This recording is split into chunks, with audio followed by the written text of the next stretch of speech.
political stream. Not many people up to it today. So we will cover some UFC until Gervonta Davis fights come on. We have UFC Fight Night tonight from the Apex in Las Vegas. Main event, Kope, or Cop, however the fuck you want to pronounce his name, versus Asu Almabayev from Kazakhstan. Right now, we got a female fight. They changed the main event to this card. Last second. Andrea Lee getting ready to fight JJ Aldrich. Two little white bitches. Let me get this chat set up. My UFC fans pushed me into fucking doing UFC. Come on, hang out, watch the fights. You're not going to do the fights? Yeah, I'll do the fucking fights. There we go. On Brazilian Jiu-Jitsu and Muay Thai. At 5 feet 6 inches tall, she too weighed in 126 pounds. Her record stands at 13 victories with 10 defeats. Fighting out of Shreveport, Louisiana, here is Andrea KGB Lee. And your referee in charge of the action is Chris Tognoni.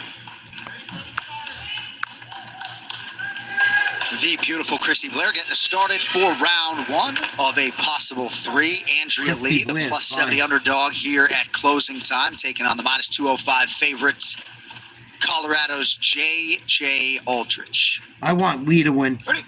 Ready, here we go, fight. Well, Aldrich is the favorite. Lee, leg kicks. JJ Aldrich in black. Andrea Lee is in blue. Chrissy Blair working solo tonight. God love her. She's hoping for finishes, maybe like the judges. Man, Andrea Lee is long, huh? Every time I call her fights, I remark at the length. Well, on top of that, this is another southpaw versus conventional stance, so it's going to look a little bit more space and distance between these two. And that lead hand fight and the lead foot position in these stance matchups is key for those of you at home watching. And the back leg and the backhand are the biggest weapons in this southpaw versus conventional stance matchup. Good connection by Aldrich. A lot of common opponents for these two women, but they have never crossed each other's way until tonight.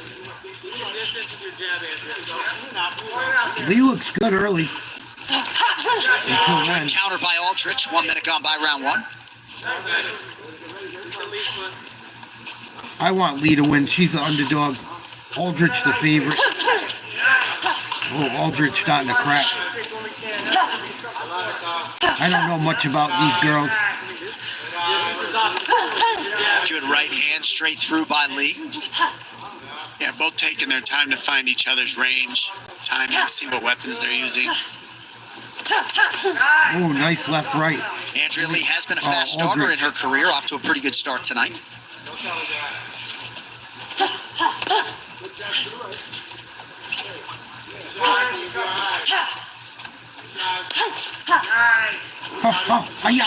Yeah, they're staying just out of the pocket with each other, and they're okay with staying on this outside range. I think eventually, as they start getting each other's reads and they start hitting each other more, you might see them jump into the pocket and start trading. But right now, they're still trying to find the range, still trying to find the distance. Come on, engage.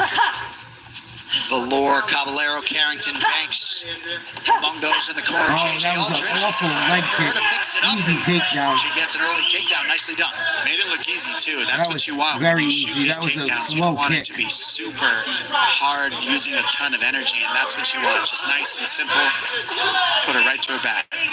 Lee is definitely very unpolished. So you wonder the extent to which Lee was expecting the offensive wrestling from Aldrich. That's her first takedown secured in nearly 3 years since the Aaron Blanchfield fight. That was June of 2022. Well, that's part of the hard part about facing somebody that's been out that long, because you don't know what to expect. You don't know how good they've gotten over that 3 years' time. If they're going to be worse or better. And right now, you just saw Aldrich, filling in some gaps. I mean, that's something that you didn't really see coming, and she was able to time it perfectly. Let's see if she can keep doing that in this fight, though, because she's staying at that range. Like, that's what she's looking for most of all, is timing that takedown. Hasn't been a huge part of her game in the UFC. It's a beautiful 1-2 by Aldrich. Came in with a takedown accuracy of 24%. 1 for 1 thus far tonight. And the Aldrich corner also hoping for more feints out of her here on the field.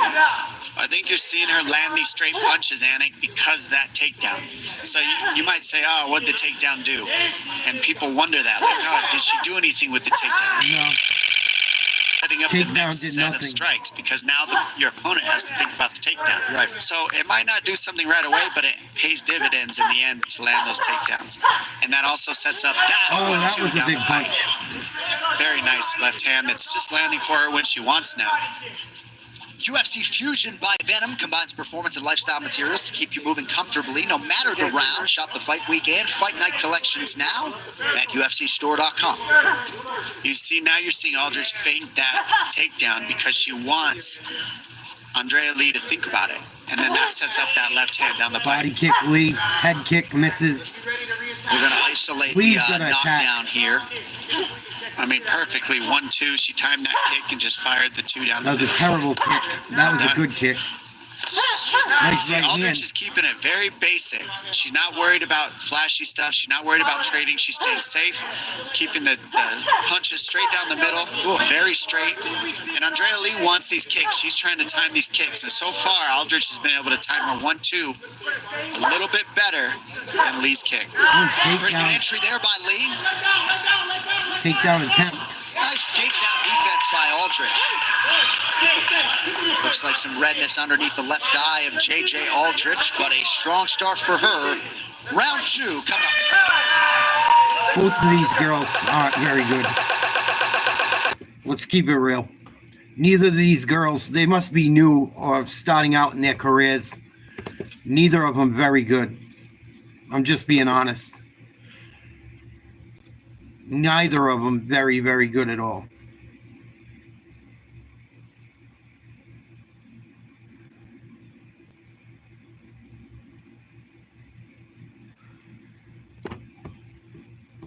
Thanks, Arcadia.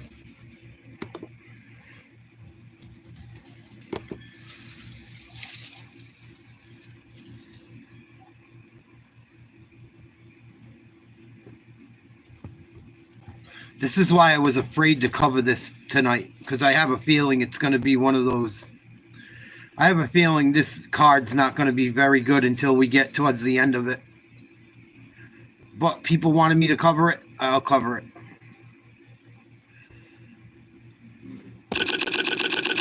We're going to get ready for UFC 313 next weekend, beginning Friday with the official weigh-in show. 2 different pre-shows.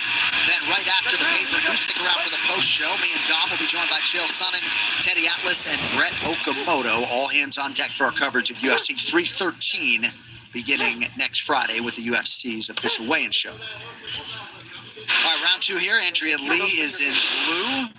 JJ Aldrich in black. Yeah, and Lee's corner wants her to keep throwing those kicks, but start going high with it. We'll see if she can, hear her corner and let those kicks go up high. You're probably going to see that back leg to the head of Aldrich if she listens up. And it looks like Aldrich Didn't get through. saw the same thing.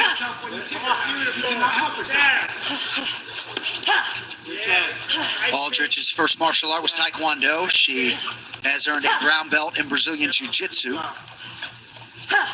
Coach Dean Thomas, your mic is hot, sir. Well, I think J.J. Aldrich had one of the best rounds I've seen her have in a long time.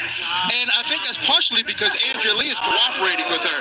And her corner is imploring her to throw more kicks and move a little bit, but she's not really doing that enough. She's standing right in front of Aldrich so that Aldrich can have the round that she wants. And if Andrea Lee wants to stay in this fight, she's got to start using her feet, circling, and just getting busy. But she's standing right in front of Aldrich, kind of letting her do what she wants. Well, that's the big points there, and he's right. And the corner says you're staying right in front of Aldrich. Dean Thomas is saying she's staying right in front of Aldrich, and the thing is, because when you What throw up, Blue kicks, Baron? you have to stand in front of your opponent. So if you want somebody to stop standing nice in front, head then kick. you want to lead with the boxing Don't and set think the it got kicks through. up. That will give you the angle. But that also comes from the instruction and understanding. If you're telling a fighter to lead with the kicks, you're telling them Watching to stand some in front of your UFC. opponent more. And you want to switch that up. Boring-ass If women's you want, you got to pick one or the other. Do I want him to move or do I want him to stand in front? And right now, I think we're seeing that Lee is staying in front because she's looking for the kicks. I'd like to see her let her hands go more, move her feet with her hands, and then if the kick gets set up off that, then let it go. Nice jab from Aldrich a moment ago, but sometimes Lee has been swinging it air. 26 of 86. There you see it. 30% of her significant strikes have landed. And really, the difference has also been Aldrich letting her hands go. So the boxing has set up that kick as the fight has progressed. You really want to set your kicks up with hands first. And that's what we mean by throwing an empty kick. If you don't set the kick up with the hands first, it's kind of easy to see the kick, and you end up standing in front of your opponent. Aldrich, nice 1-2 down the pipe. Has really, that basic combination has really been working for her, and I like she hasn't gone away from it. Lee has done a nice job attacking No, I think that UFC's front better leg than of Aldrich boxing. tonight. But there's a good fight on tonight we're going to watch in boxing. Both fighters landing heavy on the inside there. The left hand's straight, and it's good when you see King Lee Davis throw is it. I'd like fighting to see it tonight. just thrown more. Those I'm covering that later. 1-2s like that work well. Straight down the pipe. Well, I think UFC has a better She's product. got good time. Most nights. Counter. That's nice. Heavy leg kick by Lee. Aldrich feints a level change.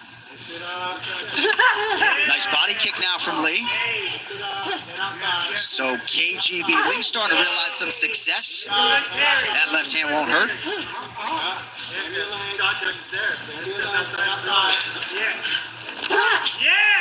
Beautiful connection by Aldrich. Yeah, I think the adjustment for Lee is let those hands go. She's landing them when she throws them. She needs some combinations and keep the straight I wouldn't punches say going that. because when Lee throws them, they land. I would say Dana I don't know if doesn't it pay was an his elbow a fighters moment enough. ago or what, but Aldrich landed and it appeared to bust the nose of Lee. Good infighting there by Andrea Lee. She's There's been way eating more a lot people of that go left to hands from UFC Aldrich. events than And boxing matches. yeah, right straight down the center line. Tank Davis ain't even selling out shit tonight. He's the best fighter in boxing. So I Right think you're under a wrong. minute here to go in this second round. Some interesting numbers there in terms of the expected accuracy, right? Andrea Lee not landing nearly as much as she should be based upon where she's putting herself in position. Well, if you're looking to land kicks, it's hard to throw combinations. You want to set the combinations in the high punch count up, which will set up the big power shot kick. I mean, it's rare that Yeah, you they get all somebody who's sold just a kicker before the hands, unless they're A lot of specialists in sellouts. kicking. Yeah. They're So sellouts. I'd like to see Lee let those hands go. That will bring up Tank her punch Davis count, won't and then sell that out. will set up the kicks That's why as I the like fight goes on. But I think looking for just the kicks against Aldrich They're all is selling getting out her for that punch count Arab. a little behind. Well, at the very least, an aggressive. That Arab is going to ruin boxing. Oh, I blame them. They're going to ruin boxing. You watch. Give it some time. They're already on their way to doing it. Every time there's a fight over there, the scorecards are all fucked up. Even the last fight with Bivol. Bivol won, the scorecards were way too far apart. Bivol lost, scorecards way too far apart. Boxing is far more corrupt. Now you got the fucking Saudi Arabian prince involved in it. You think it's going to get better, Blue Baron? Come on. I don't know who I'm talking to sometimes. Like, do you live on the same planet? Not like they are in Saudi Arabia, Blue. What planet do you live on, bro? Seriously. What fucking planet do you live on that you think it's a good thing boxing's going to Saudi Arabia? Have you seen any of the fucking scorecards that have come out of there? Do you really watch? Oh, enough. If you don't know what the fuck you're talking about, save it. Please. corner of Andrea Lee. What do you think about the messaging, Don? Yeah, he wants the right hand to be followed. He wants her to follow the right hand with a kick. Same side kick. It's like you throw the right hand, get her to slip, and then the Boxing, making a right hand comeback. kick Yeah, comes okay. out. So it's a good read. There's like 3 I think the fighters hands are going anyone to be wants key to to watch. set it up, though. She's got to let the boxing go. They also want Andrea Lee to put Aldrich on the back foot and keep throwing the teep kicks. We'll see how it adds up. But so far, that's been the game plan, and Aldrich has really adapted well. Oh, nice. Nice strike by J.J. Aldrich getting through that guard of Lee. There it is again. See, the left hand is what's keeping Lee on the outside because she's doing a great job with the boxing. And look how she keeps reaching for that lead hand fight. That lead hand fight of Aldrich lets her see what's coming, and it keeps her range. Because you don't know what you're talking about, Blue Baron. And you're just spewing shit up at the mouth. I do all kinds of research. I watch more sports than in a week than you probably do in a fucking year. That's why. Have you researched anything to do with fucking the Saudi Arabian boxing shit and how bad it could be for boxing? Have you read any articles on it? Have you done any bit of research? I doubt you have. I know I have. I talk about it every day on the internet. Yeah, so you're seeing that Lee's throwing more than one kick, but they also want her to connect the hands to the kick. Bro, there was hardly anyone there for Bibble Benavides. Bibble versus Benavides wouldn't have sold out any arena in the U.S. Did you watch it? They didn't even fill the whole arena, dude.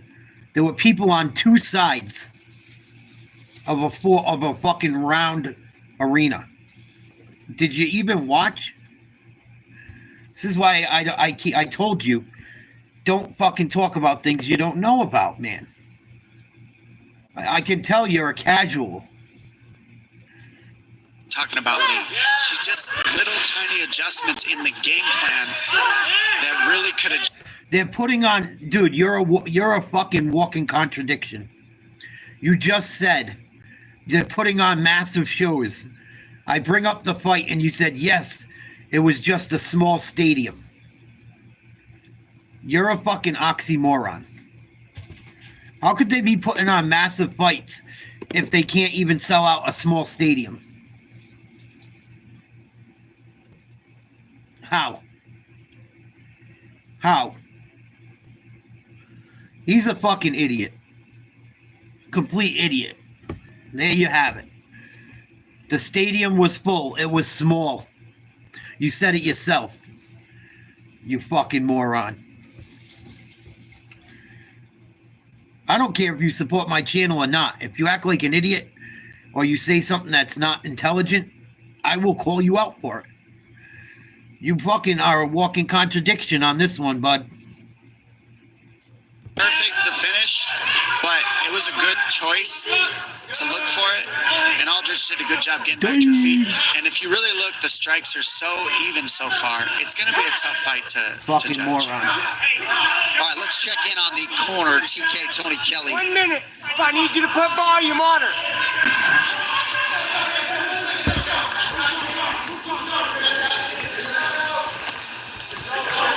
Hey, right now, everything you got, non-stop. Everything you got, non-stop. Time is short. Time is short. Fight, fight. Yes, yes. That was a Yes. good Oh, choice might have to a go for the guillotine. finish here. That was a great choice. Finish. Because if you're down on the cards, that's what you want to do. She's the got shit out sunk of in him. and she used that guillotine attempt to stuff the takedown and to stay offensive. Great job there by Andrea Lee to give herself a Good chance. submission defense there to fend off the guillotine by J.J. Aldrich. But you're right, in terms of the fight IQ, I would agree. Andrea Lee. The only fighters I support anymore are the guys that don't go to the Middle East to fight. That's why I like Tank Davis and Benavides, because they won't go over there and sell out to that fucking crooked motherfucker. the submission here. Both good choices by both these ladies. You fight. You don't go down. You fight. Aldrich, hands clasped. Maybe thought about one final takedown, but as many expected. Andrea Lee and JJ Aldrich go the full 15 minutes. What a boring ass fight that was. I don't want to see either of these girls on a card ever again. Garbage. Benavides I watch. Tank. I watch Tank Davis. I watch Pitbull Cruz. I mean, I'll watch the fights because I cover them, but like, guys I enjoy, not too many. And everyone's trying to say Lamont Roach is a bum. Lamont Roach is actually a pretty good fighter. People just don't know about him. Lamont Roach and Tank Davis was side by side coming up through the amateurs. These guys have trained against each other. They fought each other in the amateurs. I think tonight's fight might be a little bit better than people think. I still think Tank hits him with a fucking nuclear shot, but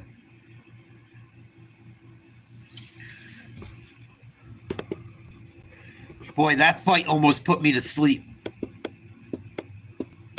Andrea Lee and JJ Aldrich. Don't sign them a new contract. They stink. Straight up. I don't care if they're broads or not. That's the worst fight I've seen in the UFC in a while.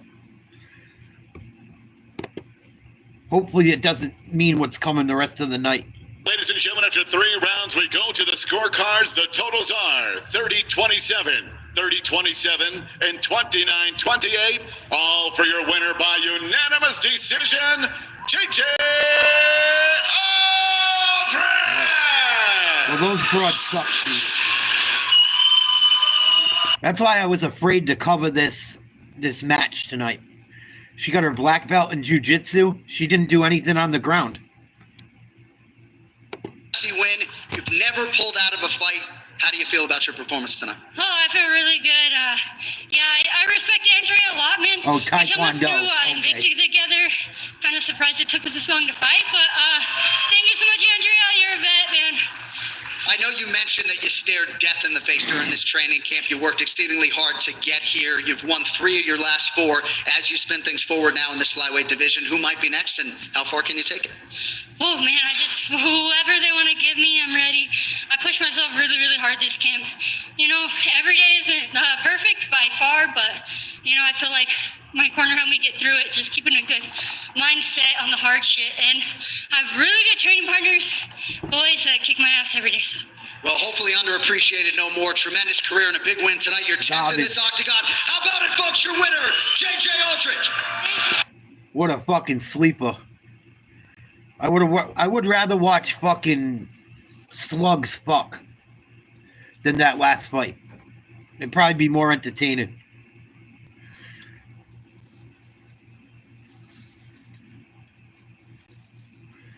I don't know. What up, Ace? I thought that fight sucked.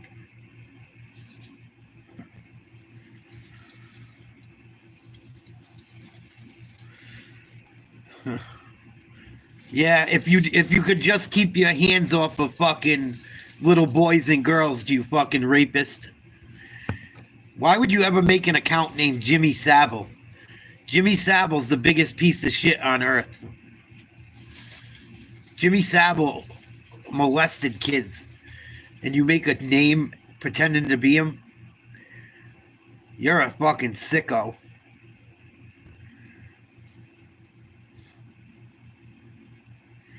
Fucking loser.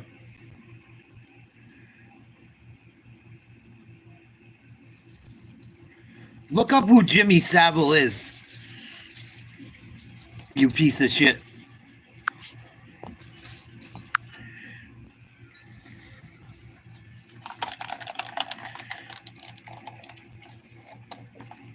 Making up fake profiles of a pedophile.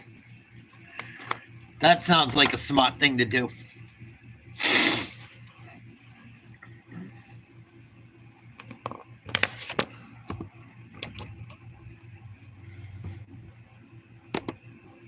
Sao Paulo, Brazil. Big win for him against Timmy Kwamba his last time out. Had a knockdown in round 1. At times he was controlled on the ground, but this man fights to finish. Can lean back on the Brazilian Jiu-Jitsu black belt if need be.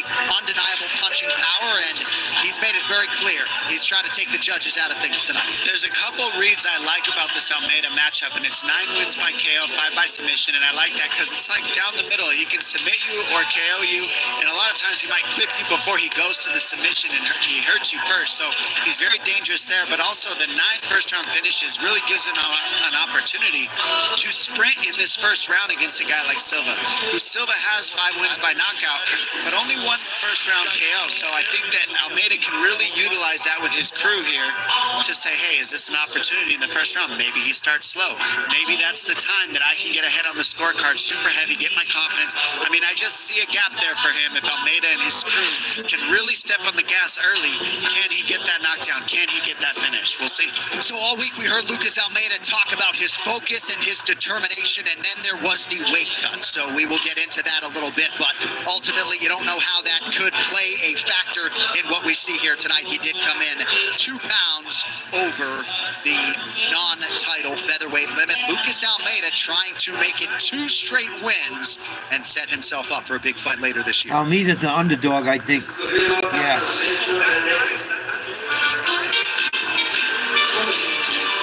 Danny Silva's the favorite.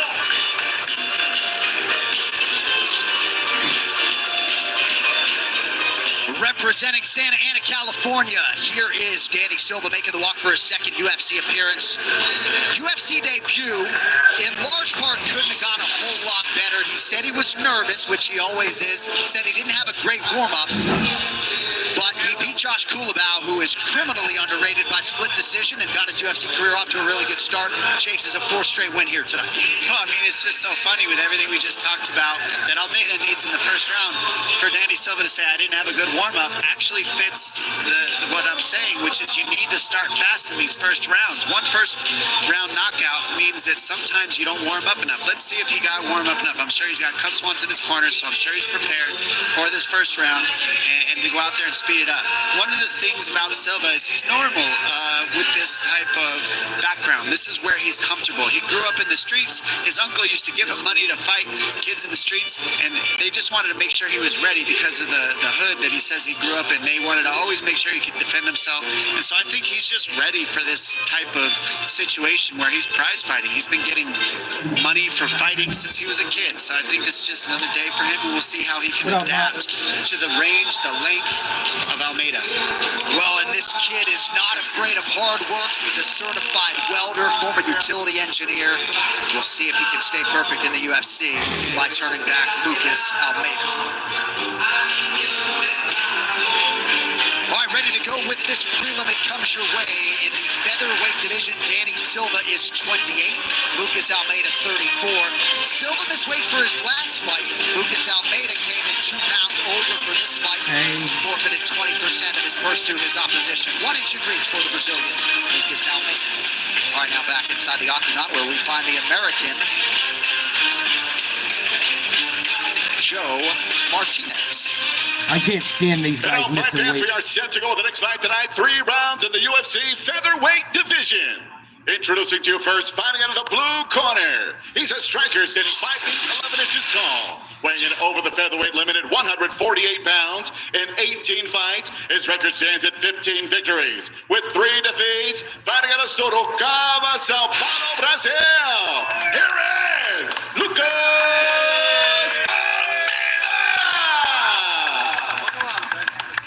And across the octagon, his opponent fighting out of the red corner. His background, boxing and wrestling. At 5 feet 11 inches tall, he weighed in 145 and 1/2 pounds. In 10 fights, his record stands at 9 victories with 1 defeat. Fighting out of Santa Ana, California, here is Danny El Puma Silva! And your referee in charge, Mike Beltran. Mike Beltran, our referee. So Danny Silva had to pull out of a fight against Dennis Bazookia last August. Had a right ligament injury in his ankle. required some stem cells, Ring but girl's he cute as fuck. solicited the advice of the people close to him, did not rush back. He's been ready since December, and we'll see if Danny Silva can get the boxing going here tonight against Lucas Almeida, who is in the yellow. Third fight in a row, southpaw versus conventional. So you're going to see that lead foot fight, that lead hand battle. And Silva switches stance a lot, but he usually fights southpaw. Another thing, Silva says, I like when guys come forward. Almeida comes forward. So I think we're going to see an opportunity for some fireworks in this first round. And our producer, Zach Candido, tells me Danny Silva is donning those ankle wraps for the first time as a Almeida UFC stands fighter. up Some very extra straight. protection He's for probably that. going to get caught with one. No longer injured right wheel. I mean, excuse me, Silva. Silva is very standing up. Almeida Very brought stiff. in a lot of skilled boxers to try to prepare for the hands of Danny Silva. His head's up high. He's not moving his head. If Silva gets close enough, he might make him pay.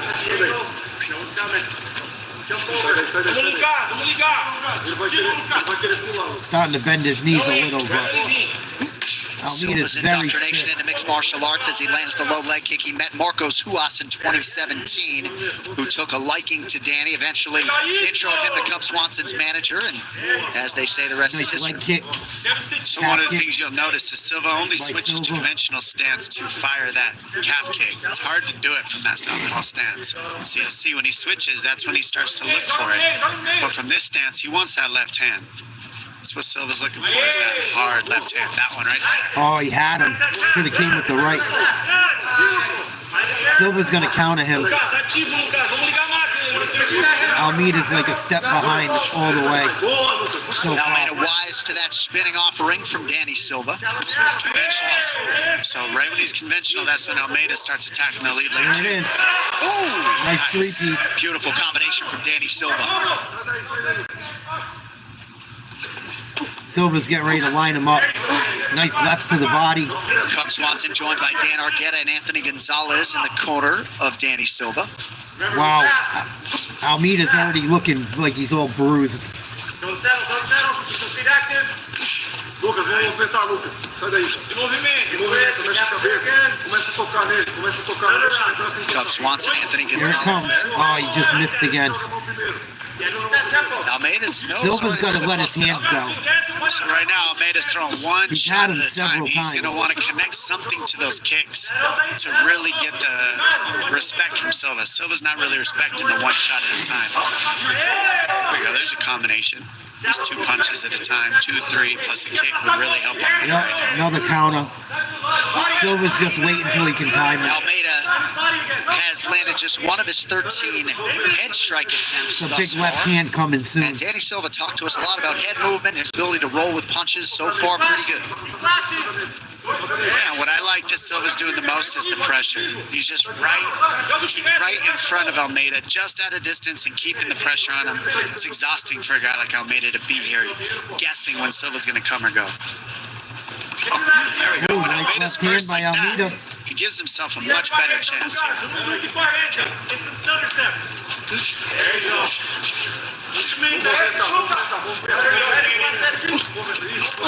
Oof.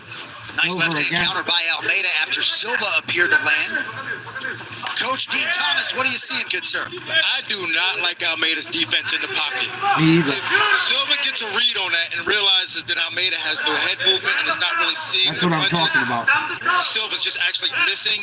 Once he gets a read on Almeida's lack of defense, I think this fight can be over. If he just pushes him up against defense and forces him to try to use defense to defend the punches, which he doesn't have, I think Silva can make this a very quick night. I do too. Appreciate you chiming in, Dino. We'll see if those words prove prophetic. 1 minute now to go round one. Yeah, you really got the boxing of Silva versus the kicks of Almeida. Almeida's looking to land these kicks from the outside. It's similar to the Nothing's last getting matchup through, we though. just saw. Boxing versus kicking in the sense Ooh. of style. Nice uppercut there by Almeida. Silva's like slipping a little bit. I don't know if it's those wraps. Silva. Oh, big right hand. Another left. And that Almeida's straight going to left go got down right through soon. for Danny Silva. He said he's ready to wrestle if need be. Once Silva gets some We'll time see if right, that part of his game is employed at all it's tonight. over. It should be. If it stays on the Almeida feet. drops down, looking for a takedown late in the round.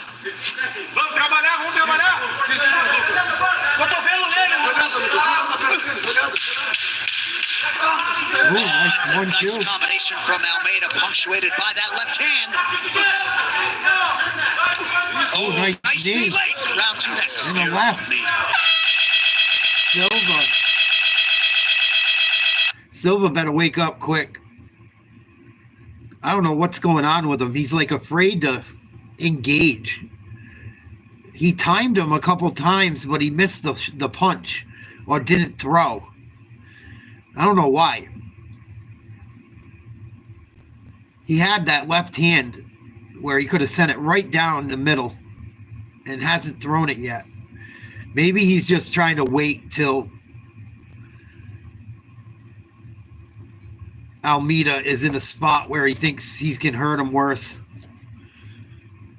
Well, I'm kind of surprised Silva hasn't taken advantage of his advantage boxing. It's pretty obvious when you watch him standing up who's more comfortable. But Almeida's throwing punches and kicks. He might have won that first round at the end. I have to wait and see.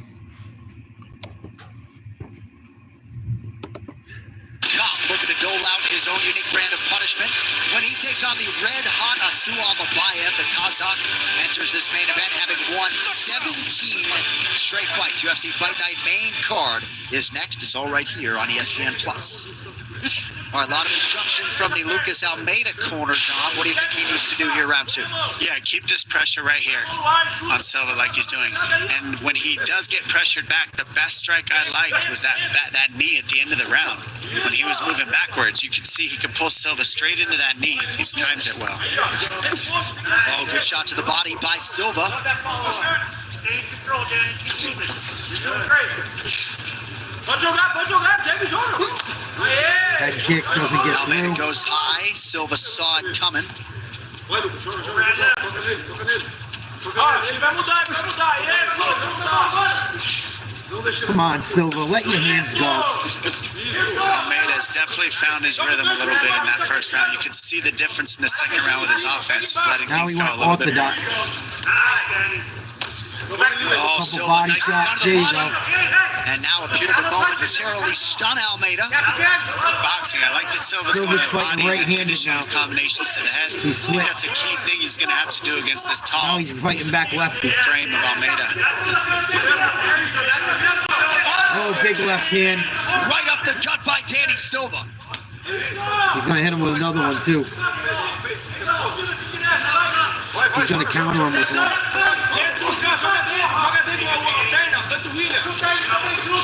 There it is. Silva has been switching up the stances a little bit more, and I think some of it might have to do with some of the damage done to that left leg by Almeida, but he is realizing more success. Yeah, he really solo looks for that low kick from when he switches stance. And I think he uses it a little bit for defense. And as you mentioned, look at how he circles well to the weak side of Almeida when he goes southpaw. That right there, There it is. those attacks right there where he's circling to the weak side are key for him because he can't get hit as easily walking into the pocket when he goes weak side. That is the voice of the legend, Dominic Cruz. John Anik alongside. Good to have you with us. The UFC Fight Night prelims continue from the UFC Good Apex. mock. Heidi Androl and Dean Thomas round out our broadcast team tonight. Main Fucking card, UFC scumbag. Fight Night Cup Scumbag. versus Almabayev coming up next.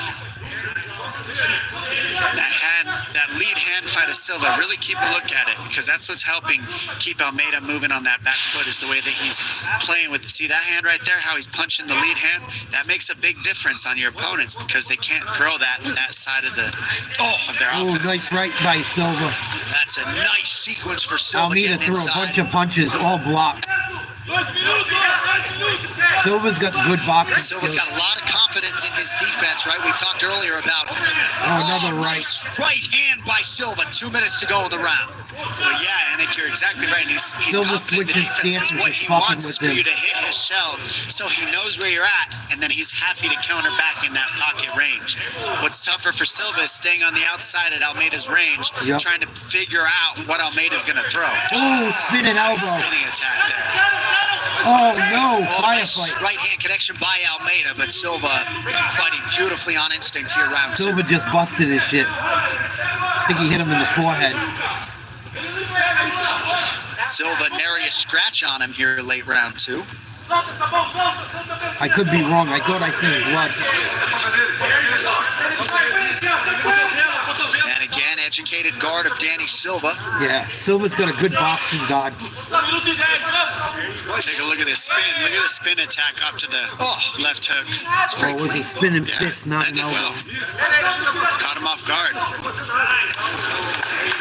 Silva connects to the I body. think Silva hurt him with that body shot. Almeida got out of there quick. Good sequence there by Almeida late in the round.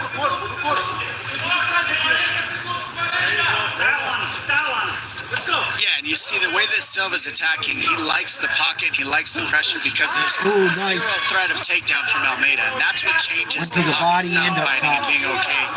Eating those shots in the pocket is if you switch in a takedown here and there, it makes the game change.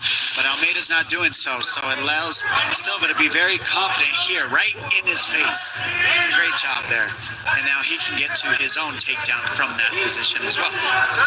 Don't worry about that This is an takedown. effective Oh, he got it. striking round, so that won't necessarily factor into the scoring. But a late takedown is good for Danny Silva. Nice knee by Silva. Takedown. And is there a lot of pressure on this young fighter here tonight? Fighting is life. This is my belt. I earned this in blood, paid in full. This is mine. Silva should be able to take him out. That's a good thing, Mark. That's a good thing. Maybe you taught that idiot something too. I don't go for that shit. I don't like people fucking with kids. That shit bothers the fuck out of me. That's why I can't stand that transgender shit and all the gay shit being pushed. Let people grow up and figure it out. Don't start teaching them that shit when they're fucking 6 years old. Let them figure out what they're gonna be without influencing them. What the fuck? This UFC 313 countdown, getting you primed for the high-stakes title matchup between Alex Pineda and Magomed Ankalaev. Dive deeper into their respective journeys towards next Saturday's main event. UFC 313 countdown, available now on the UFC's YouTube channel and airs throughout the week on ESPN2 and ESPN News. Check your local listings. Our third and final round. Ooh, nice knee by Lucas Almeida. This on might the be a tied inside. fight. I was saying I love Almeida had knees more in the significant second than strikes in the round. first He round. didn't throw one knee in the second. I would love to see Almeida, when he's on the back foot, keep firing those knees because you're seeing Silva walk right into the pocket. Those knees are there for Almeida. Nice right hand by Lucas now. And you always wonder when there is a weight miss and you arrive at the final round. Almeida didn't cut those final 2 pounds. Back in the clinch now. Yeah, it's hard to tell the actual numbers on wins and losses due to weight cuts, right? Like it's pretty 50-50, I would say. You just never know what's gonna happen. Did they miss weight because they weren't prepared? Did they miss weight because they were hurt? Or did they miss weight just because the weight cut sucked? I don't know.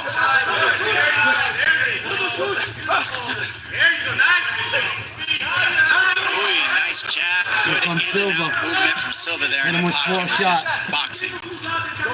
Looks like Silva is starting to fatigue a little bit. Hard to blame him. Still able to raise the guard there. Yeah, Almeida's doing a great job keeping the pressure this round. It looks like he's so in this fight, he understands how close the first 2 rounds are, and he's doing a good job building up the offense and the pressure in this third. Some jovial moment going on between Dan Argueta and Danny Silva, who cracked a wry smile there for a moment. But Lucas Almeida putting it on here round 3. Trying to. Oh, nice left hand by Almeida. This is a close fight. Oh, good connection by Silva. Well, no finishes as yet tonight, but the fights have been wicked entertaining. 3 minutes here to go in this one. Oh, nice right hand. Almeida. Good check there. You can see Silva's really practicing the pocket. He wants to stay right in this Almeida might steal this fight. pocket boxing wrestling range, and Almeida is allowing it because he's not really shooting his own takedowns and he's not throwing that knee very much. Those are the weapons that would really stop the pressure of Silva. So this is what you're going to see out of Silva. He's going to keep this going. He wants the brawl, he wants the pocket, and Almeida wants the space. If you are curious, Dom, the 3 fighters who have missed weight and competed in 2025 in the UFC have all lost. There you go. Almeida trying to buck that trend. Silva does a really good job with the volley of energy as well. He understands when he's starting to get behind on the strikes and you see, okay, I've been on the back foot long enough. Let me start stepping Silva forward, do getting in the something. 2 pocket, minutes landing my to go. strikes. And that's what you see out of Silva. And that's how you win decisions. That's how you learn to win decisions, is you got to find the timing and the volley of the way that you control the outcome. If it doesn't go to the finish, if you don't get the finish, you want to make sure you have those Silva other might be things in the losing back right now. pocket so you can get the decision if you don't get what you want, which we all want, the finish. A lot of offense from Lucas Almeida down the stretch. He has now pulled ahead, if you care, in terms of significant strikes landed. Under 90 seconds now to decide it. Man, are the strikes close. Very I close. mean, it's been back and forth this whole battle, so that's what I mean. It's really going to come down to what the judges see of who's controlled the octagon most of the fight.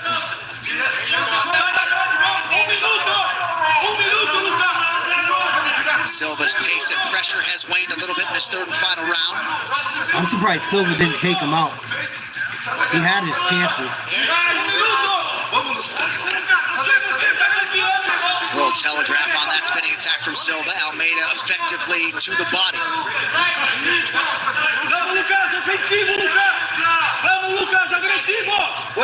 Silva better turn it on.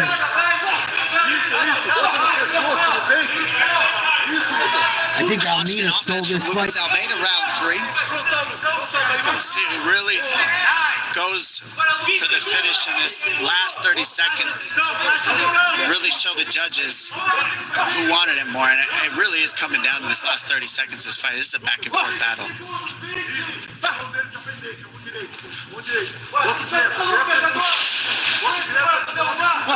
Perhaps Danny Silva choosing to sit on a lead a little bit. Yeah, I here. think Almeida might have Understand stolen this that. I mean, fight. you got to go crazy at the end of the fight to try to get something and make something happen. If it's a decision, Whoa. it's just how it's got to be. Nice combination by Lucas Almeida and a nice third round. Both of those guys need a lot of work. They're not top tier fighters, obviously. Not much of a ground game, just all stand up, no finishes. I'm surprised Almeida could stand with him. Early in that fight, Silva looked like he was ready to take him out. Just on the stances, how they looked fighting. Silva looked like he was much, much more equipped than Almeida on the feet. But as the fight progressed, that showed not to be true. For whatever reason.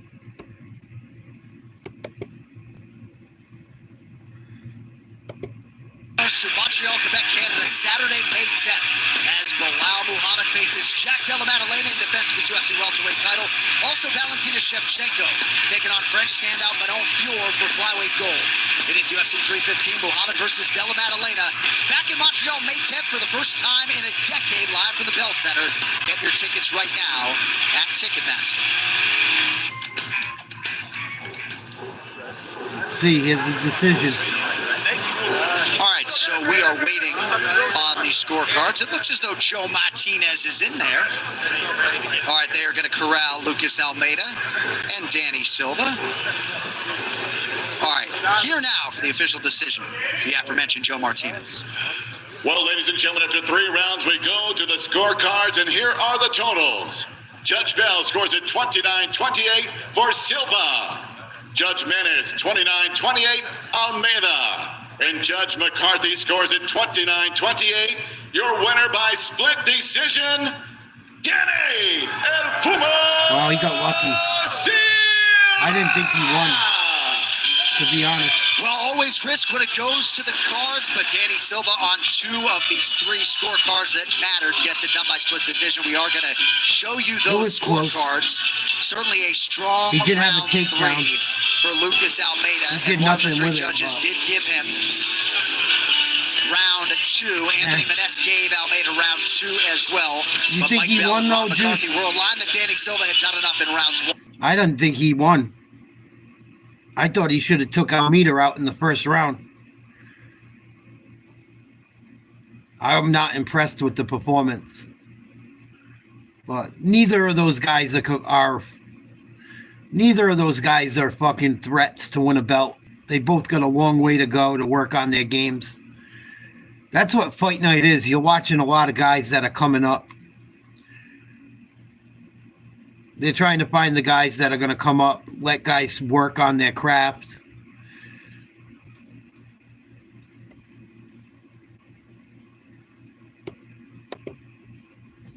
I thought Silva should have took him out, though. Ricardo Ramos versus Chepe Mariscal next. Chepe,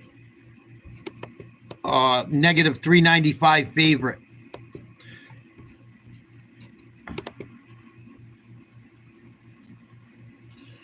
In this upcoming fight. Mark, are you still in here?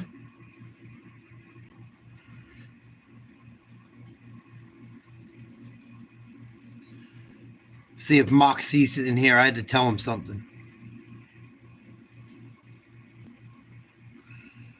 I got an email today from a longtime subscriber saying they're not going to watch my channel anymore because I told off the psychic I interviewed. Tom Howe sent me an email today. I can no longer support your channel after how you talk to the psychic, and I'm going to support her channel and help her with her ghost hunting. I said, okay, Tom, good luck. I said, there's 2 sides to every story. I said, good luck. Thank you for the support. So Tom Howe will no longer be with us, I guess. He hadn't been around. I kind of figured that's what it was. I'm like, okay, whatever. Thanks for emailing me. Yeah, she scabbed a few. I think she's legit. Like, she did say some things that she shouldn't have known, but making me, you know the whole story. The way it turned out, I wasn't cool with. And some of the agendas she was pushing and shit, I wasn't cool with. But yeah, Tom Howe won't be around no more. She must be giving him readings.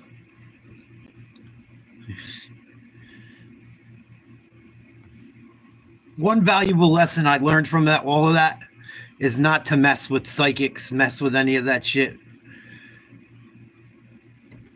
Because people, you don't know if they're telling the fucking truth or not. Some of it seems a little bit mentally ill. Some of it seems like it could be true. Some of it could be fucking drugs. Some of it could be bad spiritual shit. I don't know. But I learned a valuable lesson dealing with someone that dealt with that shit. And I'm glad I cut it out.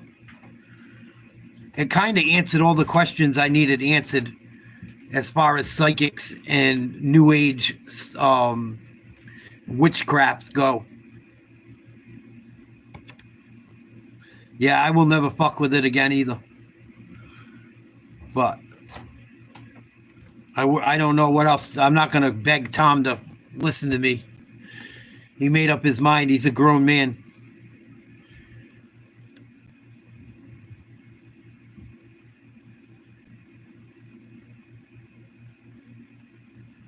But I thought it was weird. He sent me an email.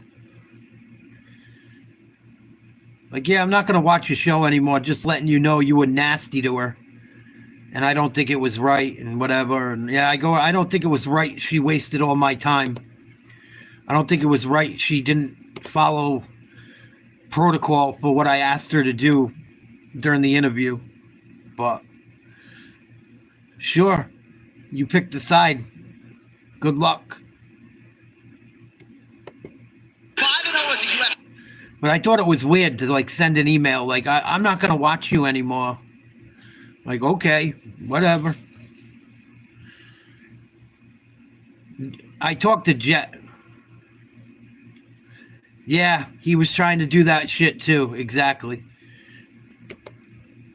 Trying to email girls and women that were on the channel. So I was glad to be done with him anyway.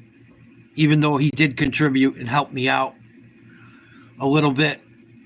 I'm glad I don't got to deal with it no more. Decisions or get caught in a finish. So I think this is happening because Mariscal can take all the damage that we see from Ramos early on, and it's going to make it a fun fight. Because if he can take it, and we know that Ricardo Ramos really threw reckless amount of strikes. All right, here's your tail to take for the featherweights. Ricardo Ramos, who is 29, and Chepe Mariscal, who is 32. Ramos smaller by a couple of inches. No issues on the scale for Chepe this time around. Employed a nutritionist to great effect. 3 inches the advantage in reach for Ricardo Ramos. All right, now for Mitros back inside of Joe Mask. And now, fight fans, we are set to go with the next fight tonight. 3 rounds in the UFC featherweight division. Introducing to you first, fighting out of the blue corner, a brawler sitting 5 feet 7 inches tall. He weighed in at the featherweight limit, 146 pounds, and holds a record of 17 victories, 6 defeats, and 1 no contest. Fighting out of Denver, Colorado, here is Chepe Machine Gun Mariscal!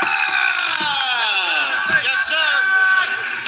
And across the octagon, his opponent fighting out of the red corner. His background, Brazilian Jiu-Jitsu. At 5 feet 9 inches tall, he too weighed in 146 pounds. His record at 23 fights stands at 17 victories with 6 defeats. Fighting out of Campinas, Sao Paulo, Brazil. Here is Ricardo. Yeah, I think so. I think that's a lot of it, Mark. Kai did a show with her too. Her and Kai did a stream together. But I'm glad to be away from all that shit. I tried to help someone out. And one thing I found out, Kai never did me dirty really, but when you try to help people, especially on YouTube, you usually fuck yourself over. You got to be really careful who you interview, who you let come onto your platform. It was a valuable lesson learned. Because a lot of people will just use you as a stepping stone. Not that I'm huge and shit, but that girl did cause some mayhem, and she ended up sniping some people. It is what it is. I'm not losing sleep over it, but it's a valuable lesson. Yeah. But like, I linked all these people together now. And they're still hating on me. It's funny. They should be thanking me. Meanwhile, I mean, Brawley is just like throw everything and keep him off balance. Oh, nice. And that is one of the patented throws from Chepe Mariscal. Great judo base for him. Beautiful throw. Perfect technique. Mariscal is looking to be equal parts clean and violent tonight. Eats a jab there from Ramos. Tremendous pre-UFC schedule for Chepe Mariscal. Much has been made of that, and rightfully so, because part of the reason he didn't get here as expeditiously as a man as talented as he is because he was facing guys like Gregor Gillespie and Bryce Mitchell on the regional circuit. Yeah, they threw him straight to the wolves. I mean, it happens to a lot of us. But then on top of that, he's doing all his training camps with Gaethje. So you got to think, you go home after these fights and you got to fight Gaethje. It's like, I don't know which I hate more. Corey Sandhagen, another key training partner for Chepe Mariscal, who can speak to just how good this man is. Also, shout out to Ellerby Cleveland, another big-time training partner for Mariscal. Mariscal looks like he has Ramos quite a trying bit to of set up hot. those spin attacks. That's why you see him Ramos switching looks a stance lot so taller. much. He's looking for the I don't think spins, it's gonna diving matter against to the Chepe. legs. And you see Mariscal says, enough of this. I'm just going to hit you with some power. So I can't. The second you try to read Ramos, you got a problem. So you just got to Oh, man, go he's in trouble. heavy and hard with your strikes. Oh, nice, Max is though. trying for a calf slicer here. He's got it locked He's got up. it. Mariscal's doing a good job fighting the legs, getting his knee out of there. Gotta get it out. Great defense there. Almost got By caught. Chepe. Oh, and an open-handed slap Nice by job by Mariscal. Chepe. He's so present in fight. You saw it there. Submission defense on point. Man, see, this Oh, he's is what I gonna mean by knock making him it out. ugly. Look how he gets right back on the gas pedal and just starts throwing hooks. Oh, It's gonna be over another soon. left hook for Mariscal, who has never been submitted Beautiful throw again. in 24 pro fights coming in. I love how the second you clinch up with Mariscal, he's trying a throw. It doesn't necessarily have to be perfect. Just trying it sets up the next offensive move. Oh, spin attack. It caught him. He's been setting it up, and I Take take that that elbow connected. Wow. Ooh, almost took him out His again. timing on that, it's incredible. And that's why Ramos is so dangerous all the time. He's looking for it in these positions is when he's looking for these. Ooh, Chepe got left heavy hands in hands. the clinch by Mariscal. What a fight so far. Yeah, now he's making it grimy and Now he's ugly. I don't mauling him. care all these spin attacks. How do you spin on this is what Mariscal's saying. Ramos spending some time with You the met her fighting at the nerds during this physicist's training office? camp. That team is all the rage right now. What do you mean the physicist? Oh, nice. Nice adjustment by Ramos. Wow, He's got Ramos to knee and pays for it. I'm surprised he was able to get that back because you saw Chepe was able to scoop up underneath that. Oh, Chepe trying to get away the ankle lock. Both They're in of a them. leg battle here. They're both doing a good job fighting it, getting to a good position where they're safe. Nice roll through. Looking for a knee bar heel hook transition. Oh, he might have it. Oh, he lost it. They're both attacking 50-50 right now. Both trying for ankle locks. Put some weight on that foot. Stand up and put some weight on that foot. Yeah, clear your knee. Clear your knee, please. 35 seconds. Clear your knee, Chepe. Clear your knee. Thank you. The knees are out of the equation for Chepe, so right now he's safe in this 50-50 leg right position. Come up. Knee. Nice job by the Mariscal coaches talking the athlete through it. Ramos with a knee to the body. 15. Let's get a takedown. Watch your neck, though. Hey, watch your spin. It's not too often that you see those 50-50 positions in the leg Yeah, right. I get obviously. Martial arts because of the punches. You see it a lot in the competition jiu-jitsu. Both these Obviously. guys did a good job staying safe there. Chepe Mariscal remaining must-see TV round 2 next. Never. I don't know what made you think that. I guess you live and you learn, but yeah, that's a no-no.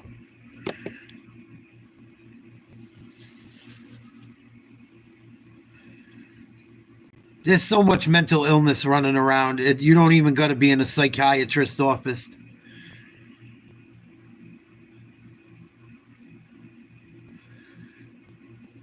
Just people are fucking damaged, man. I don't know what's happened. I don't know if life has gotten hard or people have been treated so shitty. There's a lot of people that are just fucking have mental health issues. Like major ones. I'm not talking about like a slight bit of depression. Like there's just people that have been through horrible shit.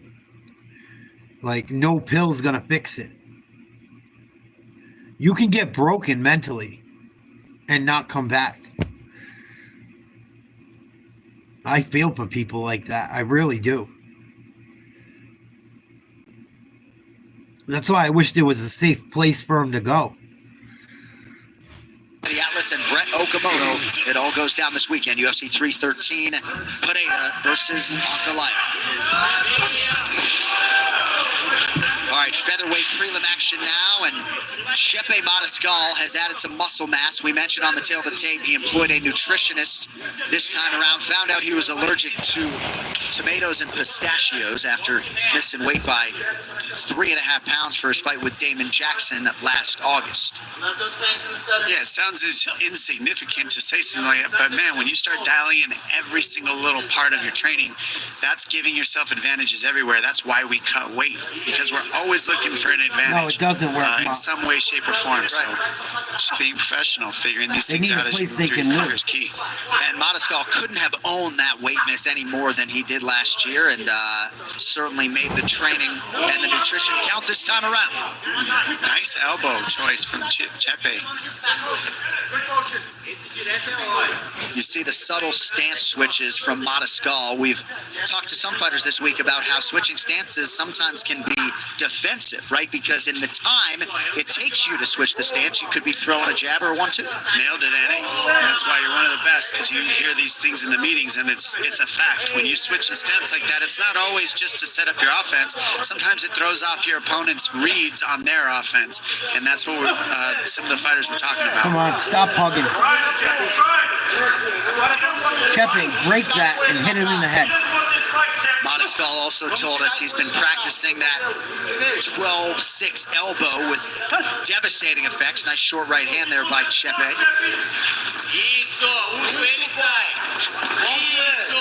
These are the positions that we've seen Chepe get ahead. He's had 2 nice throws. Let's see if he can set up another one. Great job for Ramos keeping those hips away. You got to keep the hips away from throwers. UFC fight night. We got a boxing match coming up later. Ramos has done a really good job staying in this fight. I mean, we've seen Oh, Chepe, big left. He's Another gotten one. behind, but in this third round, Left about uppercut. halfway through, we're starting to see him just a step behind. And he needs It's to the really get on the second gas round. pedal if he wants to give himself the a chance, third, especially stupid. against the is. Man, Mariscal eats that elbow like it's a grinder. Unbelievable. Again, clean. And the way he throws it is incredible. It's like almost looks off balance, and that's why it lands. He looks like he's in a bad position, and then it sets up his spin attack. Yeah, no doubt. See that too. See how he I agree, leans Mark. in, and it looks like he's going to spin, and he grabs you. 'Cause you're just He keeping him hides on it a very fucking well, Ramos. hamster That's what wheel. he's constantly looking for, is that elbow. Nice inside leg kick from Mariscal. They're just going to And keep this on is a what hamster Mariscal wheel. does. He has to hit you with non-stop offense of his own. He'll get out, keep you guessing, stop and fixing just keep their life, throwing and firing fall apart over again. and over. Here's that spinning elbow. Man, right on the chin. That's beautiful. Over and over he's landed. But Chepe has that iron jaw. There's no way any fighter has landed more spinning elbows in totality in the UFC than Ricardo Ramos. Exactly. Probably an actual real stat, in fact. I think that's why there's so much of it now. It's because everything's so expensive. People are freaking out. Mariscal certainly in And it's been preparation that way was for a wise to while. the potency of the spinning attacks of Ricardo Ramos. And some were surprised to see Mariscal a near 5-1 favorite before the fight, but showing that perhaps he deserved that distinction, as the live number is even more swollen. I'd say the one downside to Ramos' style is he's looking for the one finishing shot at all times, rather than just where Chepe is just okay with chipping away, just touching you, hitting you with strikes. He threw Ooh. 3 push kicks to the thigh at one Chepe back cracks. to back. It's just land as much as you can every single round is Chepe's mindset. And Ramos says, how do I find that one shot that will just KO you? I like Get the Chepe. gambler's perspective by checking He out might be UFC an on the up-and-coming line exclusively prospect. on Fight Pass. Betting Sharps Yanni, the great Nikolikas, and Minty Bets join Fitzy to help you get primed for every UFC event. It's only on Fight Pass. New episode in advance of 3/13 drops Wednesday, 6 p.m. Eastern. Motion to never read promos when Chepe Mariscal fights, as he continues Yeah, to he's pour beating it the on shit out Ricardo of him. Ramos late round 2. It's just too much offense. Ramos just needs the space. He wants the space. Chepe won't give it to him.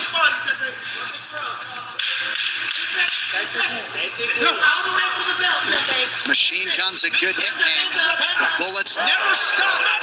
Oh, a head kick ended it. No, he beat it out of the round. Wow, nasty. It's fine. Chepe could be a fucking up and coming prospect, man. They said he trains with some killers too. Trains with Gaethje, a few of them other guys down there. Corey Sandhagen. He could be a fucking problem, and he keeps developing. He outlanded what's his name in 40-10 or 40-13 that round. No, excuse me, 40-7. He outlanded significant strikes that round. Wow. But yeah, I agree with everything you said, Mark. Everything you said, I think, is accurate. They're just keeping people on a hamster wheel otherwise. Don't miss it. Coach Dean Thomas, what do you have? It's impressive to watch Chepe operate because he is fighting in transition just beautifully. And these are instincts. It's not making decisions and it's not thoughts. He's instinctively turning everything that he does into a positive. His clinches get turned into takedowns. Even when he got taken down in the first, he turned that into a leg lock opportunity for him. This is just beautiful to watch El Chepe operate. Yeah, you couldn't have put it much better just in terms of the instinctual nature of his game. And we talked about it earlier, Dom. He's just so present in fighter meeting, during fight week, walking to the octagon. It's not hard to see why he's realized so much success. Yeah, when I watch Chepe, it's supreme confidence in his conditioning. And you hear in between every round, his coaches are always reminding him how good his conditioning is and that that's the key to winning these fights. Stuff like look fresh, being fresh is a mindset. Things like that really help. He shows up to each of these rounds looking like it's a brand new fight. Chepe's too strong.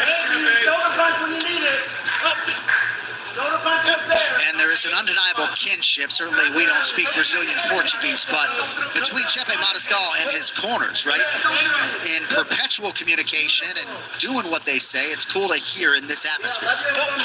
Yeah, I mean, when you've got a good, conducive relationship with your team and you guys are all working together, you can see that in the corner. You can see the lack of panic. You can see the smoothness. You can see that his corner is as confident in Chepe as Chepe is in himself. He was close to it at the end of Under the last 3.5 round. minutes to decide it.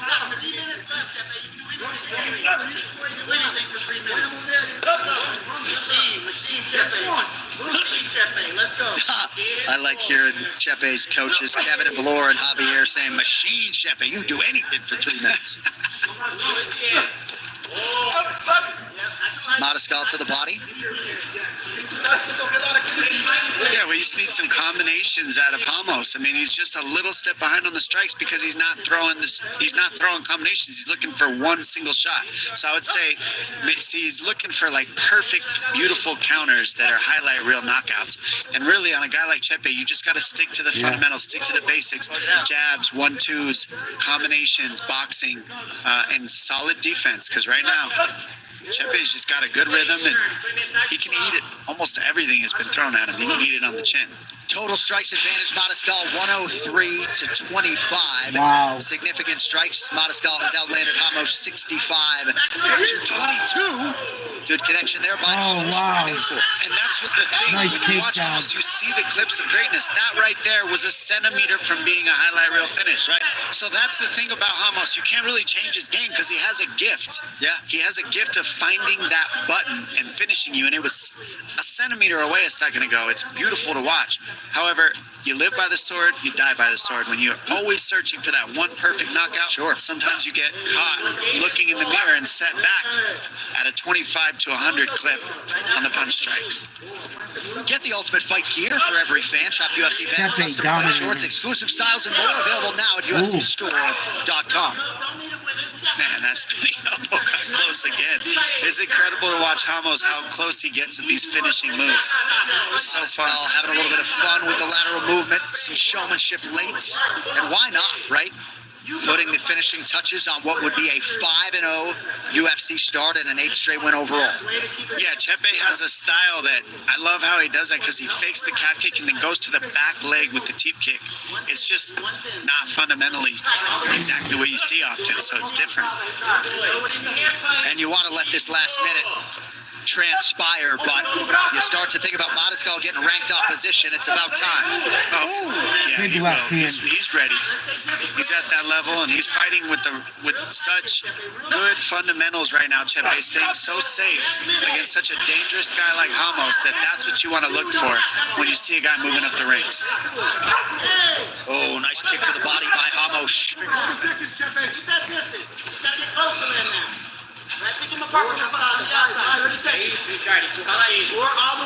All right, 30 seconds to go. Minty Betts looking pretty good to cash her ticket. She had Mariscal parlayed with the over a round and a half.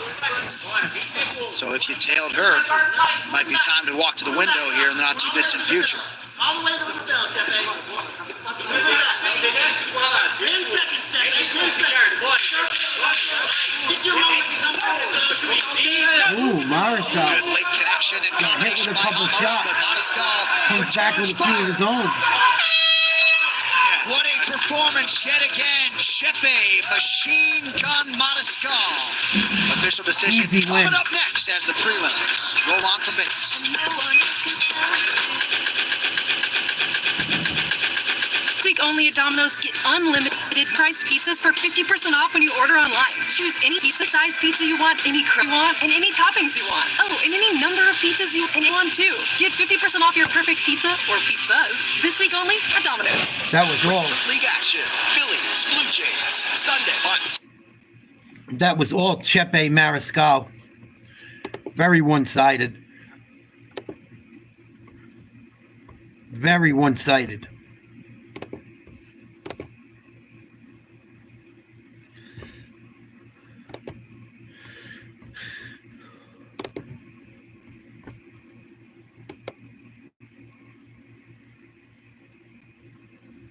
Tank Davis versus Roach.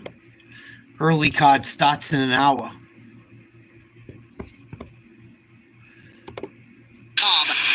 /PPV. Oh, he won 3 rounds to none. He Official dominated. decision is in. Here's Joe Martinez with it. Ladies and gentlemen, after 3 rounds, we go to the judges' scorecards, and all 3 have it 30-27 for your winner by unanimous decision, Chepe Machine Gun Mariscal!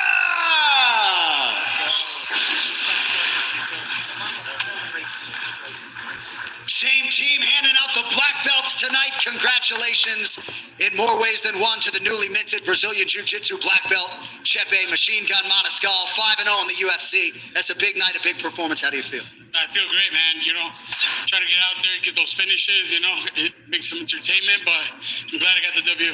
You are must-see TV, and Dominic Cruz and Dean Thomas were marveling at just your ability to fight on instinct in here. What is it about this setting that just allows you to unleash and maybe not overthink it when you're in here competing? Man, it's just my corner, man. They really got me on the right track. I used to go out there, try to see nothing but blood, but now I'm trying to evolve my IQ, get out there and really, show who I am.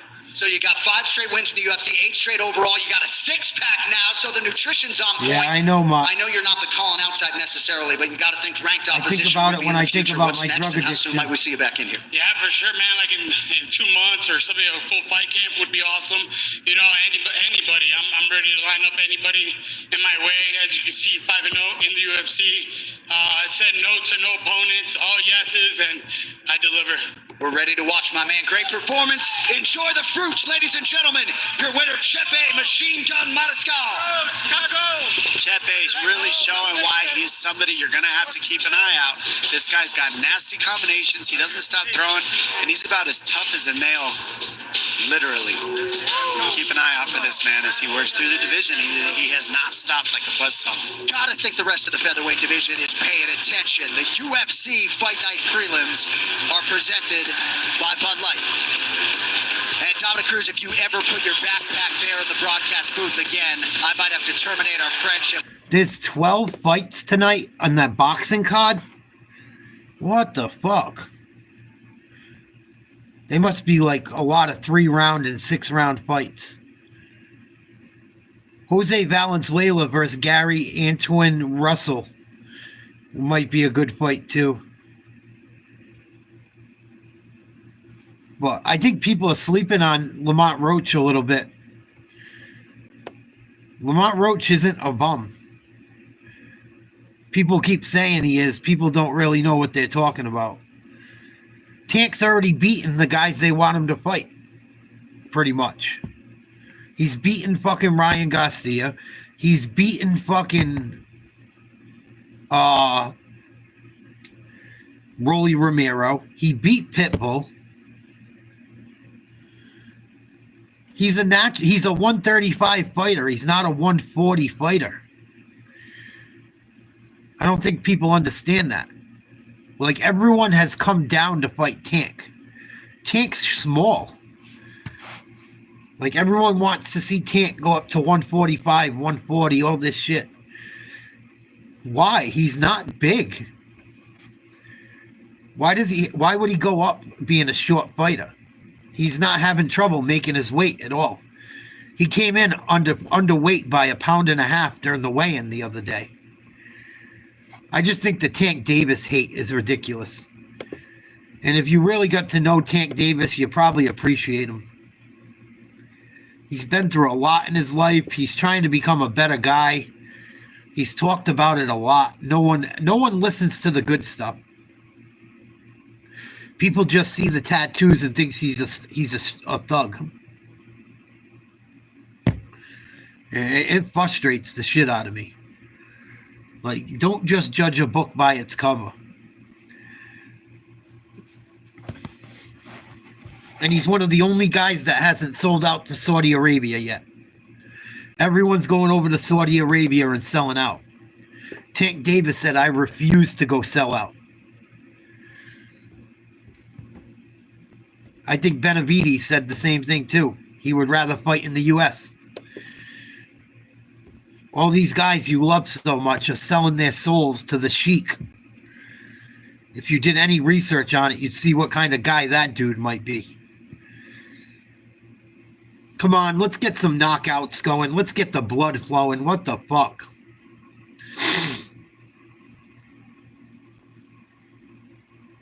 No, the only ones getting paid are probably Tank and I'm sure Roach is getting something. Yeah, nice people aren't usually fighters, exactly. They think these fighters are going to come out and be... You don't got to be a complete piece of shit. And you don't got to talk to people like they're pieces of shit. But you're not going to be the nicest guy in the world, usually being a fighter. Unless you become a fighter and already come from money. Which I don't even know why you would do that. But who do we got in this next fight? Austin Lane versus Mario Pinto, I believe.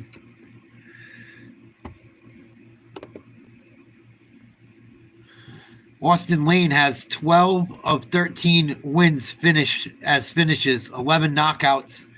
He's had 5 fights end in less than 2 minutes. Loves this MMA stuff, and when initially tonight he was to face another fighter from Extreme Coach, no, but it's moved his training camp to American. It's starting to happen a lot, Mark, in UFC, believe it or not. There's a couple young, rich guys that come from a lot of money right now from overseas.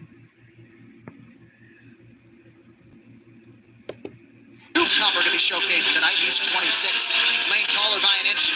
Both fighters coming in well below the 266-pound limit. 1 inch in reach for Austin Lane. All right, now for the intros, back inside to Joe Martinez. Well, fight fans, we are set to go with the next fight tonight. 3 rounds in the UFC heavyweight division. Pinto is introducing the to you first, fighting out of the blue corner. This mixed martial artist is 6 feet 5 inches tall, weighing in officially 246.5 pounds in 9 professional fights. He stands perfect with 9 victories and no defeats. Fighting out of London, England, here is the undefeated Mario Pinto.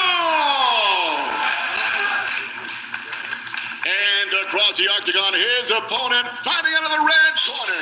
This mixed martial artist stands 6 feet 6 inches tall, weighing in officially 249.5 pounds. His professional record: 13 victories, 5 defeats, and 1 no contest. Out of Jacksonville, Florida, here is Austin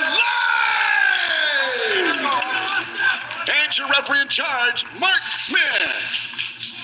The classy veteran Mark Smith is in there for the heavyweights. The beautiful Chrissy Blair working solo without complaint tonight, which we appreciate. Seth Dupuis, UFC veteran Ramon Tavares, alongside Cannon? Marcos D'Amata cornering Austin Lane here tonight. All right, Mario, ready? Austin, ready? Lights on. All right, the UFC debut has arrived for Mario Pinto. He is in white. And my gosh, our fighter meeting with Pinto was so thoughtful. All I could think was this guy's got a future in television. He can really talk the game, Dom. Yeah, I mean, he's smooth. He's, like you said, it's the calmness. He stays so calm, cool, collected that he's not just flooded with nice thoughts calf and kick. emotions. He just stays chill. Look, you can see it on his face right now. From Lane. However, Austin Lane, Pinto gives one back. absolutely enormous. He's so big. Yeah, he's huge. Look at that punch. Like, he's got a lot of knockouts. He's got 11 wins by KO and Lane, and that's why. Look at the size of his hands. It's like We got loaves of UFC and then we got bread. boxing. Just huge. I don't have anyone in the UFC Austin Lane fights. I'm has some just blood watching. on his left foot. I'm In not the main sure from event, where the boxing it match, came. I'm going for Tank But the Davis. buzzword for Mario Pinto, I mean, you heard it from Heidi Androl. We heard it repeatedly in our fighter meeting. It's just patience. He's not in a rush out there. And that doesn't mean devastating results won't follow Ooh. as he loads up on the right hand. Fast. He's got a nice speed advantage, it looks like, with Both his hands. guys connected on that But one. then again, you got Lane, who is literally a giant, so he's got that advantage. And Lane he's looks good also early. very lengthy. It's always weird. Stuart Austin, the head coach for Mario Pinto, Nico Janik, and Noel Bischoff also in the corner representing Fight Zone London. A lot of silent killers in that Right. gym to be heard. Looks from. like Greg Hardy a little bit. He's almost Good as big. flurry from Shit. Austin Lane now changes levels. Pinto What up, rises to 1M? What up, Frankie boy? I think the biggest adjustment I see from Lane so far is he just looks more comfortable in here than he did in his earlier bouts out here in the UFC. He just looks like more like he belongs here, like he's been here a while. Right. And he knows he belongs here, and he's making good choices, especially getting into this clinch. What I like for Lane is he's either all the way out or all the way into that clinch, and those are his safe zones. He doesn't want to be in the pocket where you can see Mario Pinto go body-head combinations with his boxing. nice jab from Austin Lane. Ooh, big right hand, Pinto. Wow. Little stagger by Ooh. Lane, who seems to now have his wits back about him. And that's the speed of Mario Pinto. And he's reading the timing of Lane's jab, and he's just countering it. That's why you're seeing him Did hit he, these Frank? shots. It's like, That's okay, awesome. I know the timing of I that remember one you or two saying now. one of your cousins All did right, I bare know the knuckle. timing of his jab, and now he's looking to counter that at the right moment. Lane with a nice job feinting upstairs and landing to the body. Just over 2 minutes here to go round one.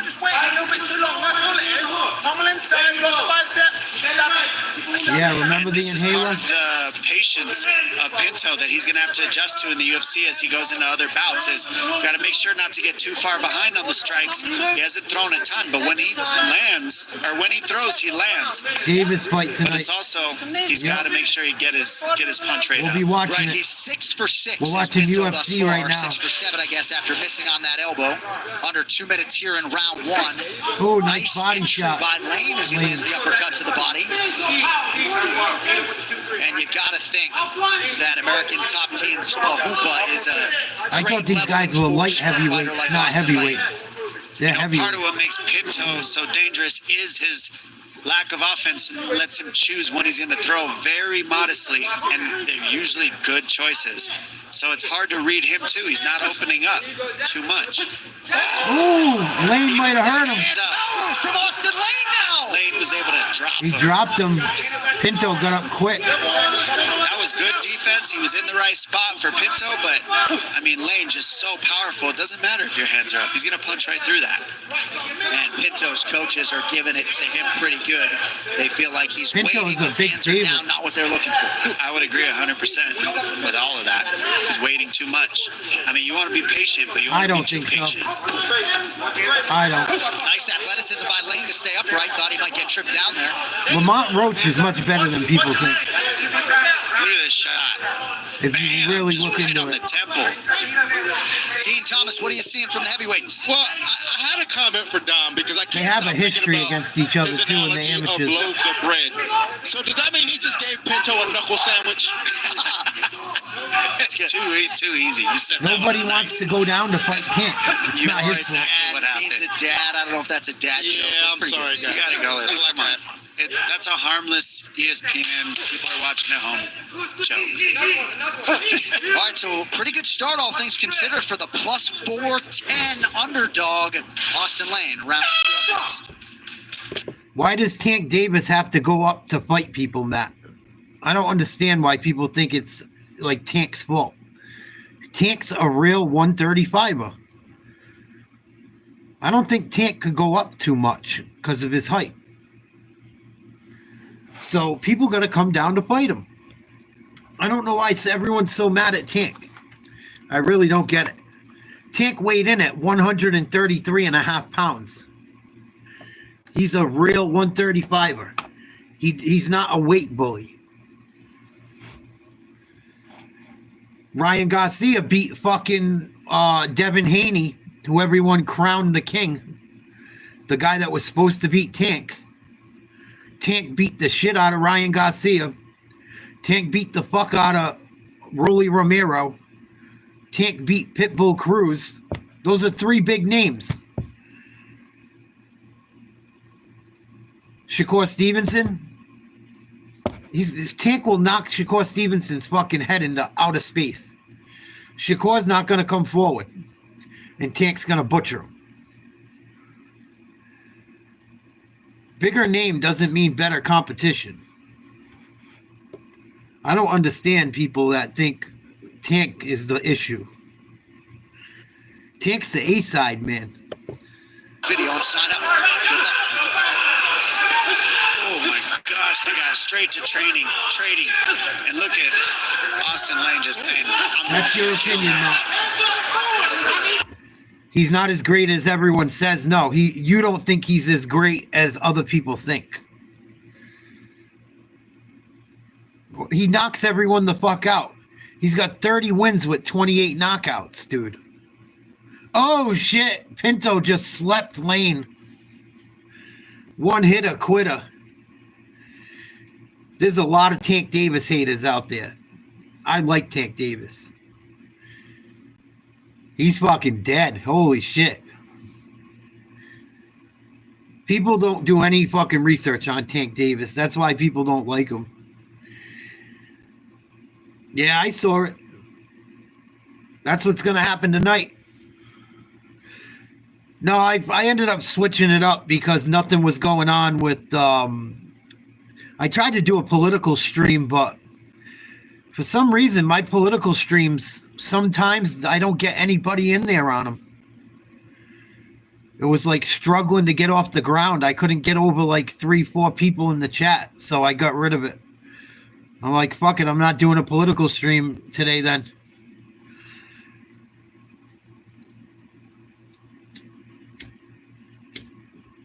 But Tank Davis is fucking the man, dude. If you don't think Tank Davis is the man, you need to get your fucking head checked. Straight up. Straight the fuck up. Tonight he punctuated with the right hand, but boom. Ooh. So that's what you're gonna see from Pinto. You're gonna start seeing these left hands. So that was the result on the Contender Series last year. There is the result tonight. You only get one chance to make a first impression with UFC. I think you're mid, Brennan. Making good on the UFC debut, off and running for the Portugal native. He gets a microphone next as our prelim coverage rolls on for Bates.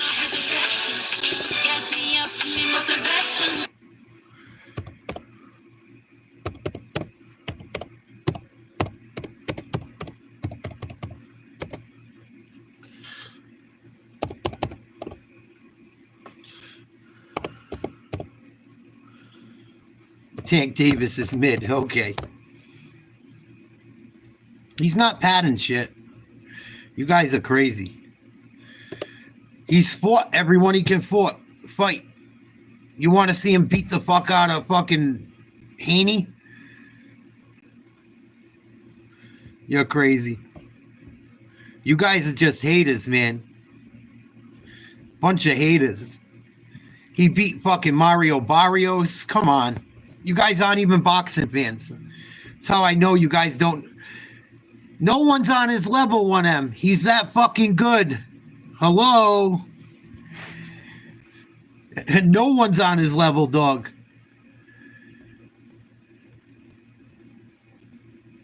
Are you fucking crazy? People want him to go up to 150, 145, 140. He weighed in at 133 and a half. Pitbull gave him some problems. Tank had a broken hand.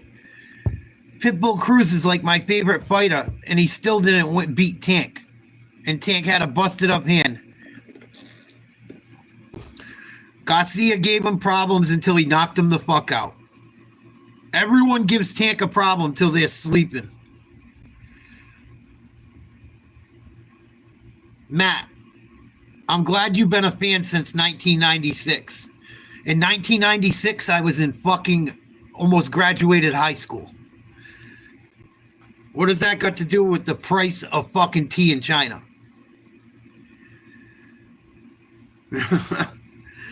I was watching fucking Mike Tyson when you were probably in your dad's nuts.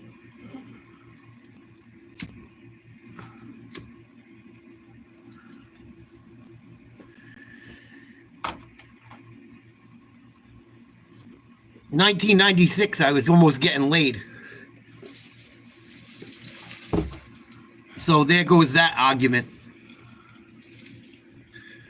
I'm a little older than you, Matt. People just like to argue lately. What the fuck?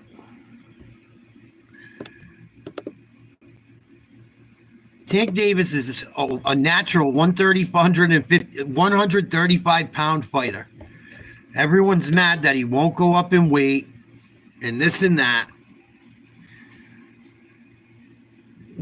He's fucking knocked out all but two people he's fought.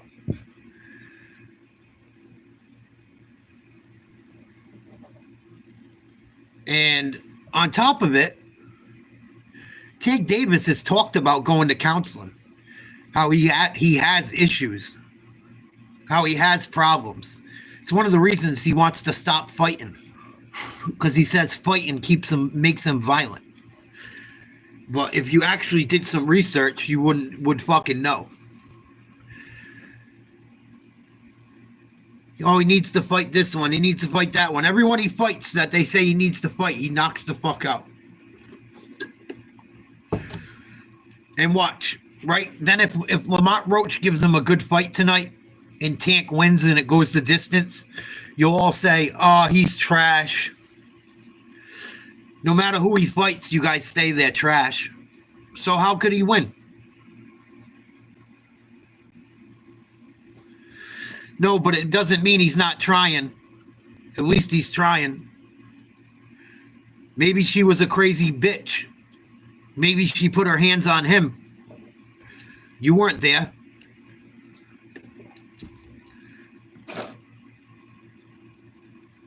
What the fuck? Like everyone's so perfect.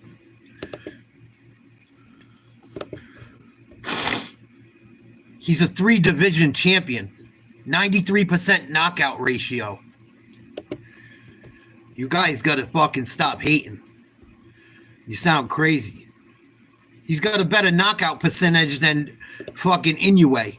And everyone sucks Inoue's dick. Oh, Inoue's the best. Well, then why does Tank Davis have a better fucking knockout percentage? Who the fuck is NUA fought? You talk about someone that's fought nobody. You guys are nuts. Nuts. Fucking NUA don't even fucking fight anyone from the US hardly. Give me a break. You guys just don't like the black kid from the hood. Keep it real. You guys just don't like the little black kid with all the tattoos.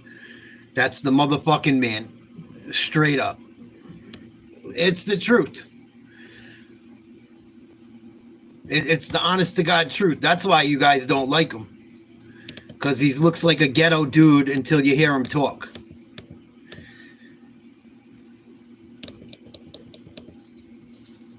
It's true. That's why you don't like him. It's the truth.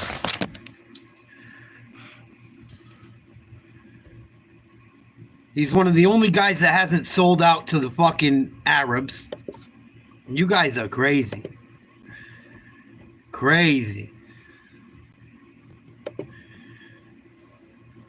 Crazy.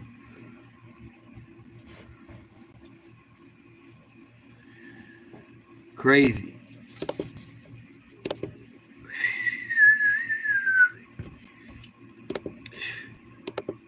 Bringing the house down with a single blow.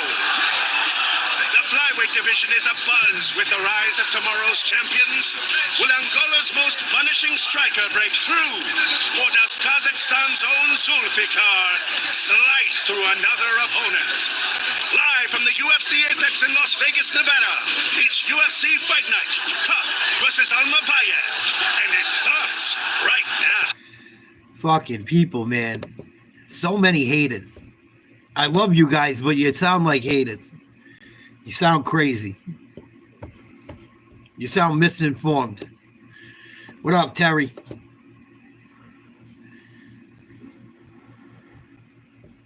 Unfucking real. You guys listen to too many sports talk shows that don't know what the fuck they're talking about. Tank Davis is garbage. Tank Davis is overrated. Tank Davis this. Tank Davis that. Oh, okay.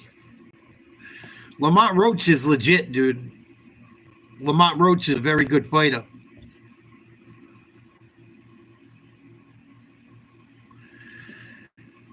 Fucking haters. Everyone took their haterade tonight. Almabayev, and do not mistake his kindness for weakness. This man is an absolute killer. 17 straight wins. I can't wait till Tank puts his dick in everyone's mouth tonight and knocks this fucking dude out too. I can't wait. I can't wait till he backflips off the ring, top ring ropes, and you guys lose your shit. I can't wait. UFC Fight Night is presented by Bud Light. Also, we remind you, closed captioning is available for tonight's broadcast, and you can watch the broadcast in Spanish live on ESPN Plus. Might get a little Spanish from Dominic Cruz here on the English telecast as well. Thank you all for being with us for UFC Fight Night. John Anik alongside the recently retired. Like, you guys don't appreciate shit. You guys don't appreciate shit. You don't appreciate shit. And if he loses to him, you'll say he's garbage. If he beats him, he's garbage.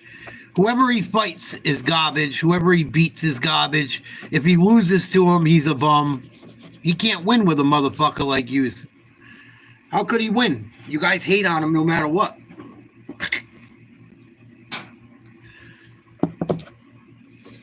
You guys hate on him no matter what. No matter who he fights. No matter who he fights, you guys hate on him. It's the fucking facts.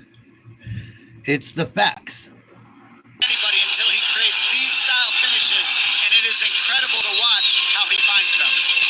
Initially, Asu Almabayev. It's facts. That's why you're all upset.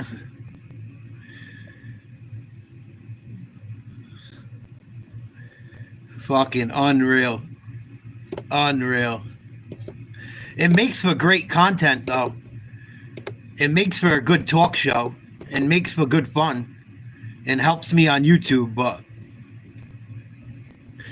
when he wins tonight, you will continue to hate. That's all they do. When he wins tonight, you'll say he fought nobody. If he loses, you'll say he's a scrub. You guys don't even know the backstory on fucking on Lamont and fucking Tank anyway. That's the sad part. They've been fighting each other since the fucking amateurs. They have a history against each other. Lamont Roach, they said, has a better shot than Frank Martin did.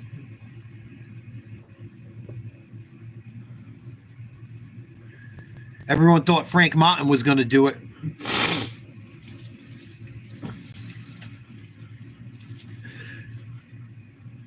They've been fighting each other since they were kids. Yeah.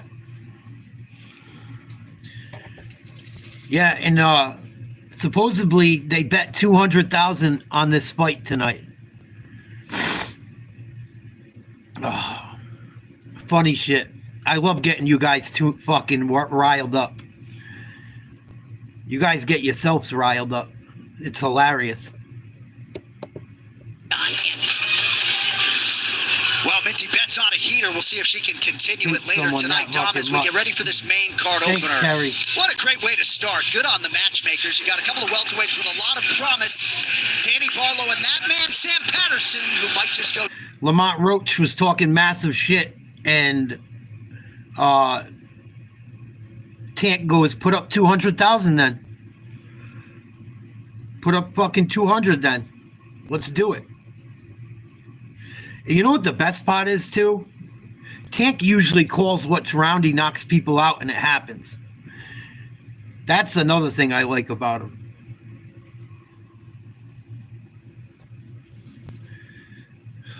No shit, 1M. Who's not in there to fight? You don't think everyone that goes to a fight is trying to get paid? Come on. I love you guys, but some of the shit you guys come up with is fucking ludicrous. When that left hand was injured, but after scoring the win to improve to 9-0 and Here we getting go. a clean bill of health thereafter. Yeah, he's not in there to win. Tonight to face off with Sam Spent his whole Patterson. life chasing a A fellow dream. graduate of Dana White's Contender Series, Watford England's Patterson is coming off a perfect 2024, in which he submitted Johan Lamus and Kiefer Crosby, and he expects to test Barlow's ground game when they clash under the lights at the Apex here tonight. Coming up next, Danny left-handed God Barlow meets Sam Patterson. You guys are fucking Sam Patterson returns to the UFC Apex, but this time it's different. The last time he made You're this walk crazy. in this building. He couldn't even beat Ryan Garcia on steroids, Matt. Come on, dog. You sound like a fucking beta cuck. Come on.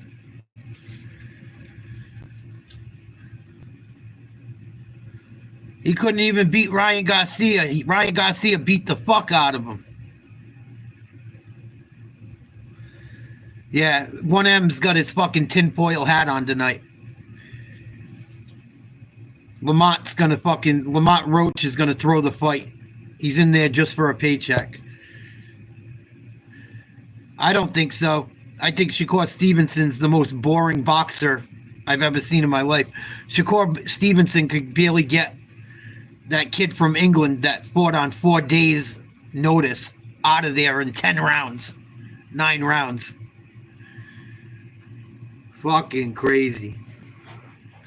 Shakur Stevenson would not beat Tank Davis. No fucking way. Shakur Stevenson would just shell up until the rep said, "You're going to throw a punch?" You guys are fucking nuts. Shakur Stevenson probably can't even beat fucking Keyshawn Davis.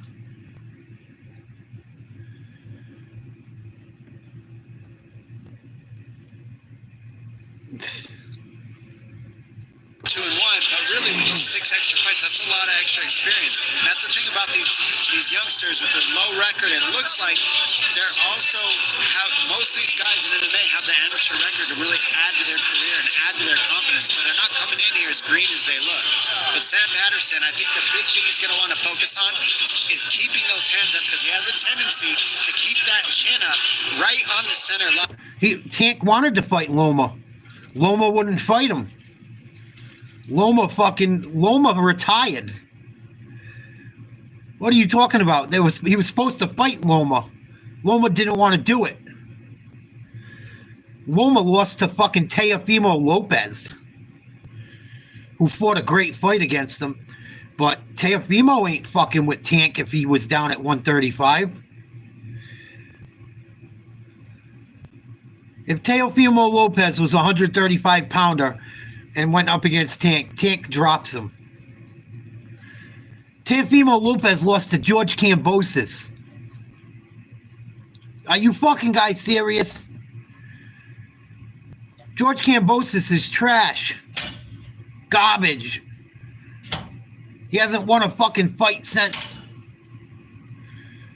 Come on, you guys. Do you guys even watch sports? What the fuck? Teofimo Lopez lost to fucking George Kambosos, dude. And he beat Loma. Come on. What the fuck? Of course, you always watch film. I mean, any NFL football player, quarterbacks, whatever you watch, you know they've watched film. So this man has taken that approach also to make... Styles make fights. Well, Tank knocks everyone out he seems to face. If Styles make fights, Tank style is knocking motherfuckers out. He's knocked out 28 out of 30. Come on. You guys are fucking crazy. He's fought all these guys bigger than him and fucking wipes them out. They all come down to 135, think they're gonna bully Tank. And it never works. You guys need to stop hating. Need to put some respect on Tank Davis's name. And when he retires one day, and he's one of the greatest ever, you guys will all be sucking his dick. Guaranteed. Different athlete now than he was when he was competing 15 pounds south at lightweight. Well, we are excited for this welterweight tilt. If you cannot tell, let's get to the tail of the tape for the main card opener. Danny Barlow, 29. Sam Patterson, 28. Patterson with an inch in height. No issues on the scale for either man. It's a 1-inch reach advantage for the American. Danny, left-handed god of Barlow. All right, now for the particulars, back inside of Joe Martinez. And now, ladies and gentlemen, here we go! Live from the UFC Apex here in Las Vegas, Nevada. We welcome you to UFC Fight Night. Cop versus Amabayev. And now, fight fans, we are set to go 3 rounds this scheduled in the UFC welterweight division.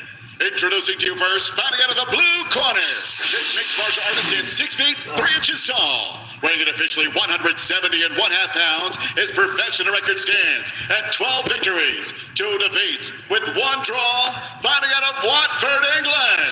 Here is Sam Patterson. And across the octagon, his opponent fighting out of the red corner. At 6 feet 2 inches tall, this mixed martial artist also weighed in 170.5 pounds. In 9 professional fights, he stands perfect. 9 victories and no defeats. Presenting the undefeated welterweight from Memphis, Tennessee. He is the left hand to God, Danny.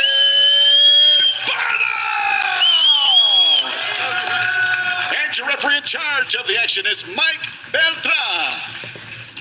Mike Beltran. Barlow's a heavy favorite. If you bet $300 on Barlow, you win 100. If you bet $100 on the white dude, you win about 300. Barlow's a heavy favorite. He's undefeated. Danny Barlow, All right, gentlemen. minus 305 betting favorite You ready to fight? at Let's go. close. This fight block is brought to you by Bud Light, official beer sponsor of the UFC. Patterson donning the black tonight. So this is the fourth fight of the night where we've got a southpaw versus conventional matchup, and that's why you see Barlow always lands that left hand, because he's the southpaw. That's the power hand. That's the hand in the back. So the back leg and the back hand for both these guys are their weapons. And as you can see, that lead hand fight is different. Normally you lead with a jab. In this stance, you're hand fighting with that jab hand, and you're looking for power shots.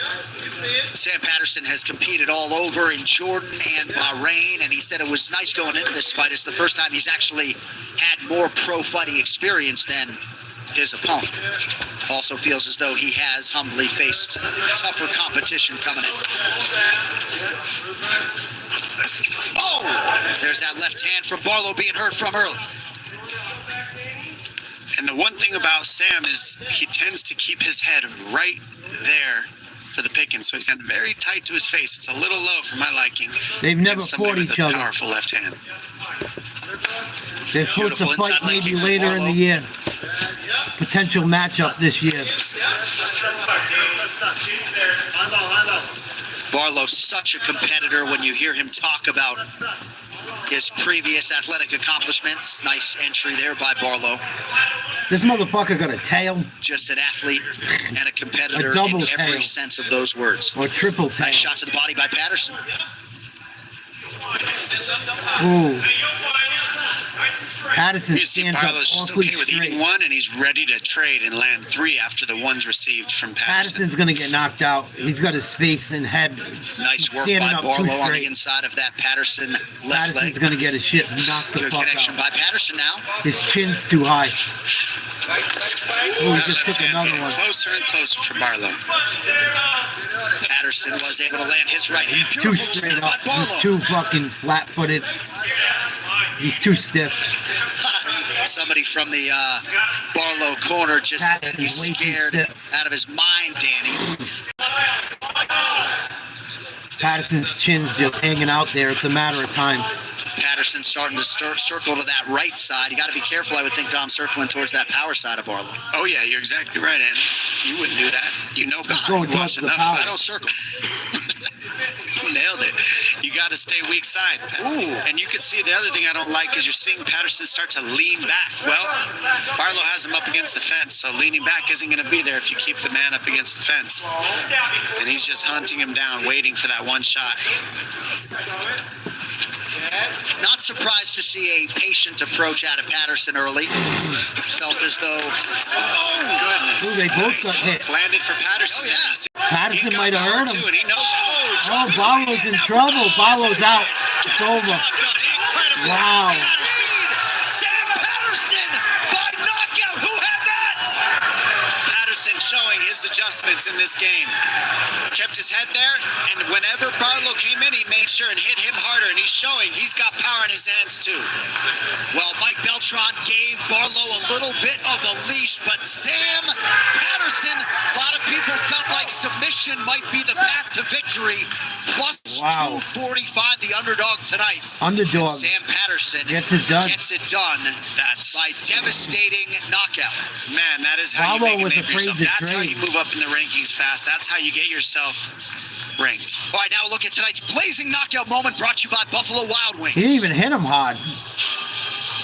I mean, you see Barlow right there, he don't clipped got a him with chin. the right hand because Barlow came in recklessly. He was Barlow just throwing don't hooks, even got a and chin. Patterson That's waited what it and is. cut right in between those hooks. Very He similar didn't even to what hit you him with a saw hard shot. Adesanya do to Pereira up against the fence. He found He one hit him with a shot little left, until it got in. hit him And with a then decent the right, blood in the off water going balance. for the finish here. Look at that shot that lands at the end. Two heavy shots at the end to get the finish. Not easy to do that. Incredible. Barlow got a glass jaw. He didn't hit him with that much. The right hand he hit him with hit him like on the side of his face by his ear. And it like grazed him. It wasn't like a hook. It was a straight right. Barlow got a glass fucking chin. There goes that 9-0 fucking streak.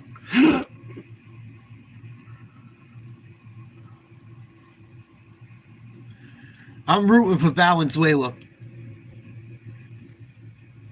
I don't know if he'll pull it off, but I'm rooting for him. Just because he beat Pitbull, and I like Pitbull.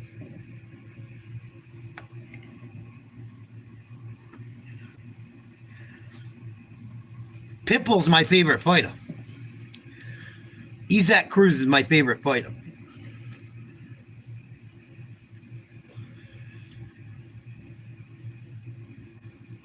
You're calling 7th round in the Tank fight? I think that's when Tank called it too. I think he said around the 7th. Either the 7th or the 9th. I can't remember. I know he calls his shot usually though, which makes him pretty fucking outstanding in my book. You know how hard it is to call when you're going to knock someone out? And do it? Tank Davis does it almost every fight.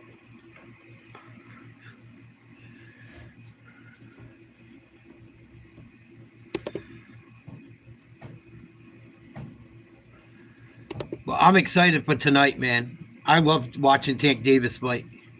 He's fun. He's so good, it's like he doesn't even take it fucking serious. Like he just goes in there chilling, doing his thing, downloads the information. The minute he's got it, here comes a fucking big uppercut or a hook, and it's lights out. And he's flipping over the dead body. Seconds round number 1. Your winner by way of knockout, Sam Patterson!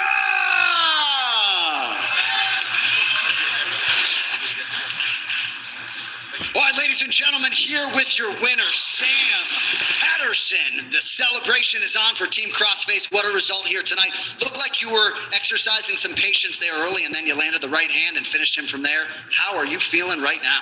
I feel amazing. That was incredible. It's good to come back here where I got my first contract and hopefully secure my second contract. I know you were excited to compete here in the UFC Apex. A lot of people fancied you by submission here tonight, but you get it done by knockout. Was that at all surprising to you? No, I said from the get-go, I'm not just a grappler. I might have grappled and submitted the last 2 opponents, but I'm a mixed martial artist. I can do it all. We're going to show you some of the highlights. I know you're going to enjoy watching this one back. But going into this fight, Danny Barlow was undefeated. You were excited about the step up in competition, and you were ready. Yeah, definitely. He called me some good shots. I knew that he played chess, not checkers. I said it from the get-go. I had to be patient and take my time. He called me with some good shots. That dude got a glass chin. I just caught him with better ones at the end. So as you spin this thing forward, you have had a different look in your eyes since moving up to welterweight. You feel like it's helped your personal life as well. What does the future hold? And is there He a hit him name with on a the good tip of your one when he was down. There's no name. I want to keep proving myself in the UFC. When I hit that top 15, then there'll be a name.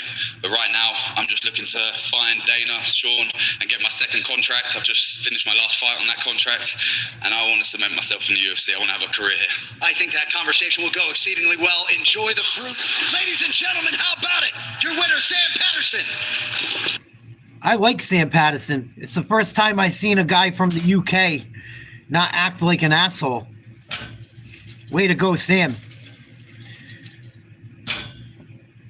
I do believe the guy he fought, Danny Barlow, has a glass jaw, though.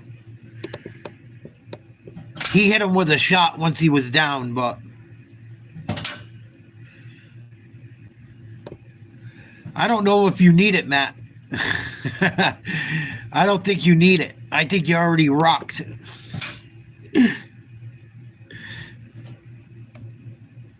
All that hating on Tank Davis, man. I think you've been drinking already.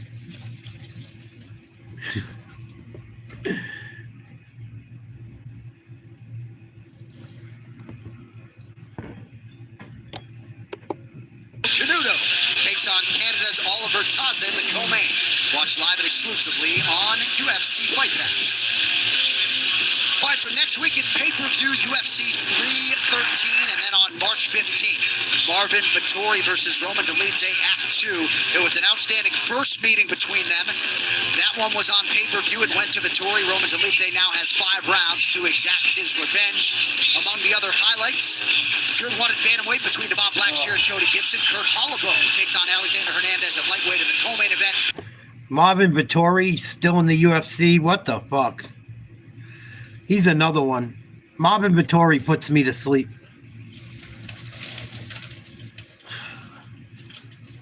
I hope Dolidze knocks him the fuck out. I'm sick of watching boring ass Marvin Victory. I think he's a fucking boring motherfucker. I think they should have him and Sean Strickland fight. Whoever loses is out of the company. Because they're both just as boring as the other. I want to see Vittori versus Strickland. Whoever loses is gone. Or if someone don't get knocked out and both of you aren't bloody, you're gone. Because you're both boring the fuck out of me.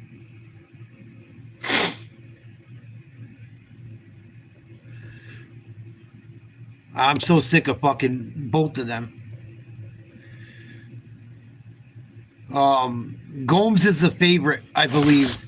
Gomez. I don't know if it's spelled Gomes. It looks like it's Gomez. Maybe they say it Gomes. Hyder Emil, the underdog from the Philippines. But I'm sick of the fucking boringness on some of these pay-per-views.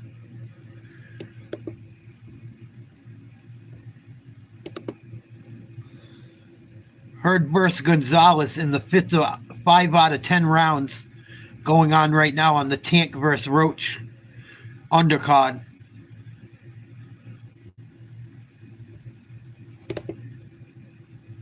I'm going to stay with UFC until we get towards deeper into the card. UFC should end around the time the good fights start on the pay-per-view.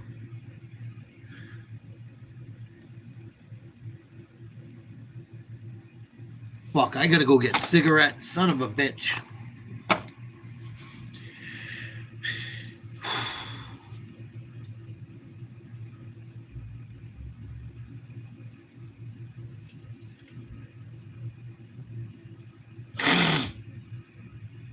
Who's done? Strickland or Vittori or both of them?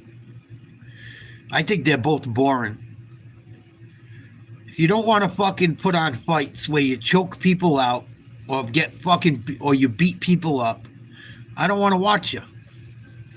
If you don't want to be a champion, I don't want to watch you.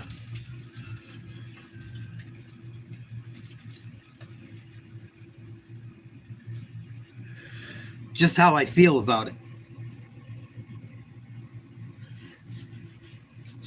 Sean Strickland's last 10 rounds against fucking DDP were terrible. The first fight was way better than the second, and the first fight was still kind of like, eh. For a guy that acts like he's so fucking tough, and he's down for the shit, he's got a funny way of showing it when he fights.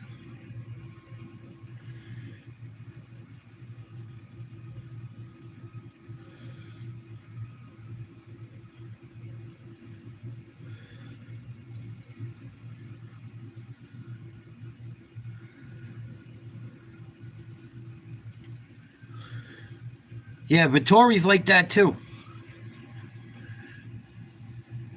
He talked all that shit. He was going to go after Izzy and this and that. That shit was boring as fuck. Vittori never should have fought Izzy. He wasn't good enough.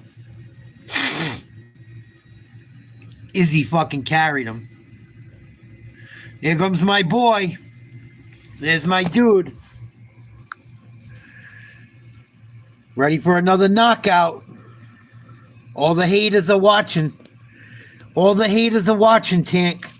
Gotta shut him up again tonight.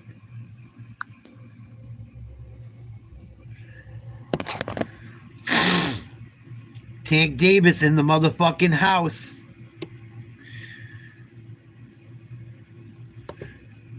I can't wait to see him flatline this dude.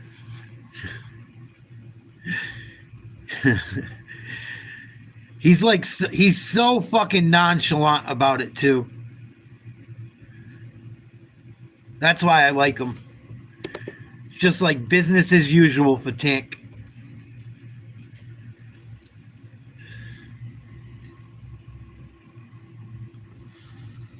от боев в этом месяце, который мы, мусульмане, должны мы как бы простить. Он это знает. Он думает, думает, что у него есть какой-то шанс выиграть меня.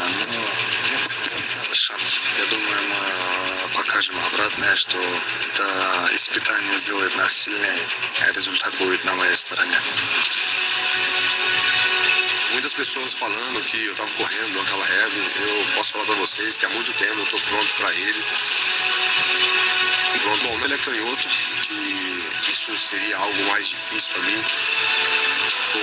Como eu já falei, desde o kickbox, já lutei com adversários canhoto, no amador lutei muito também. Tem algumas estratégias ali que a maioria das pessoas não faz. Eu quero ser campeão, quero manter ali o meu cinturão.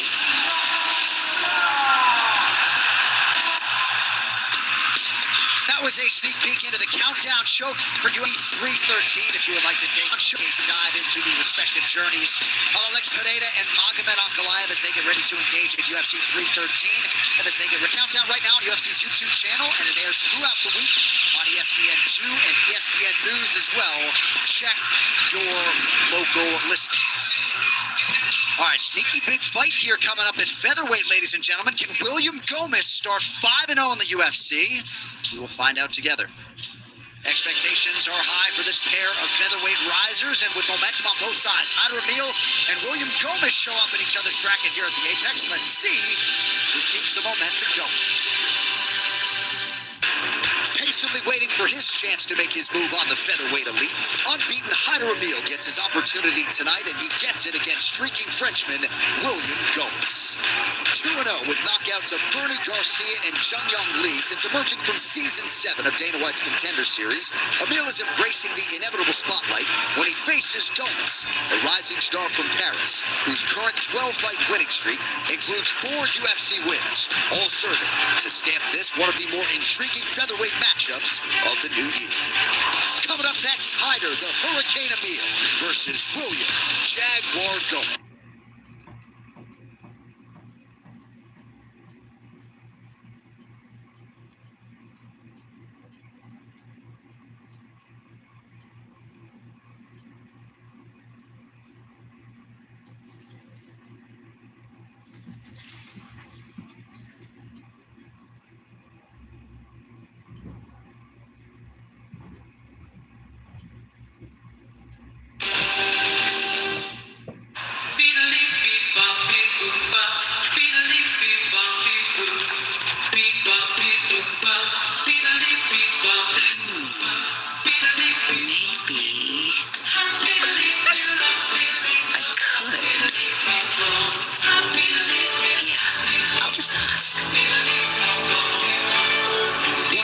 Ozempic is right for you?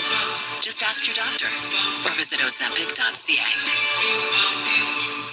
Buying a car is pretty daunting. But the price badge on Auto Trader really gave me the confidence that I was putting my money to good use. I think these features definitely boost the confidence. The price badge is awesome. The answer is Auto Trader. Hi, we're Felix, here to help Canadians get erectile dysfunction care discreetly online. Just answer a few questions and connect with a practitioner to see if a treatment plan's right for you. Plus, free delivery. Start your free visit at felix.ca. Introducing Splenda Stevia. Grown by farmers to help people reduce sugar. Our plants are sweetened by sunshine. Grown on our farm. Enjoyed at your table. You're applying to be an expendable? You read through the whole application. I should have read through it. I really hate dying. Always. Every time. This is going to be fun. I think the dose was too high. Who cares? He's going to be dead in 10 minutes. Every time you die, humanity moves forward. I got a job to do. Mickey 17. Only in theaters March 7th.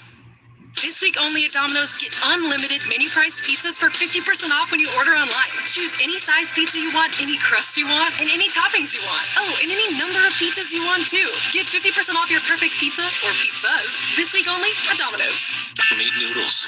She's part short hair and part ninja. Make the Bissell Crosswave Hydro Steam. It's part vacuum, mop, steamer, and Ninja Nemesis. Bissell, a new breed of clean. And is there a lot of pressure on this young fighter here tonight? Fighting is life. This is my belt. I earned this in blood, paid in full. This is mine. Everyone gets knocked down, but fighters get back up. You cannot break me, I promise you. Adversity is the road to victory. Sacrifice is the price for glory. The very struggle for survival is the fight for greatness. Grapefruit League action. Phillies, Blue Jays, Sunday on Sportsnet. Warning, the following program contains extreme sports and violence and may not be appropriate for younger viewers. Viewer discretion advised.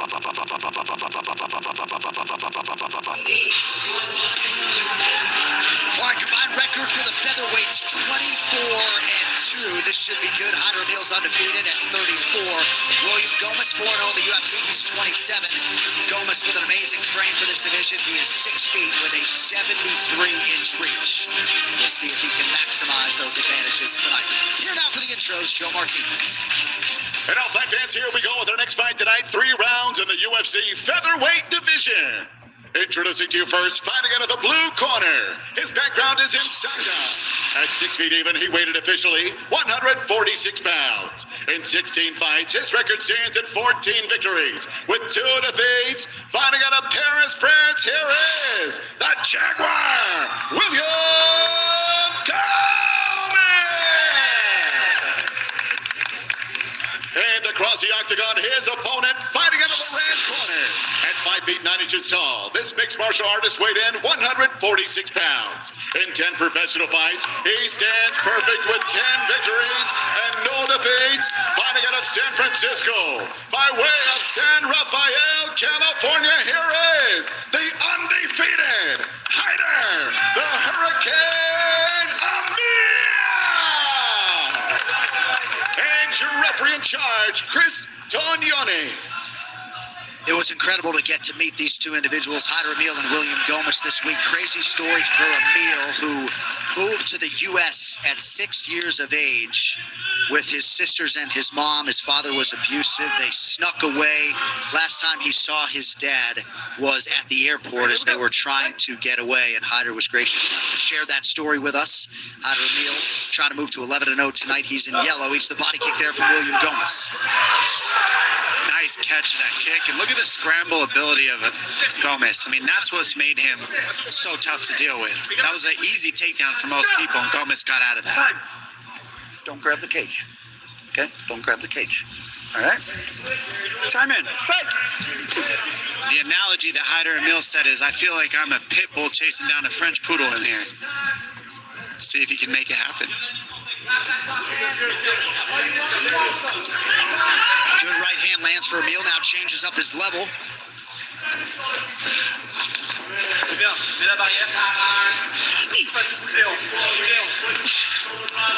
Knee to the inside for Emil. Gomez very good in the clinch and lands a nice knee. Right now he's under the armpits of Emil, which keeps Gomez safe from a lot of good offense from Emil. That's a fast raise of the knee by Gomez. Gomez doing a really good job controlling the inside space, meaning he's inside the arms of Hyder Emil in each of these scenarios so far up against the fence. That's how you stay safe against a good grappler. You stay on the inside space. See how he's inside the shoulders and underneath the armpits? Yeah, that's where he's staying very safe. Not a lot that Hyder can do as long as he's on the outside of Gomez's clinch. See, he's always underside, always inside, always under the armpits. It's very safe positioning for Gomez right now. All right, Gilbert Melendez chiefing the red corner. He's got a lot to say. Coach's Cam is brought to you by Cuervo. Circle left. Good, good. Don't come down the middle. Time. Parry slip left. Parry comb. Parry comb. Circle left. There you go.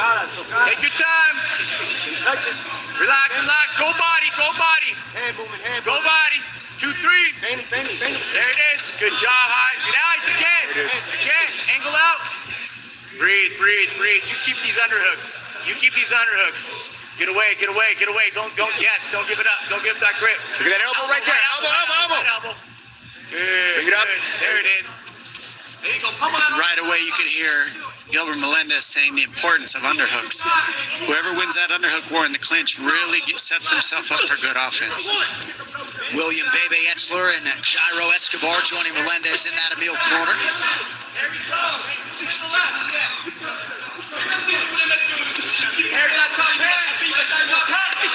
Nice inside leg kick by Gomez. Yeah, he's sharp. That inside kick's helping him a lot. Changing levels at the right time. Got the under. It's a 50-50 clinch because one's under the arm and one's over the arm. That's a 50-50, so it's pretty even in that position here. And now you see Gomez digging underhooks. That's how you stay safe, especially against a shorter wrestler. You jack them up, you lift them up, you use your height and your size to lift up the shorter opponent. And it doesn't matter how good you are at wrestling if you control this inside space the way you're watching Gomez do it. Gomez reps the Fight Factory. Ben Sarfati, chief in the corner tonight.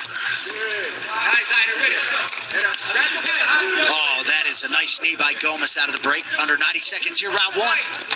Nice kick. And I love how Hyder just keeps moving forward through it. You cannot take a step back on Gomez because he gets more and more dangerous. And you're seeing Hyder just marching forward through all of it. Go, suck it up, suck it in, pull it in. Hip toss forward. Hip toss forward. Hip toss forward. Good.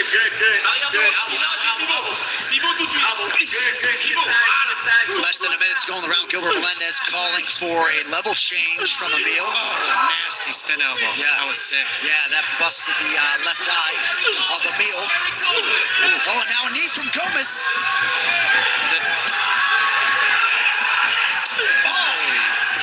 Back is partially blocked, and Gomez right back to it now.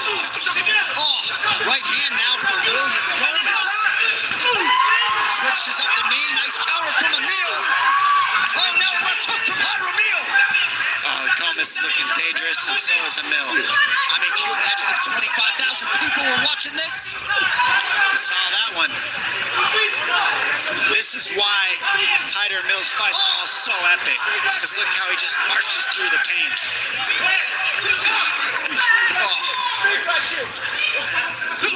Oh, head kick from Emil late in the round.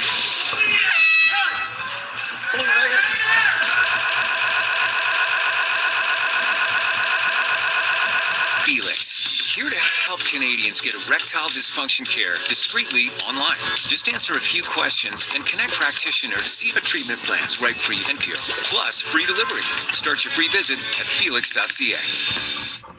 This is Kate.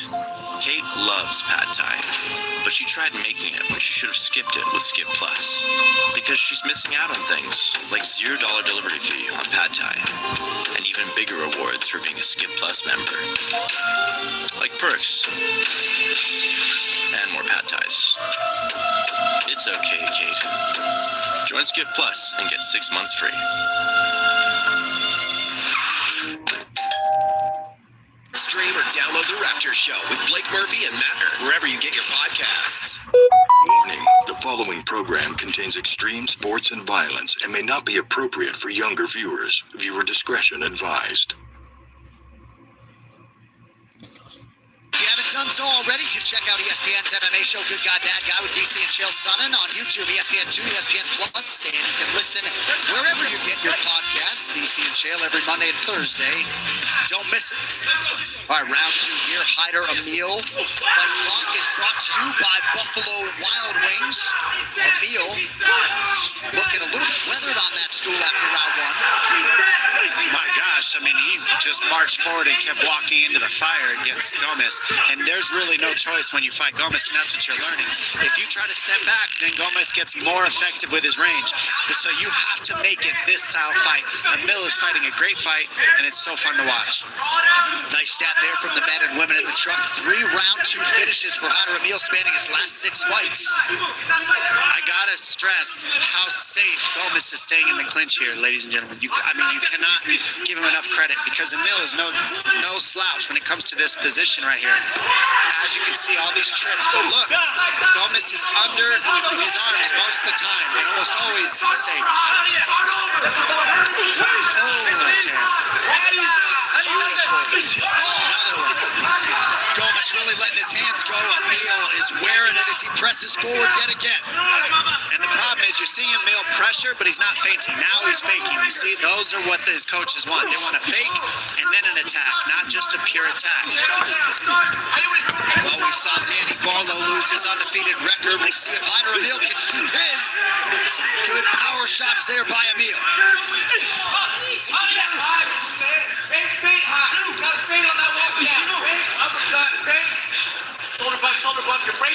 What a grueling pace thus far. Man, a couple back fists, one of the spinning variety from Gomez. Oh, nice to the body. I mean, that was picture perfect. Left hand lands. Heider is just a piece of steel. He just keeps going forward. And a big right hand from Emil. Back and forth we go. 3 minutes now to go round 2. This is the range that Heider wants to keep it. That's why he keeps marching through these strikes. Gomez is hitting him, but Heider knows I can pay now or pay later. I've got to eat these shots and keep the pressure. He'll wear down. That's his hope. Gomez really showing off the hands here tonight. He's just showing how slick he is, and he didn't look to be really breathing that hard for the pressure that Heider's putting on and the amount of strikes that Gomez has thrown. Both these guys look really good on the cardio front. Good right hand after the inside leg kick. Heider Emil starting to find the range now.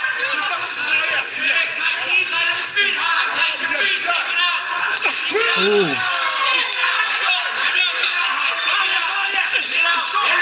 Good right hand counter by Emil. And another thing that we got to give credit to Emil for is notice he's not following the back leg of Gomez. He's always heading him off. And that's really helping him out a lot because he's not following. He's moving ahead of Gomez. And that can keep him moving back. That's what he's got to do as a shorter man.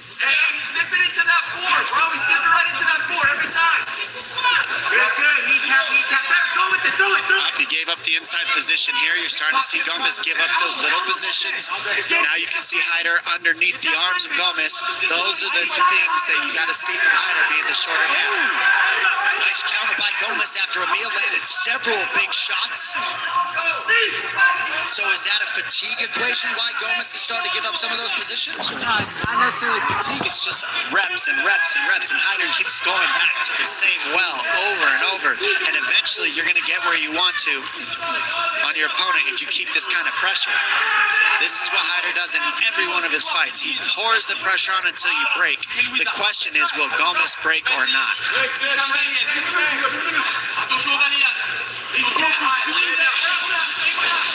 Already a personal best in terms of significant strikes landed for William Gomez, and he's done that through just 9 minutes.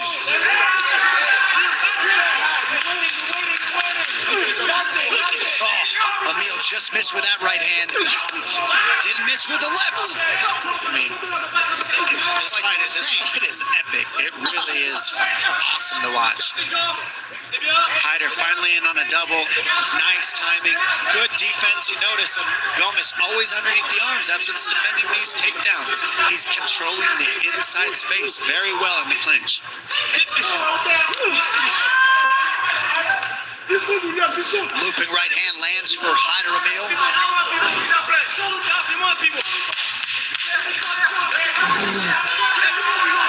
A much-needed 60-second respite for both athletes. Third and final round coming up.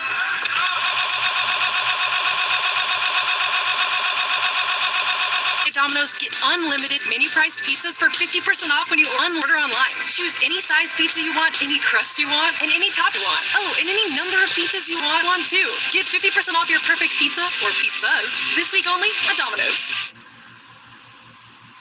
It's fine. It happens to most guys. It does. These days, Canadian guys have Phoenix.ca to connect with a physician about ED treatment plans that may be right for them. Or hair loss treatment plans. Phoenix makes discussing them convenient as well. And if this just isn't working for you, you can discuss additional weight loss treatment plans through Phoenix.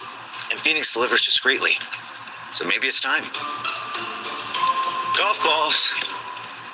Chicago Wednesday, all new on City TV. Warning, the following program contains extreme sports and violence and may not be appropriate for younger viewers.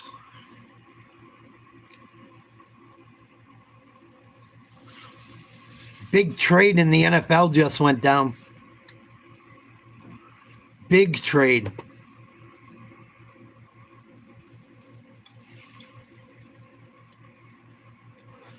Big trade in the NFL. Wow. Gomez off, and in order to do that, you got to square up and Washington Redskins just got themselves a #1 wide receiver, boy. I don't know how much he's got left in the tank, but the Redskins just traded a 5th-round draft pick this year for Deebo Samuel. Wow. If he can stay healthy, Redskins could fucking win it all next year. Wow. We don't need your scorecard. A lot of 1919s out there, but Gilbert Melendez really lighting up his pupil hide after round 2. Trying to get him They got him for nothing. produce over these final 4 minutes. What the fuck? They got to pay him a big salary, though. Big miss by Gomez.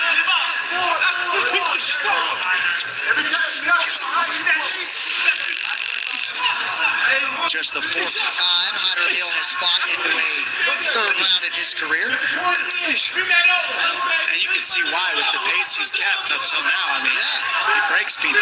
And this Yeah, he's shows tough. Gomez is I just think he's dangerous. winning this 3rd round. He's slick, he's quick, he's got footwork, he's been on the back foot the whole fight, and he's still not tired. Gomez looks tired. That was a labored elbow that he threw. And his offense has really been mitigated late by Emil. Oh, big left hand. Left hook. El Nino like that one. There it is. Emil's Gomez can't stop him from coming forward. up on that pressure. Emil's the type of guy with his style to get you tired and say, okay, are you ready to race? Oh, That's what we're takedown. seeing right here. He waits Emil's till gonna you get pull to this the off, deep I end of the think. water, and then he starts the race then. And we're seeing Emil get up. There'll be an ahead upset. in the scorecards in this 3rd round by wearing down Gomez for 2.5 rounds.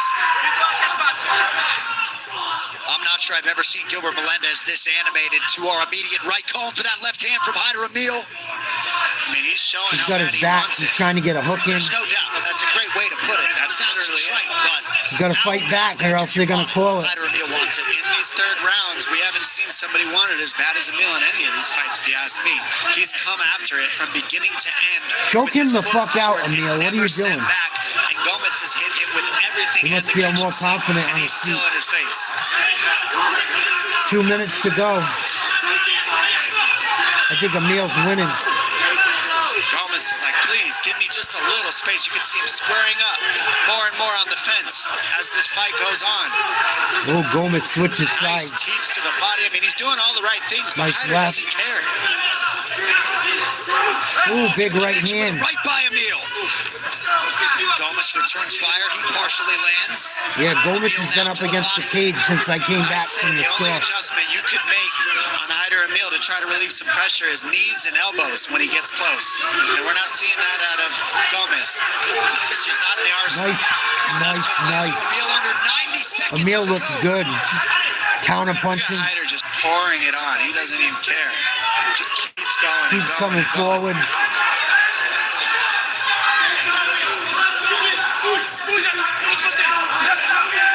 A 1 minute to go. I'm telling you. 1 minute now to go. Nice knee. Emil. Both fighters have landed exactly 96 significant Oh, strikes. big left hand for Emil has Gomez. come on strong late. It does show you, though, how close. Yeah, it's close, and then that's when the judges go, okay, damage and ring generalship, right? And ring generalship has been won by Hyder. He has been marching forward the If entire Gomez fight. doesn't hurt him, he's gonna lose. Gomez on his heels. So we'll see how they judge this. What a scrap. Nice left-hand connection by Gomez. Emil able to raise his guard for the follow-up offering, and now Emil, the uppercut to the body. Come on, one more takedown. Perpetual Nice. motion and offense from Hyder Emil. It's not going to count as one.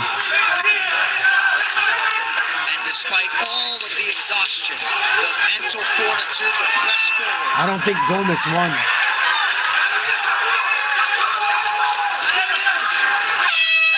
I think Emil won. Cheer, ladies and gentlemen, William Gomez. I missed the first round, but I caught the second and third. Tonight, more than 100 significant strikes landed by both. I think you got to give Emil that W. Gomez, man, he didn't look too hot, honestly. Did not look like he did the last couple times out.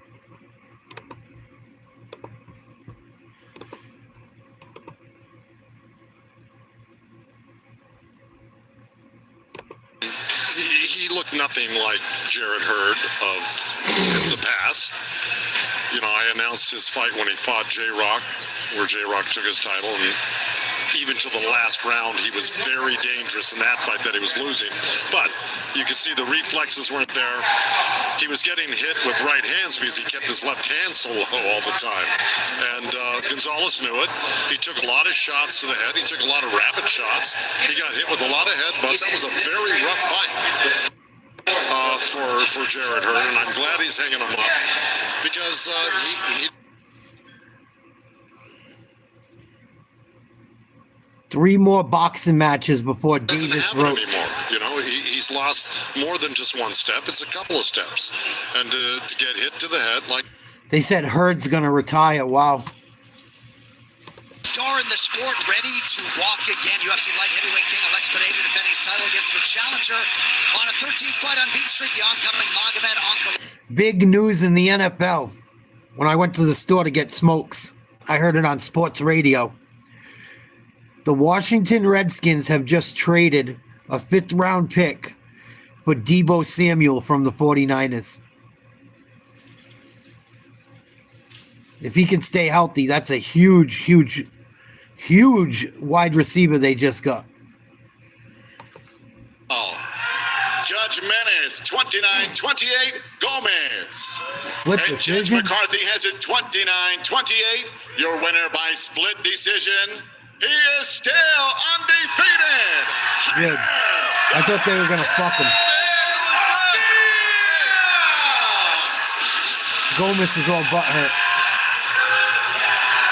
All right, ladies and gentlemen, we grab a minute here with the still undefeated He won. Hyder Emil lighting up the UFC Apex here tonight. He was the Got a lot of aggressor. fan support in here. We asked the question on the broadcast, how badly do you want it? You want this badly. Congratulations on a huge win. How do you feel? I feel great. Nobody wants it more than me. May I say one thing? So, last 6 months have been hard. I lost one of my best friends. I lost my dog. A month ago, I lost my dad. But today, my buddy, this is his birthday, Ben Court. His birthday is February 29th, so it comes every 4 years, so he'd be 9 years old right now. But man, I love you, bro. I miss you so much. His family's watching. I dedicate this win to Ben Court. I love that guy. Man, I want to win the top 15 next. I feel like I just beat the guy who beat the guy who's fighting for the belt. I feel like I deserve someone in the top 15, top 10. I can fight anyone. As you see, I fought through injuries right now. I have a torn MCL. I had a torn bicep. I came into this fight mad injured. I come in healthy, ain't no one stop me. I'm getting that finish every time. Well, your fan base is going to swell from here. Before we let you go, when you're in a fight like that, do you know that you're in the best fight of the night and that it's an absolute war? Looks like What's you it got like being a part of a scratched fight by like that? nails. Well, one, I know. I mean, I just keep coming. I can dig deeper than anyone. I got another gear. I'm tough. I'm tough as nails. To all Filipino fans, mabuhay Pilipinas. I miss you guys and everybody in the Bay Area. Stand the fuck up. Your boy coming back a winner. There he is, 11-0. Congratulations, ladies and gentlemen. How about it? Hyder Emil. Man, really really showed how tough he is, Gilbert Melendez, and that crew should be very proud of the work they're doing. Can't wait to see him against the top 15.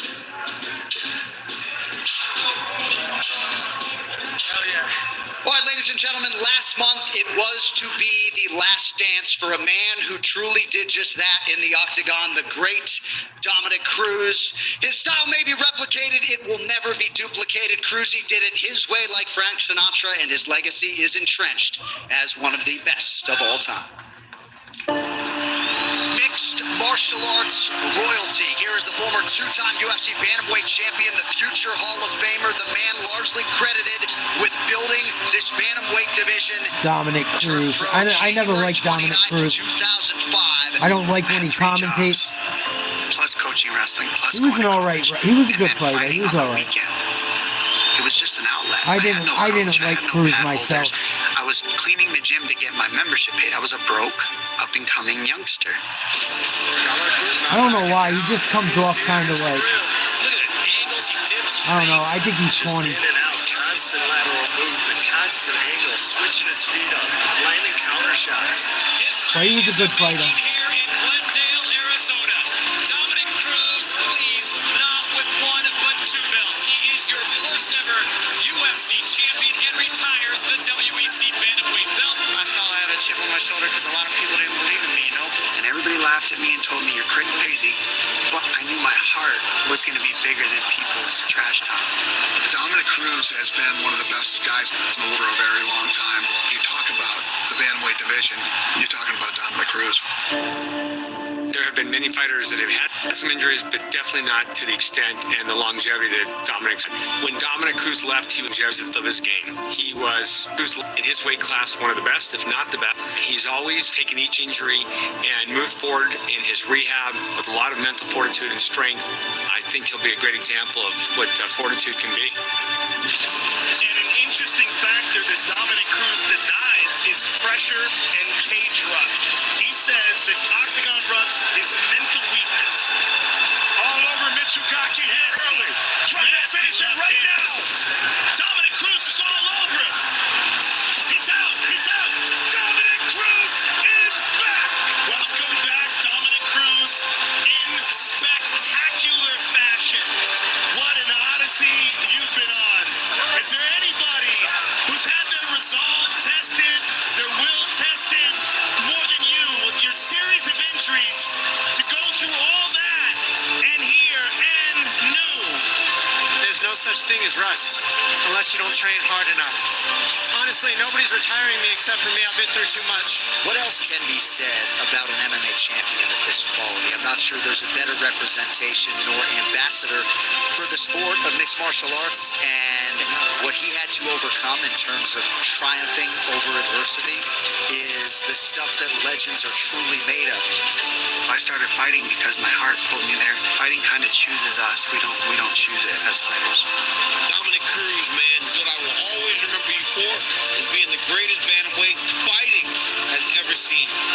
How I want to see myself at the end of this career is the guy who was willing to give every ounce of his soul to entertain and show the world what they have inside of them. Congratulations on a great career, my friend. I can't wait to sit next to you at the desk and call some fights. You get one life, and you get a little bit of time to do everything you can do. That's what there is to prove. Like, what can I get done in this time that I have here? There is only one Dominic Cruz, and we can either be sad this is over or glad that it happened. And buddy, thank you for the memories. I, for one, am very glad it happened. All of it. I'd say the biggest thing I've learned is just learning to surrender. And so when you stop fighting the way things are, He fought too you long. stop attaching so much to loss, then you can surrender to the fact that loss makes you a loser and just let it be what it is, which gives you a freedom to show up the best that you can be. Sometimes it takes more courage to stop than it does to keep going. That's right.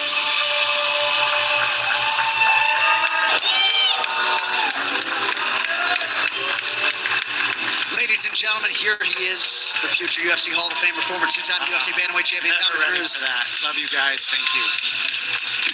So, I know that I think most special for me is just to hear from your fellow fighters. An amazing response here for Dominic Cruz at the UFC Apex. Thank you guys for all the love. All I can say is I don't know what to say. I'm speechless. I didn't know this was coming. Well, so we I don't did know this what to today say. because it's your first show back with us on the cans as a retired fighter. I just but think he's boring when I as an see the way announcer. the other fighters react to you in the fighter meetings, that I think And is he the was most boring special. towards Just how the much end of his respect career. you have from this roster, not as commentator necessarily. But when he was as in pro his prime, fighter. he was great. Hopefully that struck a nerve with you, bro. Well, it definitely did. I really appreciate the love, and I got to say, the reason why I'm respected is because I think every fighter on the roster knows how much I respect and love you all for the way that you put your body on the line for us. And I'm going to always stand for you guys. Love you all. And I know we got to move forward, but what a lot of people don't know is how much work you have done on your overall self. We know how hard Dom's worked on the physical, but just in terms of self-worth and working on yourself, no one's taught me more about life and fighting than you. So thanks, buddy. Congratulations. Love you We guys. look Thank forward you guys.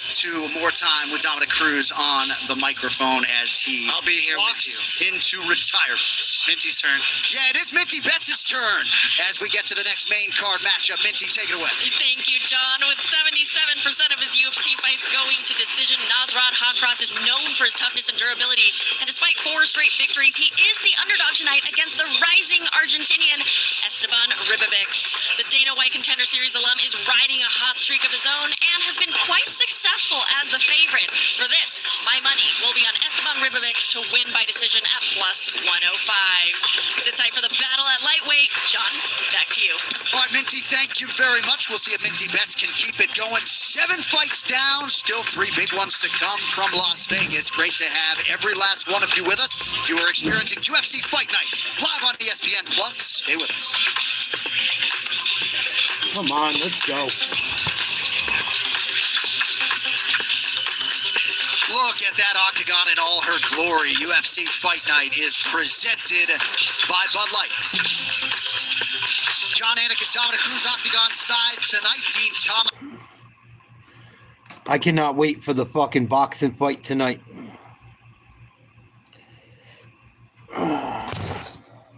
Esteban Ribovic versus Nasrat Haqparast.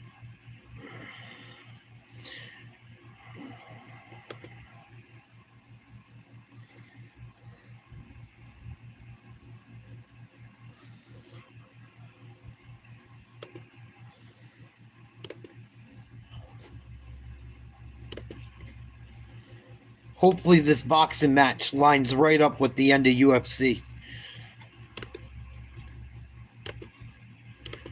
Not an awful fight night. The beginning of tonight's fight night was terrible, in my opinion.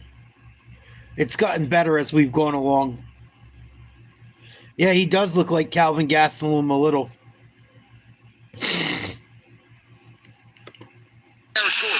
Haqparast believes this is the matchup and the fight that will produce a lightweight ranking should he be able to win. Coming up next, Nasrat Haqparast versus Esteban El Gringo Ribovic.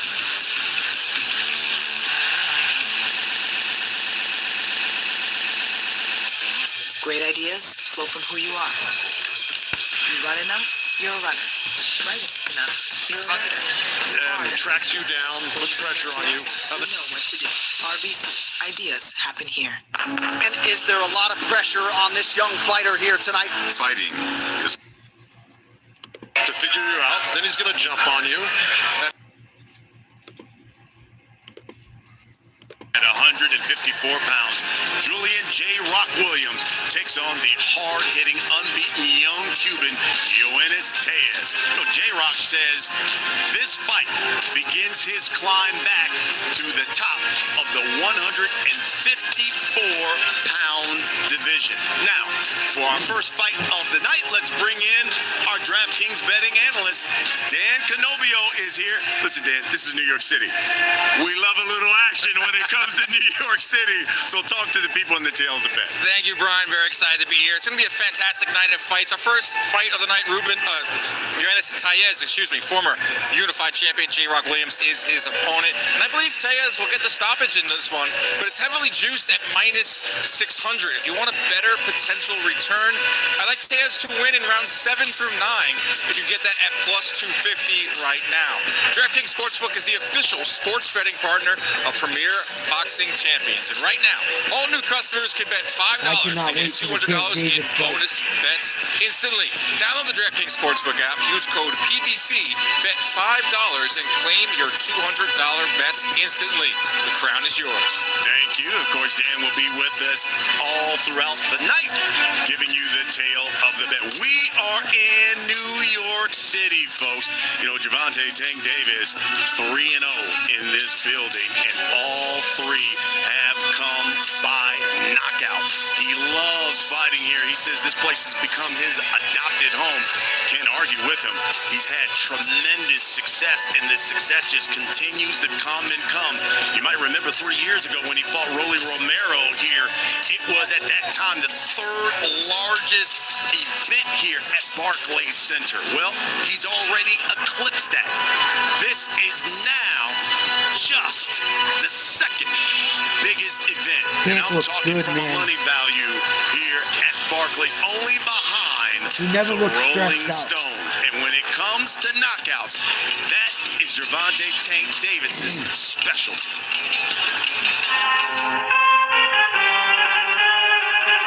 My boy.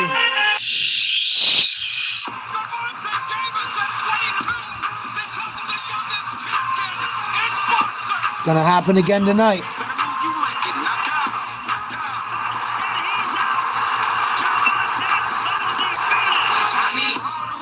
Bop. Bop.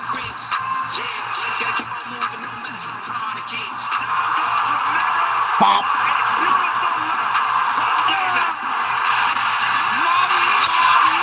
Another body shot.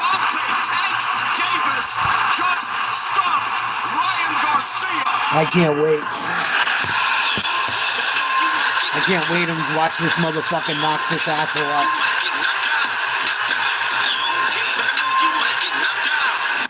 Can't wait to watch Tank flip off them fucking ropes tonight. Professionals on the scale here on Friday, 3 inches in reach for Morocco's national. Go back to the UFC. Here's Joe Martinez. And now, fight fans, we are set to go with the next fight tonight. 3 rounds in the UFC lightweight division.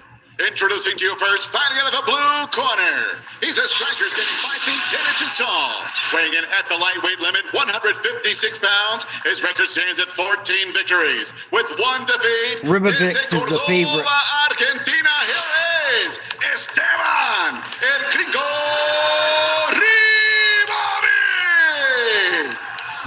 The Gringo. And across the octagon, his opponent, fighting out of the red corner. A Muay Thai fighter standing 5 feet 10 inches tall. He too weighed in 156 pounds and in 22 fights. Has a record of 17 victories with 5 defeats. Fighting out of Rabat, Morocco, here is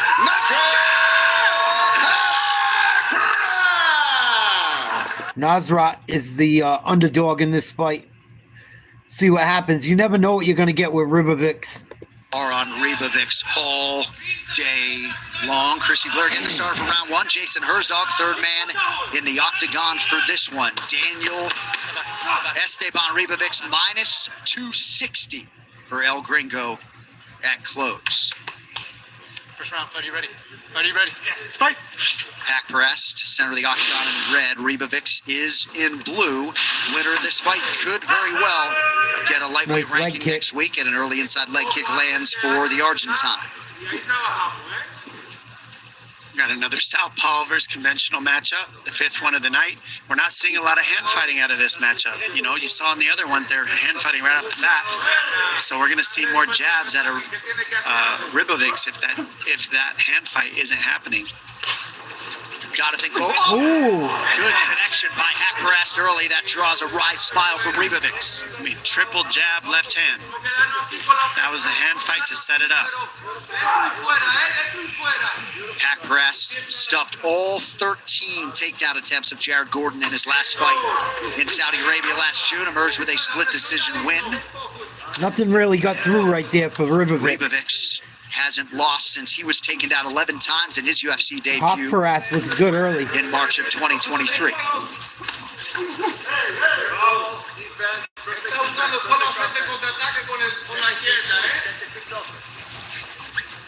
thing I love about watching both of their striking is the balance. Neither of them are leaning over their lead leg when they throw their punches. See, he just stays perfectly balanced. And that's why they get so much power, and you can't see the telegraph of the punch.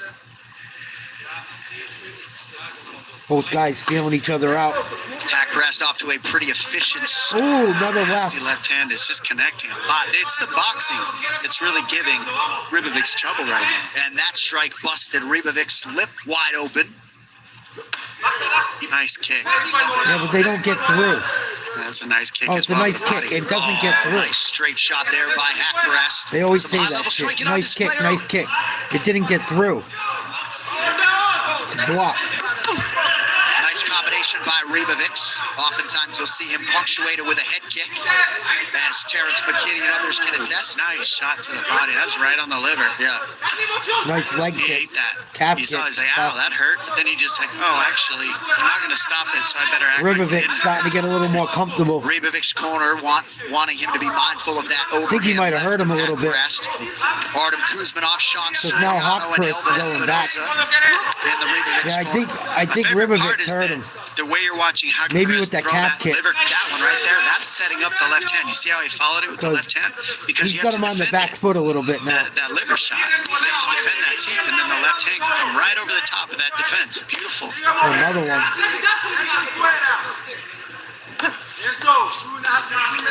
If you're Haqparast, Ooh, you nice gotta left keep hand. that one, right? To keep that going because it's setting up his left hand. Good low kick by Ribovic. Haqparast does much better when he's coming forward. Haqparast looks sharp tonight, man. Sure does. His boxing is clean. Nice body Notice how shot. he keeps going to that same liver spot. Yeah. That one right there. He keeps going there with the left and the left kick. And that's setting up his strike so well. Faraz Sahabi's got to love what he's seeing out of his student here early. Good combination by Ribovic. Here goes to the body again. Nice body Close work. round so far. That's what he needs to do as well. Go head hunting. What up, Mr. Hunt? Haqparast just isn't working. You got to go to the body more. Oh, nice left hand. Ribovic. Strong Front work kick. by the matchmakers. Put these two together. Just over a minute here to go, round one. Oh, another left. Another left. Haqparast finding the range. Haqparast looking good. And you're also just seeing how durable Ribovic is. Right, Zamo? You saw in the Noche I fight, wish. but to see it back to back, the same durability every fight. It's an attribute you don't always have. Another left There it is hand. again, another crack by Haqparast. And a lot of people wondered if Zellhuber wasn't able to get Ribovic out of there with all the power shots he landed. How was Haqparast going to do it? Well, Fuck Zelensky. it's off to a great start. Zelensky just wants more money. That's the only way. And that's one More thing that you're war. seeing out of Haqparast. He's that teep kick to the body. Trump not is a going to give difference him it. Thanks, Mr. And Hunt. the body work. See how he's always going to the body first. Appreciate they you. know that Ribovic can take a lot of shots to the head from that Zellhuber fight. So We they're got like, a dollar. We let's got a just dollar. beat up the We body. got a dollar. Hey, hey, hey, hey. Oh, another left. Huge land late in the round by the underdog Haqparast, who is off to an outstanding start. Tranquilo, tranquilo. Cool down. Calm down. I think Haqparast got the best of him in the first round. What do you guys think? I think Ribovic lost that round. It was close, but I think Nasrat did enough. Esteban hurt him, though, at one point. I don't know if it was the calf kick or the shot he sent upstairs, but there was a moment about a halfway through that round where Nasrat was going backwards, and it looked like he might have been in trouble a little bit. He was uncomfortable. He was able to regain himself. But I thought for a moment Nasrat might have been a little bit shaken up. But I think he still won the round. Tonight, middleweight hopeful set to lock up for a second time inside the Apex. Former title challenger Marvin Vettori Facing a Georgian with knockouts in 4 of his last 5 wins, the imposing Roman Dolidze. You can catch the main card 7 p.m. Eastern, only on ESPN Plus, March 15th. Nice kick to the body from Ribovics. Flurry of punches from Hack-Perez, largely blocked by Ribovics. Nice job by Sean Soriano trying to calm his guy down after a challenging round 1. 17 wins.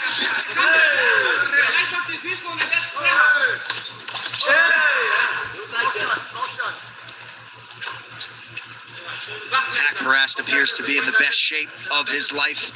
His physique has changed a lot since, say, that opportunity against Dan Hooker back in 2021. Hack-Perez plus 210 at close, minus 160 now on the live number.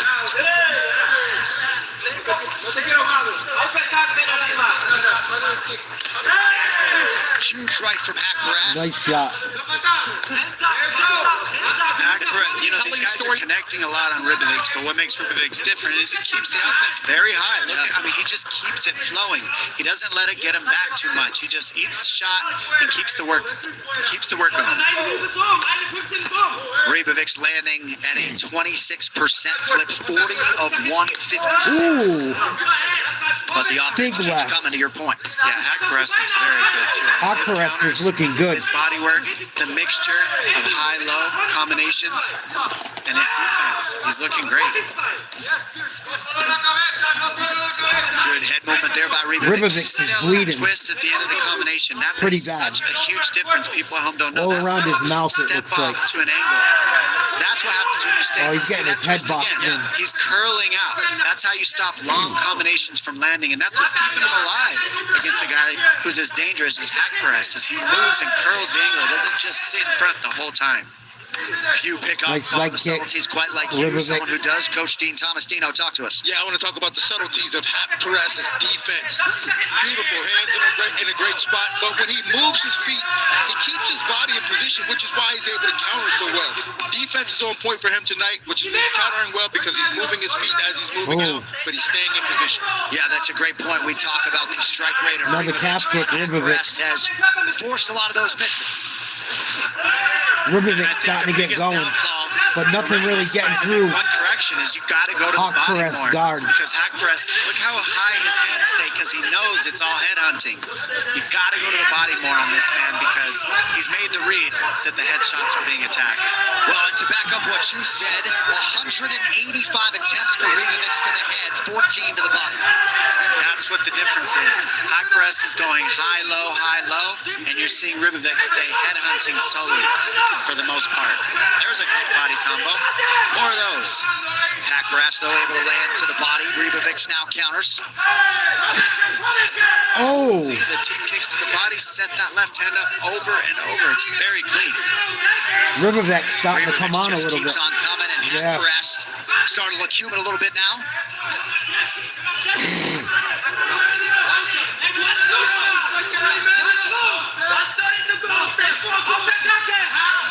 Nice job by Ribovics. He throws so many punches from so many different angles and different counts that it's just overwhelming sometimes.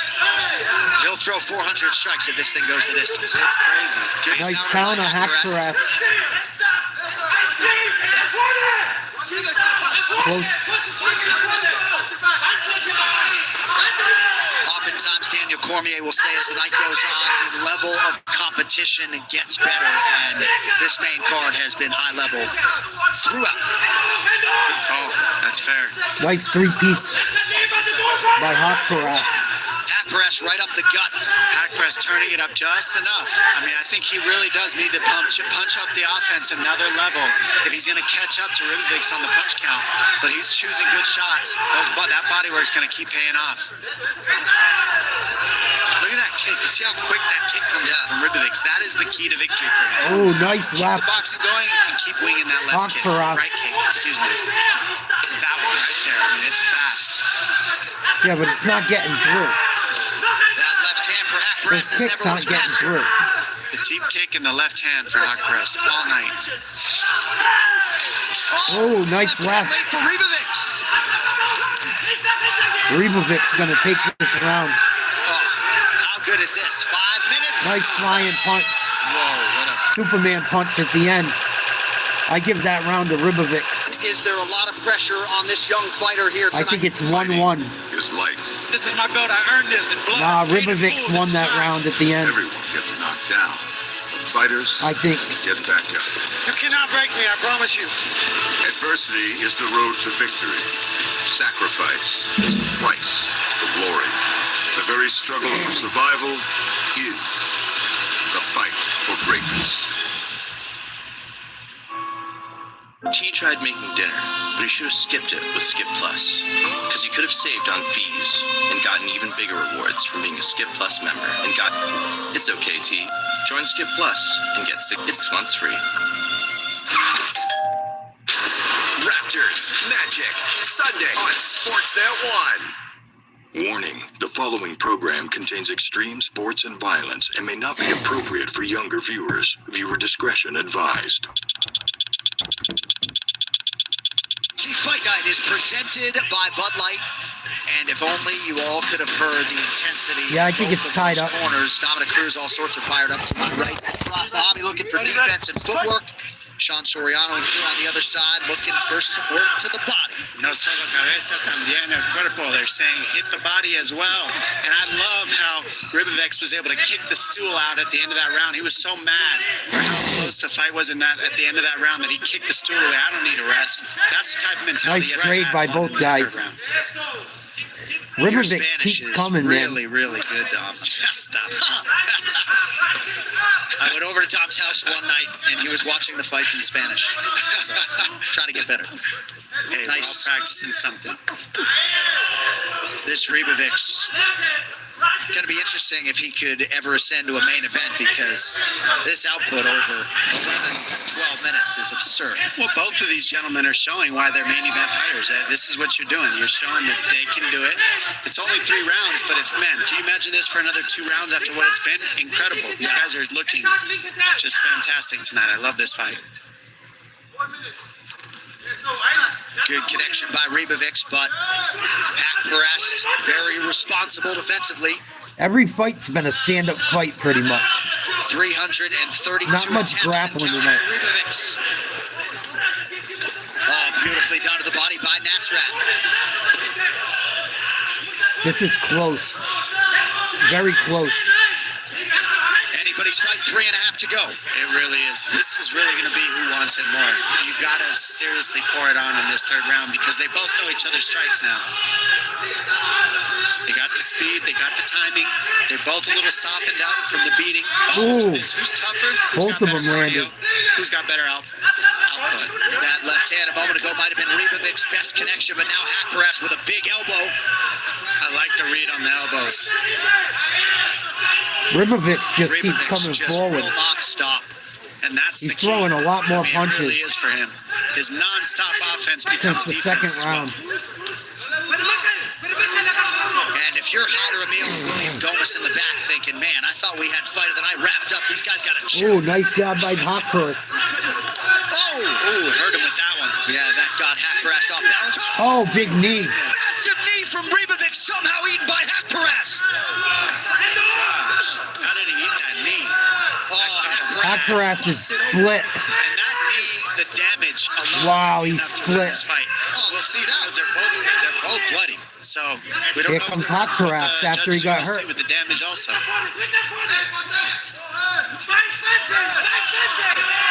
2 minutes, 15 seconds to go. What an absolute war. We are going to try to isolate that knee for you. I mean, it looks like a kick, but it ends up being a knee. It is beautiful. Perfect timing. Oh, Nice takedown. timing on the takedown. And those are the things that could have been mixed in a little early from Haqparast. Both guys It could have made bleeding. This fight open up his offense a little bit on his feet. You know, these shots aren't just for the takedown. And I think Ribovics is winning by set up the this damage much that you right do now. later in the fight.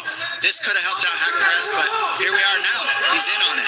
He's got a takedown. See what he can do with it. Attempted a takedown. It would be Haqparast, and wise to force Ribovics to wrestle a little bit here late in the fight. Yeah, it's not just about But he's not doing nothing with it. wrestle. It's also about wrestling to open up the strikes. Oh, he's got him inside. Striking realm. And, you know, I think a little bit too late, but he's in on it now, and that's that's what matters. He does have that takedown to his name. Well, if you're Nasrat Haqparast, you're going to need a lot of output and damage. Oh no, he lost it. To level this. Good job by Ribovics. Need from Ribovics, who sprawls nicely there. Just the third fight in which Haqparast has secured a takedown. That knee fucked him up good. Nice left hand by Nasrat. Ribovics hurt him with that knee, man. He's split. I can smell the blood from here. Oh, nice connection by Haqparast. Nice job. Ribovics stops the takedown attempt.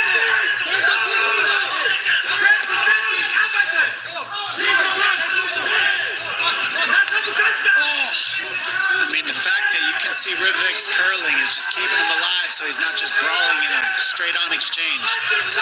Yeah, good defense by Ribovics there. The offense and the defense of these guys is just that's the chess battle between these two. Nice timing on the takedown attempt. These guys put on an amazing show for us. Grateful for this one. Awesome. Down the stretch we go. The late head kick. Nice head kick, Ribovics. Wow. I think Ribovics won. Down the stretch. What a great fight. Ribovics He fucked him up with that knee bad. The full 15. Split his whole shit. Coming up next as we continue.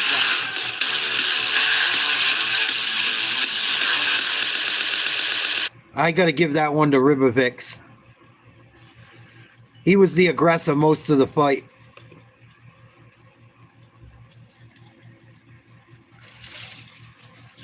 I got Gervonta tonight too, Louis. We got a lot of Gervonta haters that have come through tonight. Said it doesn't matter if he wins or not. He's overrated. He fights nobodies. I don't think he fights nobodies, but I'm a Gervonta fan. A lot of people hate on him. Yeah, I think Ribovics pulled it off.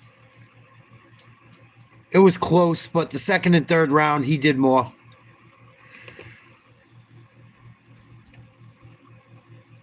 The takedown that what's his name got, he didn't do anything with.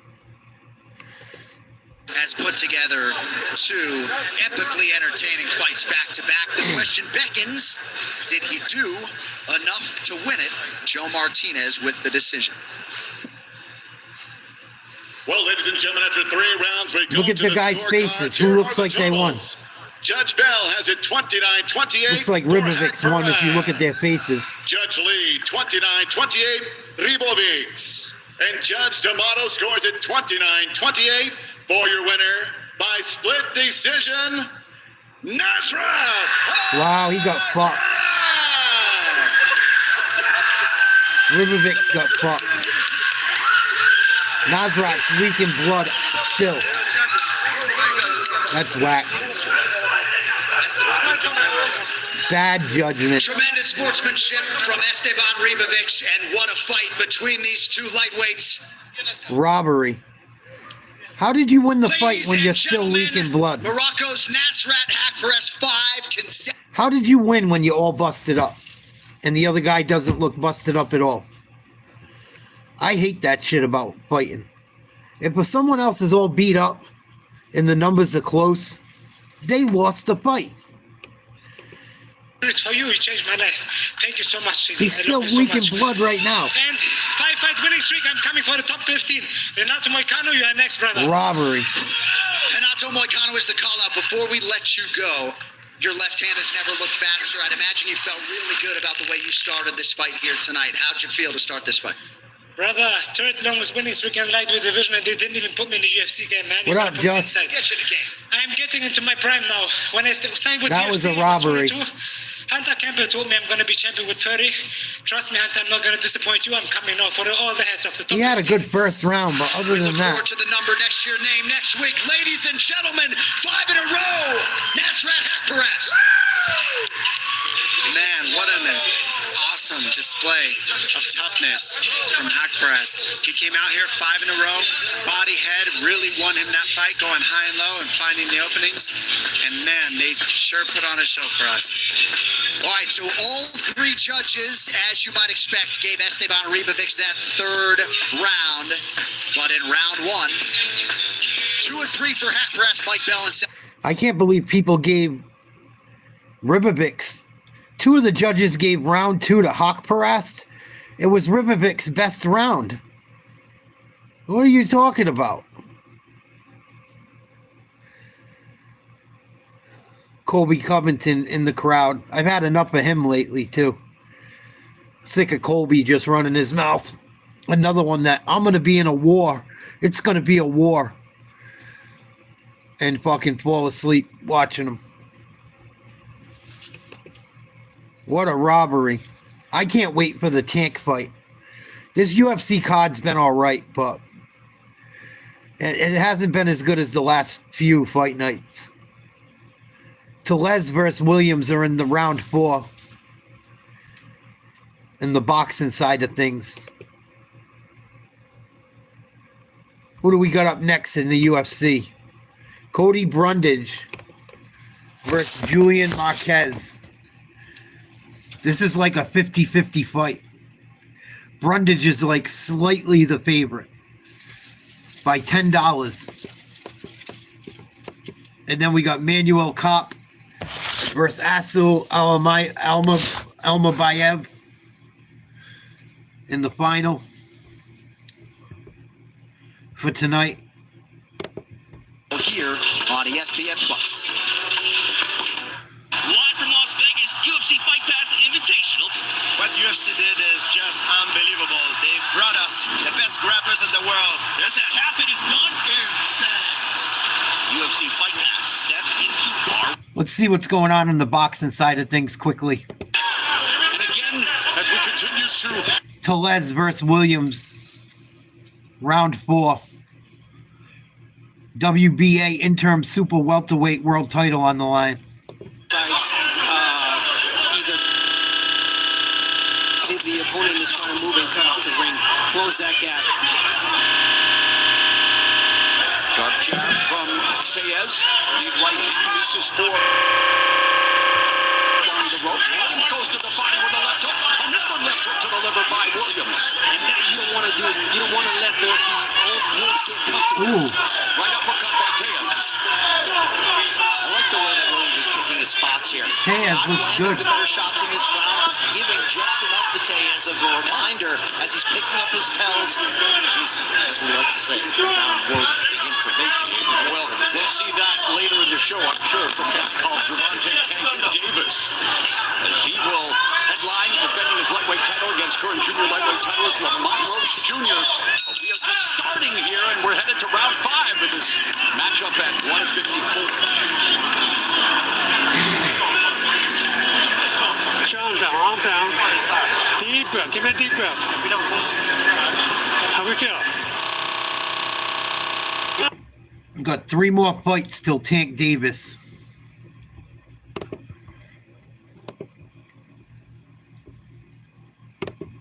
Let's go back to the UFC. No way this fight goes to the scorecards. Julian comes forward, I come forward. I'm looking to put him out. Few men have graced on the fight quite like Julian Marquez since arriving in the UFC. Every one of the Cuban Missile Crisis' victories has ended with a finish and a bonus. Tonight, in They his work first harder, start since Zamo. last June, he's expected to bring the same thrill. They work harder. They're more disciplined. They're more focused. That's why they're getting better than us. They work harder. They have a lot of champions over there that can train all these kids. And it's the biggest sport over there as well. Everyone in Dagestan is into wrestling, sambo, mixed martial arts. It's the number 1 sport out there. It's not the number 1 sport in the US. So you're not getting the best athletes as fighters in the United States. Where in like Dagestan and Russia and places like that, their favorite sport is mixed martial arts. So the best athletes are going to become mixed martial artists. That's why, in my opinion. Imagine if you had guys in the NBA and the NFL that train their entire life to become a mixed martial artist. They would destroy half of these guys that fight. It's just because it's more popular there, I think.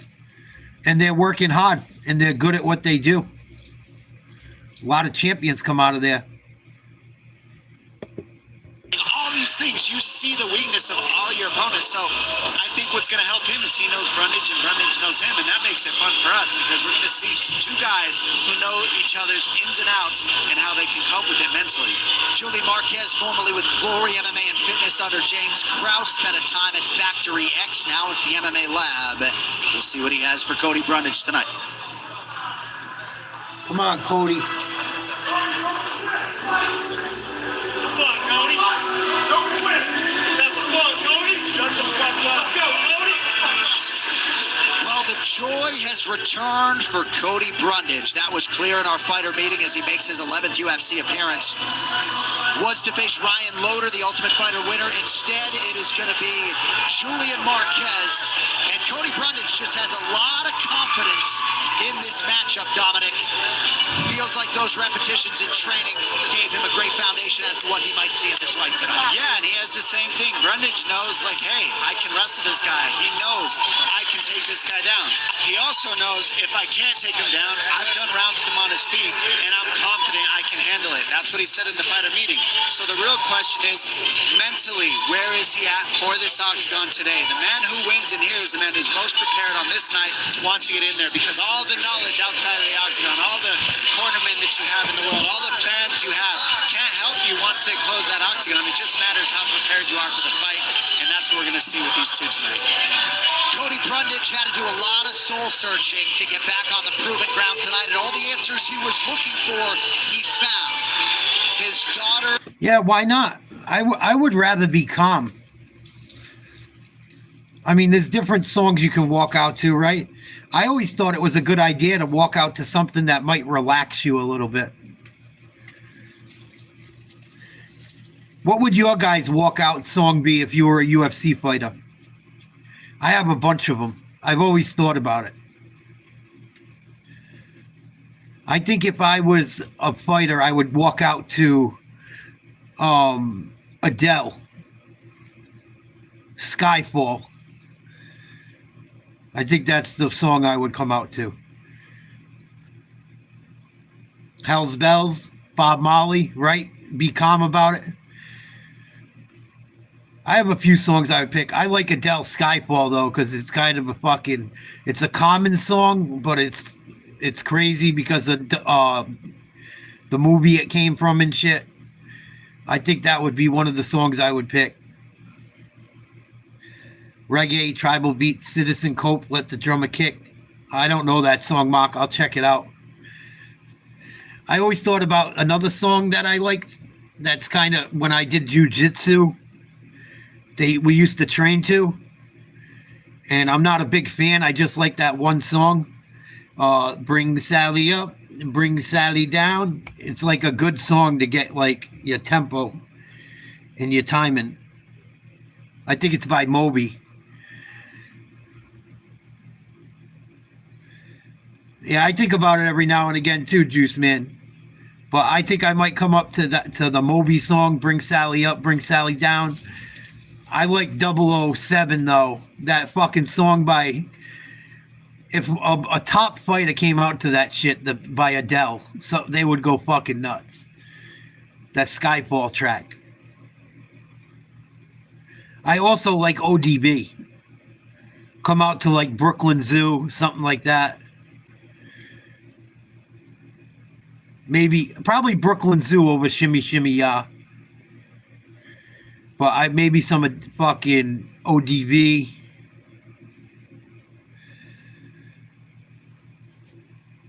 There's so many cool songs you could come out to. I would switch them up too. I wouldn't come out to the same song all the time. The red trunks. His former teammate Cody Brundage counters in blue. Come on, Brundage. Nice job by Brundage. Leads with a knee and lands the right hand. Marquez has been tough at times in his career. All right, let us check in on the coaches. Big right. Coach's Cam is brought to you by Cuervo. I think Brundage hurt him. Brundage hurt him. He don't know it. Hey, throw that right hand when he steps in. Circle. Feints. Yes. There's the right hand, Jay. He had him hurt. Fuck. Dip and drive. There it is again. Straight right. I think he got poked in the eye. Drive. Start setting up high five for me. Good. Hey, keep your feet moving. Yep. 2 phase if you have to. That's nice. He's gonna come in big. Meet him there. Meet him halfway. Hey, draw him out.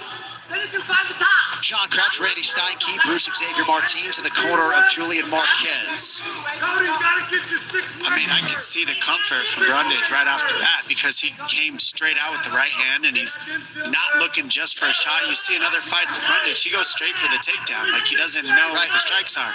You can see with Marquez, he's confident in that right hand and everything he's throwing.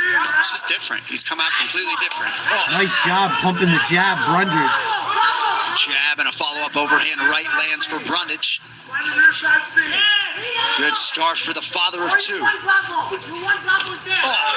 I'm rooting for Brundage. Marquez really not throwing a lot. There it is. He needs to let his hands go. Well, this is a very close fight. These guys are very waiting for Brundage. Oh, Brundage is cracking tonight. Well, the speed advantage that Brundage spoke Guillotine. of is definitely omnipresent early. Oh, he might have a... Oh, he's got a DOS. You've seen Matt Hughes land this choke on Almeida. There's a choke here. You can finish a guy from here, but it doesn't look like he's got it quite tight enough for the finish. But it is a choke that's threatening. Find the back if you want. Marquez doing the right thing, staying on the hands. Yeah, this is a 50-50 That's the fight. key to get out of that position. Marquez able to land a left hand on the way up. Oh, big right from Brundage. But yeah, that's a choke. We've seen Bring Matt Hughes Sally finish. up. That's the only time I've Bring ever seen Sally it down. finished in the octagon. Tough choke. We have crossed the midpoint of round one. Brundage able to land the jab there. Nice. He had a lot of praise as usual for his lovely wife, 6-time UFC veteran Amanda Cooper. It's a big land by Marquez. Yeah, I mean, Marquez cracked him twice. Go, he's dangerous. He's just waiting a little bit much. And Brundage is being first, which is actually rare for Brundage. But you Oh, can see the Brundage confidence again. he has in his hands Nice counter. against Marquez. Ooh, I don't know if that got through. Nice kick. I feel like this version of Brundage would do really well against a lot of opponents, but he waits a lot. And in this fight, he's not waiting. The mental confidence is there, sure. It'll be interesting on the back end of this for him to sort of assess this experience in that way, potentially. Yeah, I agree. For both guys, really. Like I said, it changes the fight when you've got so many rounds. Huge hit from Marquez. Oh, no. Just Brundage's mouthpiece out. Brundage lost his mouthpiece. Marquez stayed tough. He's Got a stayed tough, made guillotine. some big shots. The question is, can Brundage eat as big of Oh, shots? they're gonna call this. Fuck. So far, not really. Gotta get out of there, Brundage. He's shelling up. Marquez is ahead right now. Nice right, two of them. Knocks his mouthpiece out. Both of them lost their mouthpiece. What a war at the end of this round. Mark Smith now. Thank you, Jumbo. Both gun shields. Oh, big shots, Marquez. Do not stop this now. Brundage got a fucking... There's the time. The ref finally called timeout. What if they switched the mouthpiece? I think they gave each other the wrong mouthpiece. I think they got it right. Oh, uppercut from Brundage. Oh, Marquez is going down. And now a right from Cody. What's going on? Mouthpiece game. 32 seconds in the round. Looks fighting like two truckers in a truck Wow, stop. what a war. Come on, Cody, finish him. Marquez trying to survive to hear the horn. 15 seconds, it's over. Cody Brundage by first round. Wow. Cody Brundage took a massive amount of damage and came back. Brundage Roach just came out of the broadcast booth. He said, walk off. Who's the effing dog now? Brundage got hurt there, had to dig deep. Cody Brundage took a beating. That was fun to watch. Wow, I'm surprised the ref didn't call it. Oh, what a fight. They just let it all hang out. Both went That was back and tough. forth. Nobody quit. I think They had to Brundage just go is still until hurt. somebody went down. He's Good like, job he by Mark looks Smith fucked finding up a in the window corner. to get the He's fighters their broken. mouthpieces. He's like, What a holy unique shit. situation that was, and in the end, it goes to the Wow, what a brawl. Brundage. He Look at landed this that right big hand just right. trade. I mean, And knock then a each left other's in tight. mouthpieces out. Another big right. Nasty, just overhand right. Buckles He's literally him. just trading Left hooks, jab. these guys. And then at the end of it, grabs the waist and he just keeps punching. He knows Marquez is hurt. Those guys knocked each other's mouthpieces out. Holy shit. I don't think I've ever seen that before. I wonder if the ref gave him the right mouthpieces too. Makes me wonder. But Cody Brundage took a fucking beating. I thought they were going to stop the fight. He kept swinging. He was in big trouble. Big comeback. Been through Yusuf Zalal coming in and sharing a Especially, moment with the former teammate. you know how hard it is to take those big shots without your mouthpiece? He had nothing to bite down on and taking massive punches. Both of them. Wow. That's the best fight of the night by far. Not even close. Fight of the night goes to them two. In my opinion. Hey, this thing's gonna start acting up. Come on, you fucker.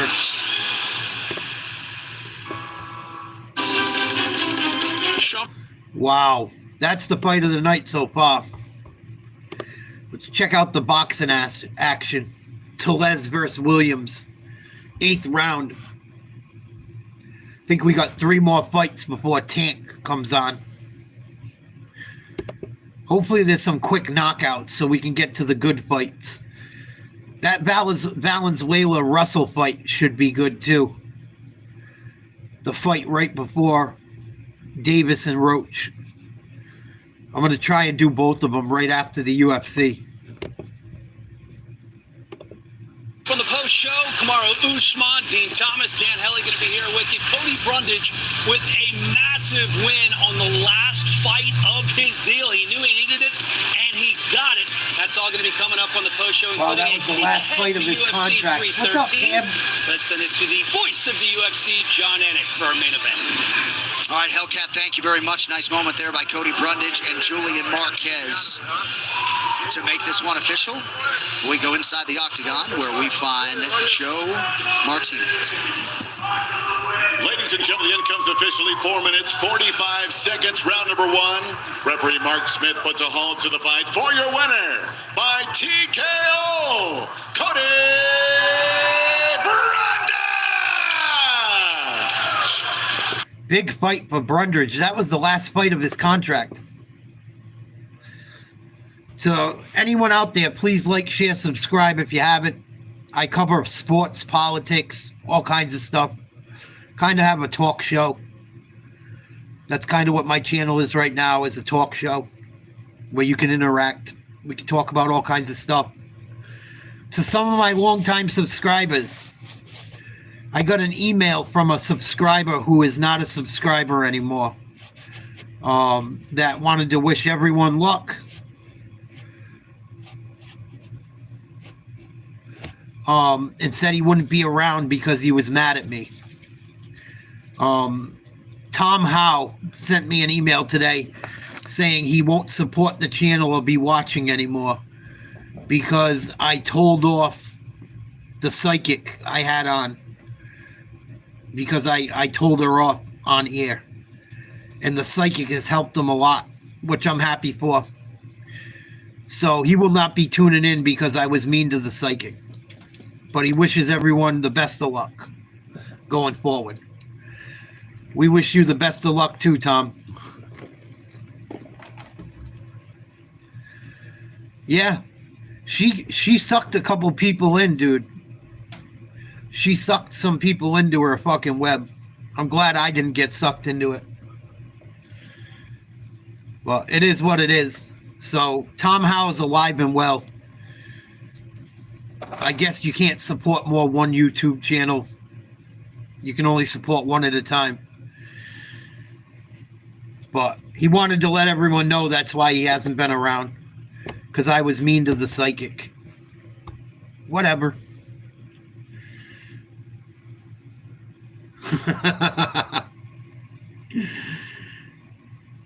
Tom's not a bad guy. He's all right. I mean, it is what it is.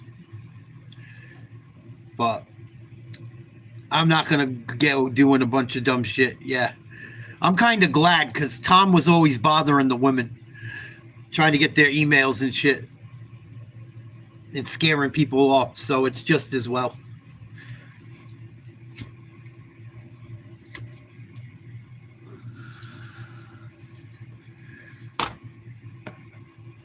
But yeah, he's supporting her in her ghost hunting. Yeah, I don't know. I think he's just an old, lonely guy. He's had a rough life, too. I've talked to Tom. Tom even sent me a letter. Like, I tried to be cool to Tom, but Tom supports the psychic, and I was mean to her, so Tom ain't going to be around anymore. It is what it is. Manuel Kopp versus Asu Almabayev next. But he's an older guy. He means well. I guess he found her more interesting. But I thought people would get a kick out of it. So that's why I tell you. He goes, you were very mean to her. She's done a lot to help me. I said, that's good. I put, there's two sides to every story. Take care. No. Oh, she's going to clean that dude out.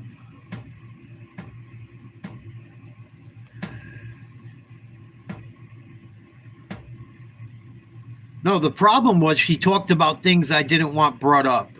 And she didn't listen to let me ask her questions. She just went crazy on the live stream trying to blow up her channel instead of letting me do a real interview with her. And she wasted like hours of my time. And it is what it is. If she's a witch and is cursing me, there's a special place in hell for her. Whatever.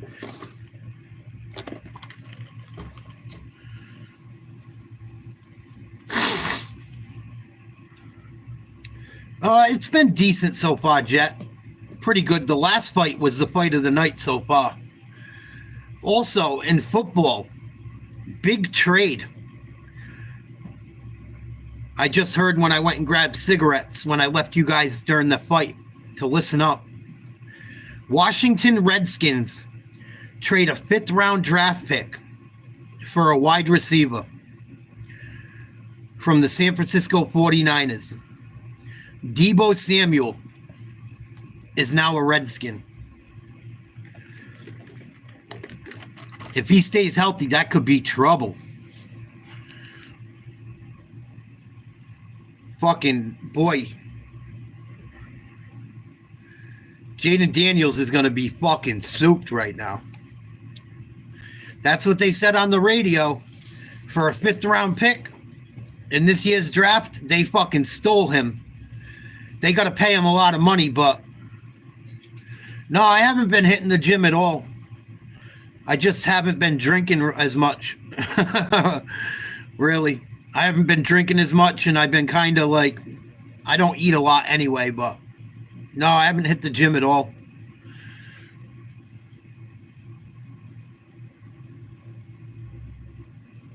I eat like a weight, I do Weight Watchers and haven't been drinking as much alcohol. I don't know, Jet.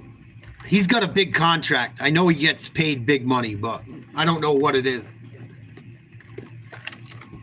And I don't know who's eating the money, but I would assume it's the Redskins are eating a lot of it. Whatever's left of it. I'll try and look it up quick, see if I can come up with something quick. I got ESPN pulled right up. 49ers are falling apart. You don't know what you got left as far as fucking McCaffrey's health. Debo's health hasn't been great, but he played a lot of this year, even though he was hurt.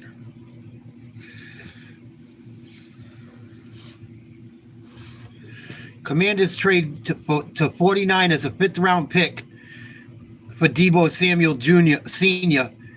Washington landed the standout pass catcher for a 5th-round pick. First big move since we near free agency, which begins March 10th and opens on March 12th.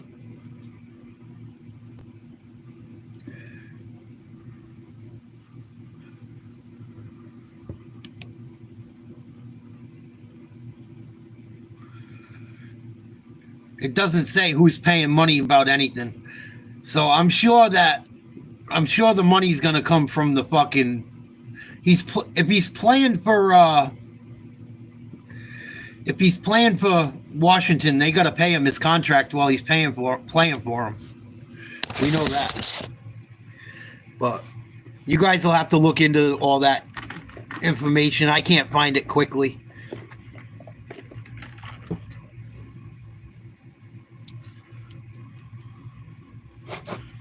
Yeah, I don't think they're eating the contract. That's not usually how it works. They might eat some of it, but probably not. Probably not.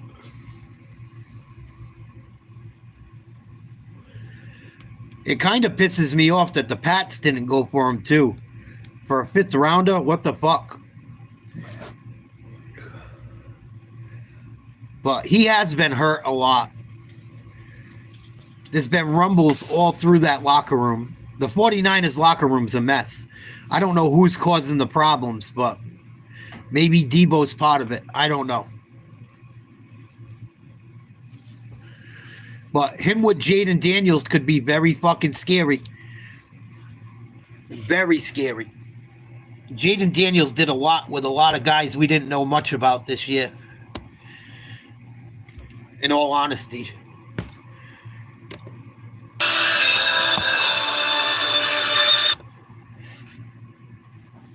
Here we go. Alma Bayev on his way to the ring. All right, so with much fanfare, here is the first main event slot for the 8th-ranked flyweight contender, Asu Almabayev. With respect to his countryman, Shavkat Rakhmonov, this individual now becomes the first Kazakh to headline in the UFC. He is 4-0 thus far in the biggest and best promotion in the world. Tremendous story in terms of how he initially got into fighting. His older brother came up on him winning a street fight, said, "We got to get you into wrestling." That was certainly a huge part of what realized an M1 Global Championship for him, but he wants that UFC gold. He can get one step closer here tonight. 17-fight win streak is like, might as well be undefeated to an extent when you've won that often this much. And I got to give kudos to both these guys for making this fight happen, because this could easily be one of those fights that you see for a championship and championship money, but they both showed up just to get there on the way to the top. The keys that I see for this man are going to be, he's got to keep the forward pressure. He's got to head off the octagon, don't chase, because when you watch Kopp, he's so good at side-to-side movement, lateral movement, feints, footwork, and moving, using the whole octagon. So really head him off. Don't follow, don't chase. Feints and fakes, and he's got to mix in the takedowns. We already know that when you watch this man's style. Mix in the takedowns, his striking gets better. Mix in the striking, the big shots, and it sets up his takedowns. Those two arts work. Let's see if Manuel Kopp's finally going to be the real deal tonight. Almabayev hasn't lost in fucking 17 fights. He's ranked number 8. I think Kopp's ranked number 6. Kopp's been on a roll. Kopp has looked unstoppable at times, but Kopp has also underperformed a few times in his career too. I think this is a bigger fight for Kopp than Almabayev. It's a big fight for both of them, but everyone's saying Kopp's the next challenger, next real contender coming up in this weight class. Everyone said Kopp is going to be a flyweight champion potentially. Well, he's got to get by Almabayev to do so. And it's almost a 50-50 fight in Vegas. Kopp is the favorite, but not by a landslide. It's not like, oh my God. It looks like these guys are pretty well. They're a good matchup as far as the bookies. Tellez versus Williams is in round 11 out of 12. Yeah, I think so too, Frank. I didn't like that shit. I don't like Cop. I don't like him. I think he's talented. I think when he comes to fight, he's scary, but I'm not a fan of him. I would love to see him get knocked off tonight. I think he's a douchebag. I think he's a douchebag. But he's a hell of a fighter when he shows up. He's got big power, but I am not a fan of him. I think he's a douche. I don't like a lot of guys like that. Like, not even because he said fuck Adesanya, but I just don't like a lot of like big mouth motherfuckers. A lot of the time. Like Connor, you can talk shit without looking like a douchebag. You can be confident without looking like a douchebag. You can do all that shit and sell fights without looking like a complete asshole. And still be interesting. Look at Nate Diaz. He talks shit. He don't take nobody's shit. He don't come off like a complete scumbag. In my opinion. He usually doesn't start it. He finishes it. I don't think it's a matter of if Almabayev takes him down. It's can he scramble with him and end up in the top position. Look at Dustin Poirier. He talks massive shit. He don't let nobody punk him off. But he doesn't talk to people like they're scum. You don't got to be a scumbag to sell a fight. I hope Cop gets fucking demolished. It probably won't happen, but I'm rooting for Almabayev. I usually root for the underdog if I don't have a dog in the fight. Like if I don't really care. This fight, I don't really care, but Cop's got a big fucking mouth. He acts like an idiot. He's been exposed at time in his career. So hopefully he gets tested tonight. We'll see if he's really who he acts like he is. That if he does make a mistake, I will finish him, but I'm not going to force the finish. And he also did acknowledge that his face is going to be a bath of blood by fight's end. But El Cop, with number 6 ranking next to his name, looking to wrap up. Betting odds for this fight. This was, I haven't updated this in about an hour, but negative 218 manual Cop. That means you got to bet $218. You got to bet $218 to win $100 on Cop. And for Asu Alambaya, if you bet 100, you win 180. So it's almost 50-50. It's a little less. But Alambaya could cause problems for him. I think he's won 17 straight fights, they said.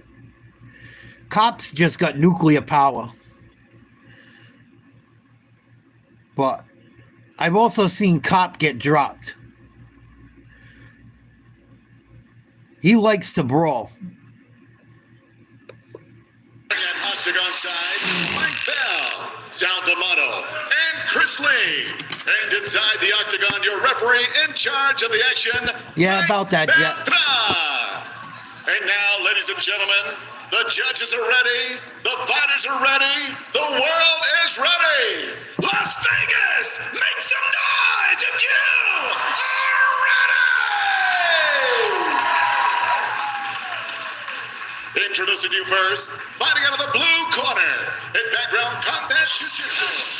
At 5 feet 4 inches tall, he weighed in at the flyweight limit 126 pounds. In 23 professional fights, his record stands at 21 victories. With 2 defeats, he is the UFC's number 8 ranked flyweight contender from Almaty, Kazakhstan. Here is Azul Zulfikar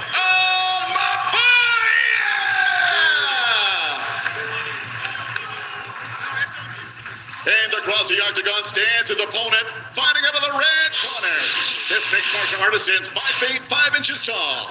He too weighed officially 126 pounds, and in 27 professional fights, holds a record of 20 victories, with 7 defeats, fighting out of Phuket, Thailand by way of Porto, Portugal. He is the UFC's number 6 ranked flyweight contender in the world. Already starting his shenanigans. Mandel Starboy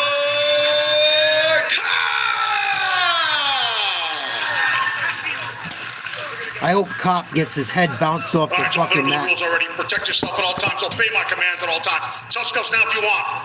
At the sound of the bell, come on out. Almabayev is going to test his jiu-jitsu, I think. I hope. But Cop's crazy, man. He could come out and hit him with one punch and it'd be over. Almabayev. Just the way he wrestles, the way he moves. These guys are exceedingly fast. Almabayev might try and get him to the ground. It could be trouble. That's their way, man. It's good, man. Come on, I can tell you're getting Stop acting surprised. Dominic Cruz celebrating a 40th birthday here. Asu Almabayev is in black. Manel Cop is in white. We are underway. Come on, Almabayev. Shut up this big mouth. And I do like when fighters suggest to us that maybe they're not going to get a finish unless the other man makes a mistake. It suggests that they are thoughtful and not necessarily going to force the issue. And Cop was completely locked in on that front all week. 6th fight of the night. Southpaw versus conventional stance. Look at the hand fight at the high level.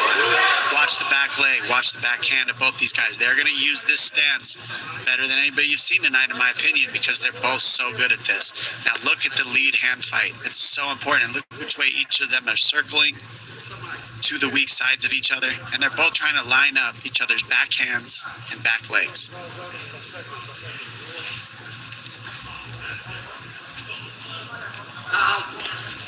They're like mirroring. Almabayev. They're mirroring each other on every He will movement. switch stances at times. What's hard about fighting Cop is he's so good at countering. Yeah. That he takes his time, but that left hand that you just saw right there, that's one of his best punches, and he steps out to the weak side when he throws it, and it's very fast. He already clipped him. He's already got Almabayev thinking about it. Almabayev is a little fucked up with the footwork. He's gonna have to go to the ground, I think. Cop looks much more So far is confident. Almabayev's on his heels and he's not fainting. Cop is moving forward and he is fainting. And that's going to really change the progress of the fight, is who fakes more to pull out these strikes. Because who fakes gets to see where the strike's coming from better than the other. Feint heavy approach from Cop early. Coming up on 3 minutes here to go, round 1 of a possible 5. He's always outside the lead foot of Almabayev, which lines him up for that left hand. Here we go. And he landed it again. Almabayev with full respect for the Cop power coming back his way.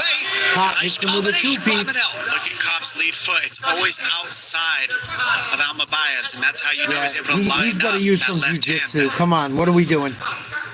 Almabayev's not seeing that intricacy of the footwork because he wants the takedown. Yeah.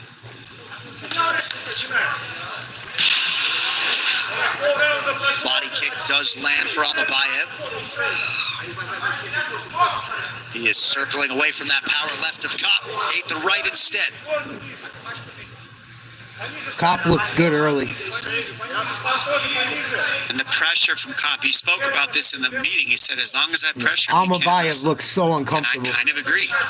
It's so much harder for Almabayev to shoot if he's on his back foot. Never in wrestling do you see somebody really win matches moving backwards. Never. It's always the wrestler moving forward. You have to. Because You it's have to hard take a time chance. takedowns moving back. You're not going to get a takedown moving backwards. Nice counter. Good counter left from Almabayev, who then slipped Almabayev along just the fence. smoked him. Now, Almabayev's going to have to get some respect with his strikes, and then his wrestling will pick up. But he's got to hit Cop. He's got to hit him hard. Not necessarily. If he's a good enough wrestler, he don't got to hit him. Cop lands That right again. hook's landing now because all you're seeing Almabayev look for is that left hand. It's so fast. Yeah, no doubt. See his lead foot position. No eye pokes, And you see please. Almabayev circling, trying to get outside of it. There Not we quite go. able to yet so far. Cop, Can't find the comfort. Cop don't want to grapple. That left eye of Almabayev is starting to leak. Yeah, Almabayev's got to shoot or try to do something. I don't know why he's waited this long. Take a shot. What the fuck? See how you're watching Cop change levels. His head goes down, up. His lead hand is always swinging. That's why he's You're gonna wrestle. You're gonna grapple. Excuse me, Doc. We're watching the fight. This is just how he's setting it up. Those are his feints. Almabayev's got to go for a takedown. That's why Almabayev's throwing that kick. He's a combat All he jiu-jitsu can guy. read is that kick. Because the head I don't even know why he's wasted. There you go. And that's what the Almabayev corner was It's all right. for him to mix it up. Nice sprawl. Cop did a nice job to avoid the takedown. Spinning elbow doesn't get through. But way too much striking pressure thereafter. Almabayev's eye is hurt. To be in a bad place for Almabayev. There you go. Nice clinch, Cop. That kick very well, but the defensive Cop is just there. And it's looking like a one-dimensional fight because you can see now that Almabayev wants to grapple more than he wants to strike right now. So grapple. Keep He going for can strike, takedowns. but he wants to grapple. Cop is just staying comfortable, staying loose. Almabayev needs to push the issue. Man will attend to Almabayev. Just because Cop's good on the feet doesn't mean fucking Almabayev can't shoot. He might have to take a shot or two, but go for it. You're going to get beat up on the fucking stand-up either way. I don't understand it. Yeah, Rogan doesn't do fight nights. Almabayev's got to just keep trying to get a takedown and try to choke him out or get a submission. He's not going to win in the stand-up. He looks so uncomfortable standing. His left eye's already bruised. He's got a nice shiner developing. Every time he gets up against the cage, he's running like a caged animal. He's got to grapple. He's got decent stand-up, but not as good as Cop. Cop is a Muay Thai fighter. Cop trains in Phuket, Thailand. So, why would you, as a combat jiu-jitsu guy, try to stand with a guy that's a fucking Thailand kickboxer? It makes no sense. Mix it up. They didn't like what they were seeing on the field. Well, that's why he threw the right hand right off the bat, because that right hand is how he sets up his takedown. He gets thinking about the right hand, and then the shot comes after that. Nice kick to the body by Almabayev. But a piston-like left follows from Cop. Good timing. Cop's hips. Too sturdy. Good defense by Cop on the ground. Pretty good entry by Almabayev. Nice Cop job. able to stay upright. Dean Thomas, what do you have, good sir? Yeah, Almabayev is having a hard time because he can't get a read on the speed of Cop. It's like a camera flash. It starts from nothing and then it just pow right in your face. Can't get a read on it. And if he doesn't get a read on it, he's going to get busted up all night. Yeah. Like I said. Speed kills. The other thing is, look at how Cop hides his strikes with the changing levels of his head. And you're watching Almabayev, his head and his body stays the same. It stays right there. Whereas Cop's always changing angles, head. And that's how he hides his punches when they come out, because he's always moving his body, his trunk, everything like that. So Almabayev 0 for 2 in the takedown column. They're even in the Again, strikes, the imperatives though, coming from the in corner this that he's going to round. have to pursue those at all costs. Believe it He's or going to not. win this fight. Right now, Cop's leading the dance with the fakes and the movement, like the way that he's able to move. He's leading the dance. Oh, nice. So that's why he's able to follow and do what he wants to. He's first. Even with these fakes, you see Almabayev's biting on his fakes now, and so that's leading the dance. Cop is getting Almabayev to throw when Cop wants him to. Almabayev has struck well. He has landed more significant strikes, albeit by just one. But the wrestling certainly has been his go-to base as he goes high there. He's landed 17 That's going to be the already. key. That right there, Anik, is how he threw a combination Nice. and then ended the combination with a kick. That's going to be the key. He's got to throw more than one. Ooh, big right, Almabayev. And that will help him too. Get to the clinch and then throw just a bunch of combos after you shoot for a single. Cop shoot for a didn't double. like that. He's pissed. Make it dirty. Yeah, Cop doesn't appear to have been really affected by any of these strikes as yet, despite Almabayev landing at a 46% clip early. Yeah, I mean, Almabayev's it's not like he's Ooh. heavy. Not like he's out of this fight. Nice It's just punch, Cop. he's not able to get a read on Cop Nice as counter. well as Cop seems to be reading him. Well, and sometimes I wonder if you're the athlete and you don't feel like you can take a him down 5-round with fight, relative too. ease, then you pivot and you strike, and he's realized some success. Nice left, Almabayev. Yeah, when he throws combos, it looks good. But the problem is you're seeing Almabayev usually throw one at a time. Combinations will work for him. He just needs to let them go. Nice Nice kick. front kick, Almabayev. Eric Nixick to our right, looking for Cop to mix in some body work as well. Almabayev's got to try and continue to take him down, too. Almabayev has landed 9 He's times not. to the body already.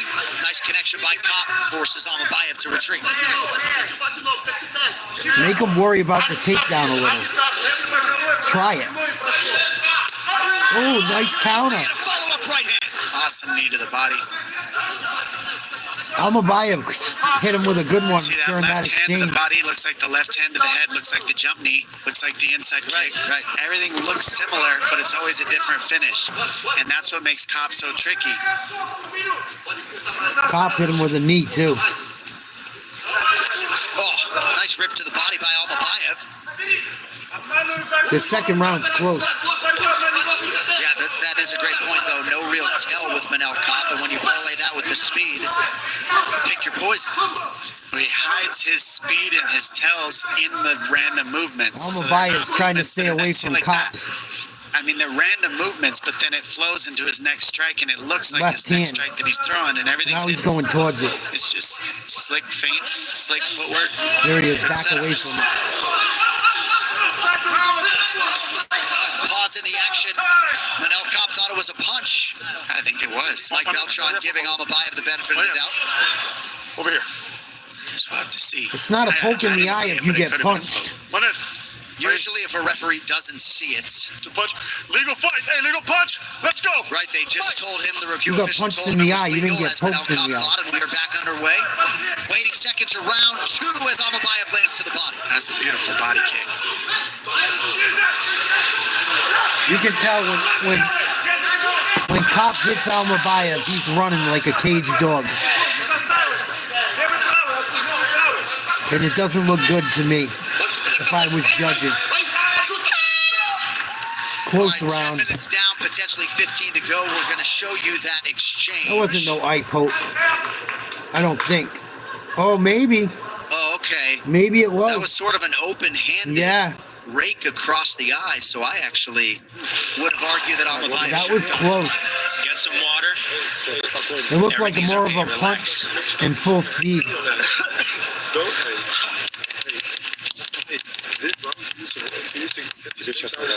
You have to work now, you understand? You have to make him get tired. Just Two make more him work. fights until Tank Davis fights on the boxing side of things. You hear me? Offense in the corner post. Beautiful round, baby. We're in the final fight, Cop versus Almabayev on the UFC Fight Night. Then we're going to switch over to the Tank Davis pay-per-view. Well, it all goes down next Saturday night, UFC 313. Alex Pineda putting his belt on the line against Magomed Ankalaev. Also, the rematch between Justin Gaethje and Rafael Fiziev. If you want to get in on a special offer, you can purchase UFC 313 before March I'm so 3rd. pissed off Gaethje's fighting Fiziev instead of Hooker. To order. Punch on the third round. I really wanted to see Hooker versus Gaethje. All right, here we go. Round 3 of our UFC Fight Night main event. Manel Cop and Asu Almabayev.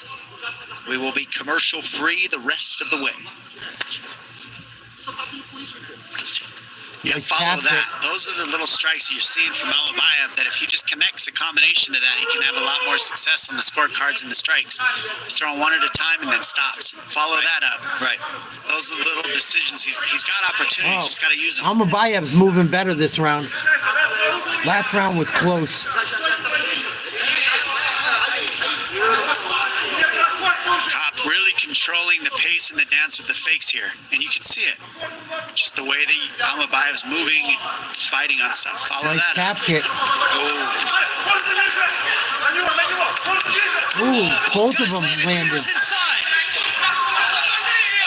Awesome pressure by Cobb. Just making complete discomfort. Yeah. Every time Kopp gets him in a bad shot, Almabayev's running for his life. Here, round 3.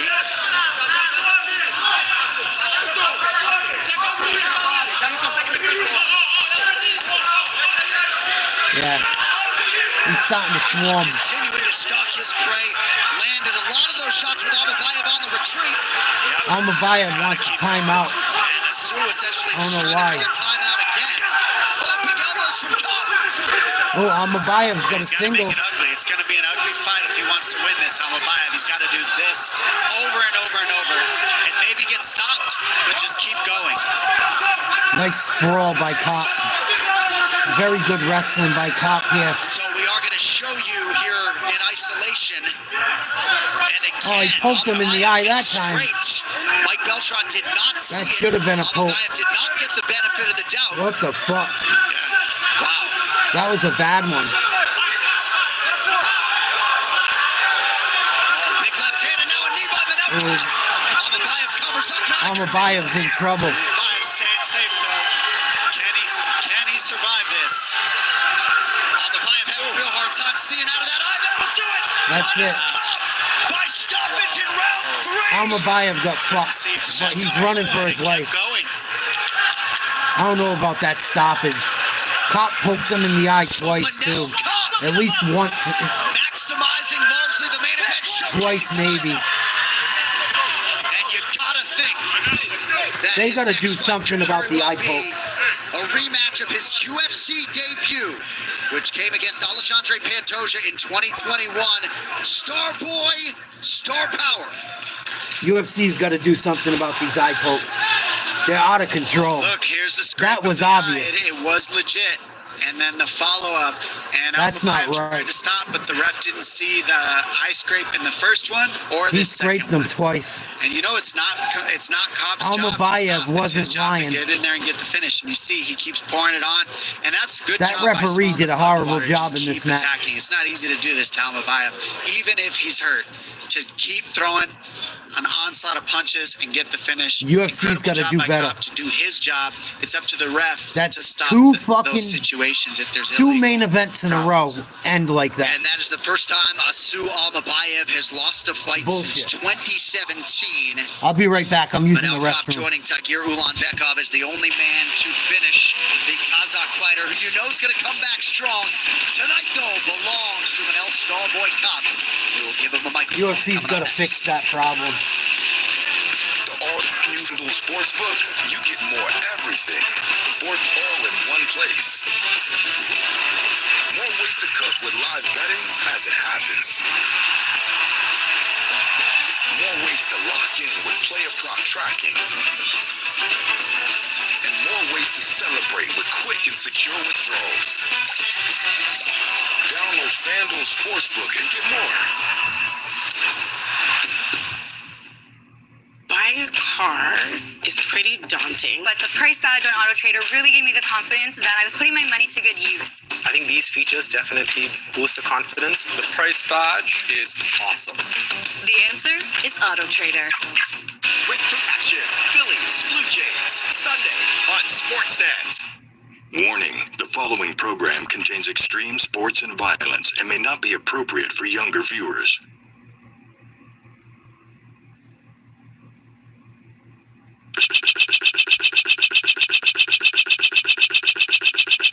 Right after this tonight's live event, Dan Helly, Dean Thomas, and Kamar Usman recap it all on the UFC Fight Night post show. They will be joined by the flyweight champ Alexandre Pantoja. He'll give his take on that main event. Also, the big winners check in with Heidi Angel here on site. It all comes up next, only on ESPN Plus. All right, one final time tonight. Here is Joe Martinez. Ladies and gentlemen, the end comes officially 2 minutes, 16 seconds. Round number 3. Referee Mike Beltran puts a halt to the fight for your winner by TKO. Manel Starboy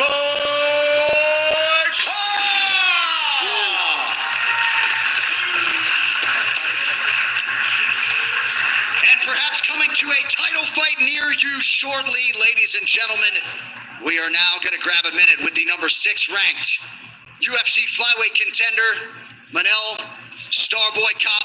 Congratulations. First of all, Ramadan Mubarak for all my brothers and sisters Muslims. Alhamdulillah. Alhamdulillah for everything I've been through and I accomplish is everything Allah. Guys, I'm just saying, who's next? Who's next against me? They're gonna deny again my title shot? Hey, Hunter, you know I'm the best. I just stopped a guy with 70 win streaks. Huh? Everybody was scared to fight him. You guys really thought that I'm scared to fight him because he's a wrestler? I can wrestle, I can stand with anyone in this division. I'm the best. I'm the star boy. And pay attention, Pantoja, Kaikara friends, whatever you is next to fight against me, be ready. Because I'm gonna steal that belt like I stole a candies in my daughter. And talk about my daughter, where is my daughter? Where is my daughter? Bring my daughter here. Bring my daughter, go catch my daughter. Go take my daughter. Get my daughter here. I want my daughter here. I want my daughter here. Come here, hit me. I don't care. Security, let it come. That's my time, let it come. We'll try to get your daughter in here. Any final words? I don't care. My daughter is my motivation, everything I've been done. That's my baby. That's my baby. Baby, Gabari. Daddy win. Daddy wins. Yes, Daddy's the best. Love you, baby. Daddy's probably getting a shot to be the best in the world next. Congratulations. Ladies and gentlemen, your main event winner, Manel Starboy Cup.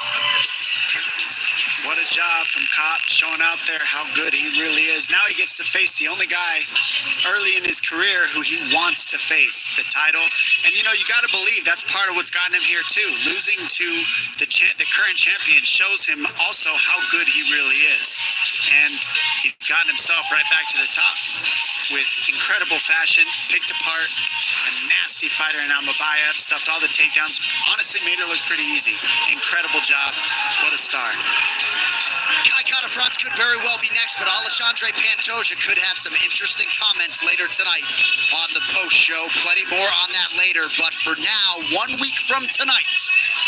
Yes, 1 week from tonight, UFC 313, Pineda versus Ankalaev. We have all witnessed Alex Poatan Pineda's rise to stardom. What some haven't seen, all the work that has led to his MMA greatness.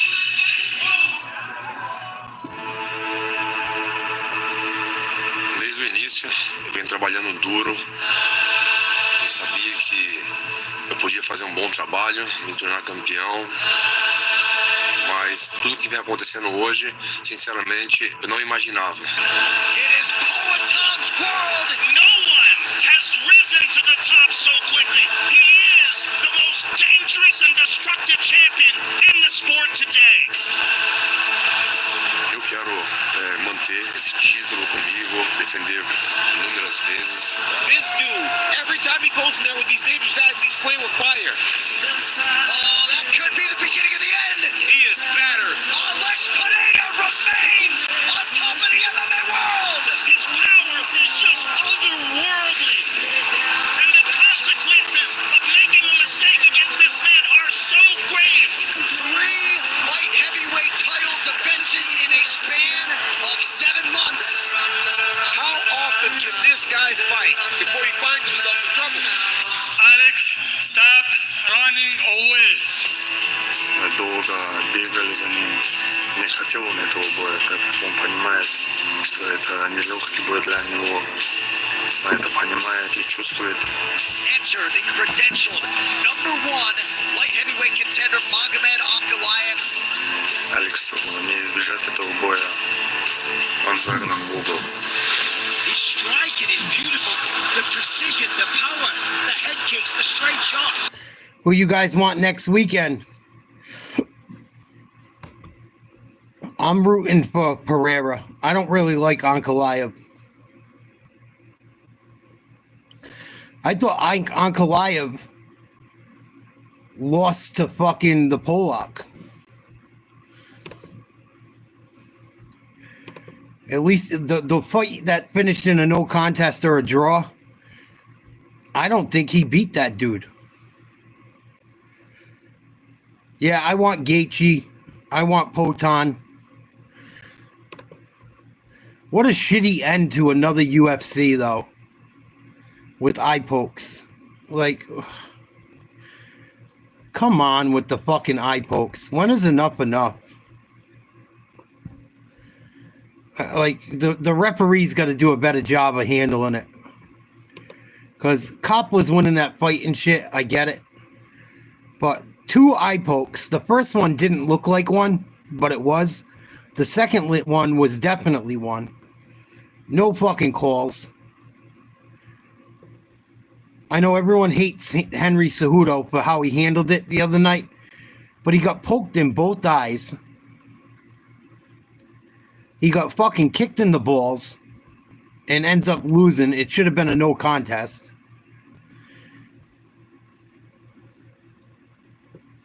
Amanda Lemos is fighting. Ugh, I hope she gets her head beat in. Bobby Green's fighting Mauricio Ruffy. Curtis Blades is fighting a nobody from Russia. Why is Curtis Blades a number 5 heavyweight fighting Rizvan Kunev with no ranking? Joshua Fan's going to fight Ray Tsuruya.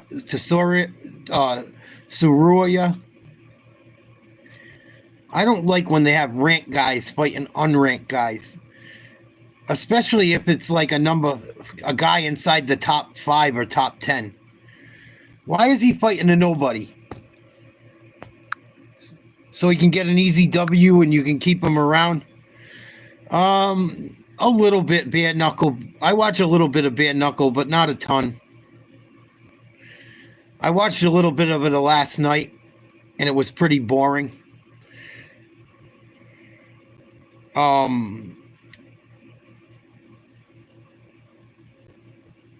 The rules of it are fucking stupid.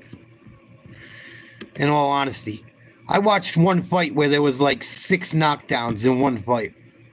If you stumble into the ropes, it's a knockdown. The rules of it, I'm not really cool with. I don't know. If there's nothing on TV, I'll watch it, but I'm not like a big fucking to like cover it and be crazy about it. No. To say I'm a huge fan of it, no. And a lot of those guys you see doing it, they got big balls. Like I give them that. It takes balls to go out there and get into a fist fight with someone with no gloves on, just wraps. But you watch a lot of the guys doing it, they're like fucking, I don't know. They're not like, they're fighters, but they're not. Like it seems like it's more. It's like a lot of guys that are amateurs, which is cool, I guess. But it's like, I don't know. It's not my thing, really.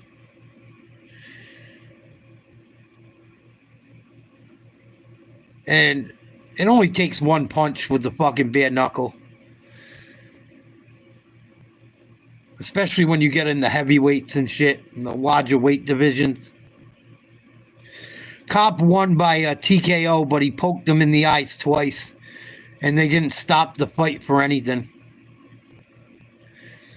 And Cop was winning. One round was close.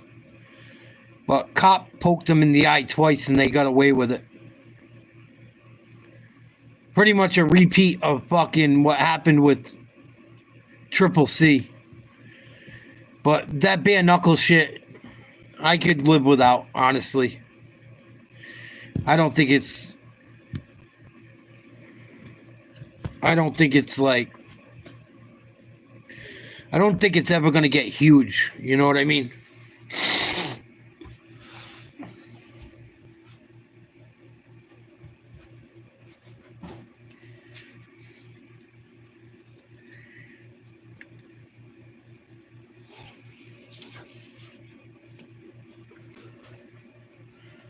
Until it gets bit. I mean, maybe if they get it more like, it's just anyone can beat anyone at any time.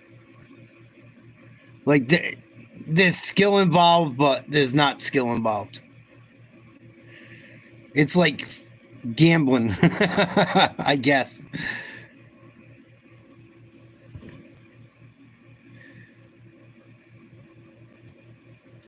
Not even they're not right in the head. There's like, I don't think a lot of the guys are professionals. You watch a lot of the guys, they're not in shape, especially in the heavyweights. Like, I want to watch guys that are fucking want to, you know what I mean? I watched a couple heavyweights. The last one they have, they barely got through the first round. Fucking wheezing. I know I'm fat and shit, but I'm not trying to be a fighter. To like go out there and spend money or spend, you know what I mean? Spend money watching some dude that fucking is 6'10" and just a monster that just walks around the ring and can take a beating and lands one punch once the other guy's tired or is like 100 pounds lighter and 7 inches shorter. Really ain't fun to me. It's like you're setting the guy up for fucking, it's not an even fight at all.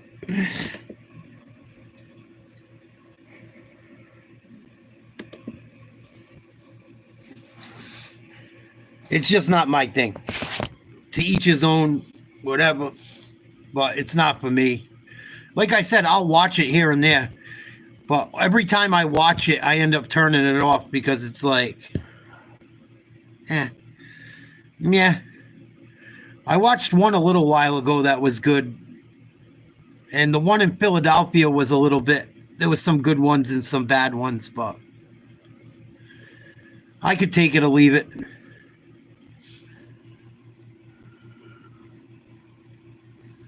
And then even the guys they get to fight in it, they've already taken beatings in other sports, whether it's boxing or MMA. So, I don't know. Maybe it'll grow on me, but as of right now, I'm not crazy about it.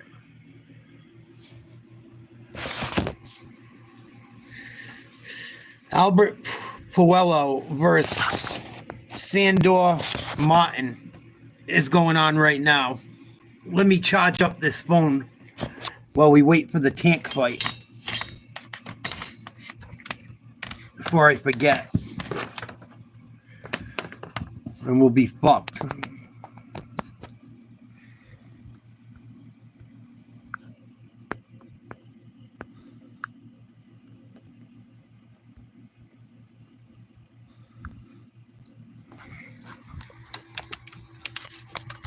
Please charge, please charge, please charge.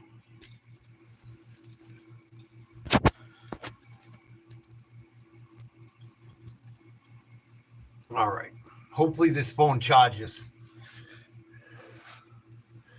We got at least an hour before tank fights, I would say.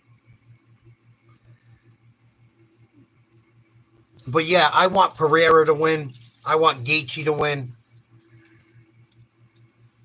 What else is on that card next weekend?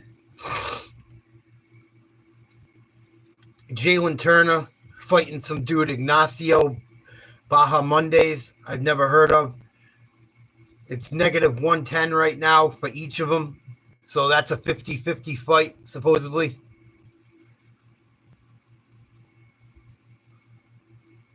Oh, I like the grappling.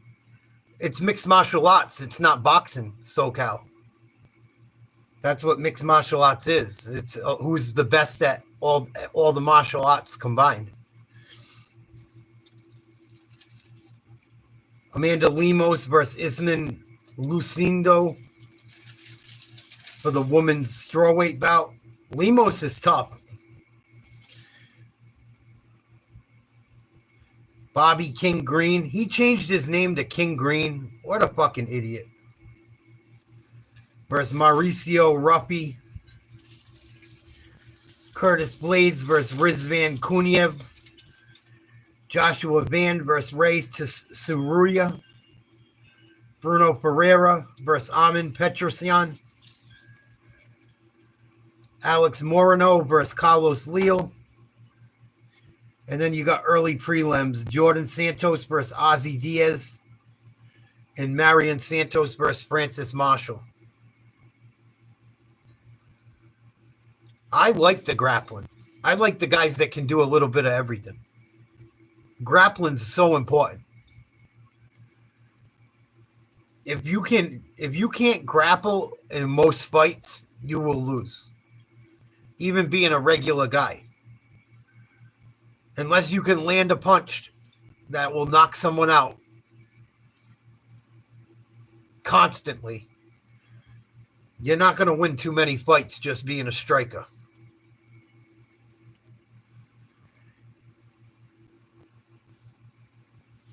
I mean,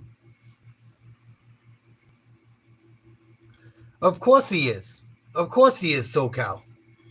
What are you talking about? He outboxed Conor McGregor. He fucking put Conor McGregor on his fucking back with a fucking vicious right hand.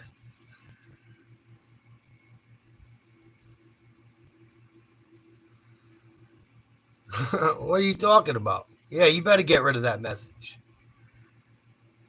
Khabib's just a fucking wrestler. Islam Makhachev's just a wrestler too, right? Until he fucking head kicked Volkanovski and put him to sleep. Casual.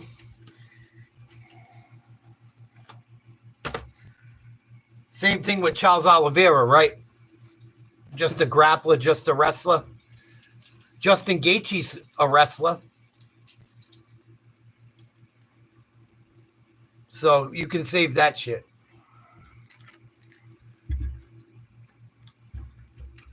Justin Gaethje stands up and bangs with everyone. He's a fucking world-class wrestler. Come on, man. You guys got to think before you speak.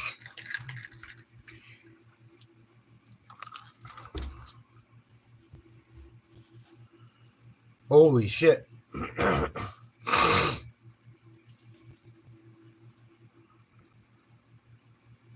don't know where you guys come up with this shit.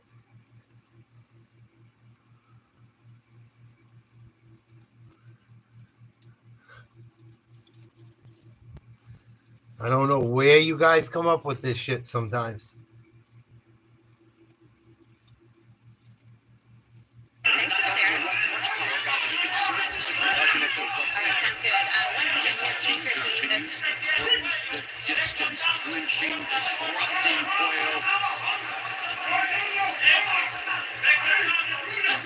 He's either too far or too close for Boyle. Fighter really slow. Boyle tries to land the lead right hook, but misses.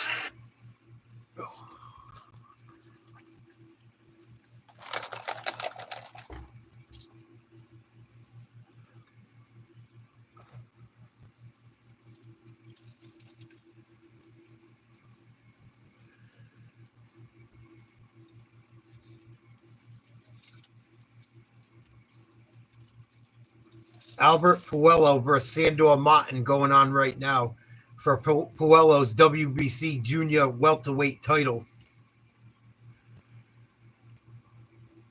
Then we got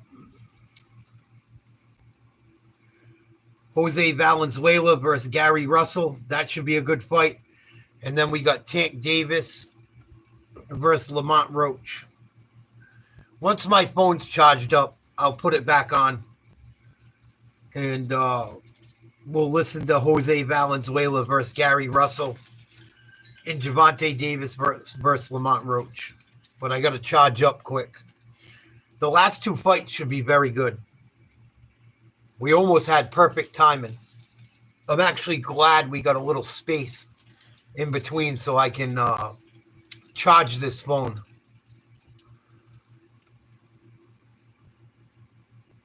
Well, I'm a little disappointed with the eye pokes in UFC lately. I know it's not something they can like control all the time, but they got to do something about letting the like that fight should have been stopped twice for eye pokes. And the guy said he got punched. No, but SoCal, your opinion can be wrong. Because we're not talking opinions, we're talking facts. You said you don't like wrestling and the wrestlers are whack and Khabib was just a wrestler. Khabib wasn't just a wrestler. You said all these guys are just wrestlers. Khabib beat Conor McGregor in the stand-up when he fought him. You try to bash wrestlers, saying that it's all wrestling, and it's not. The wrestlers are taking guys' heads off. Fucking Marab beat up Sean O'Malley. Marab beat up Sean O'Malley in the stand-up. Volkanovski got his head taken off by fucking Islam with a head kick. John Jones is a wrestler. John Jones is a wrestler, not a striker. He fucking destroys everyone. So I just think you don't like wrestlers. I think you're a boxing fan, not a UFC fan. But to act like them guys just wrestle and that like, oh, wrestlers are one-dimensional. It's not true. It's all mixed martial arts put together as one. Usman, a wrestler that would stand up. So, like, when you make comments like that, you make yourself look foolish, bro. Whether you agree or disagree, that's your own ignorance. When we were talking about facts.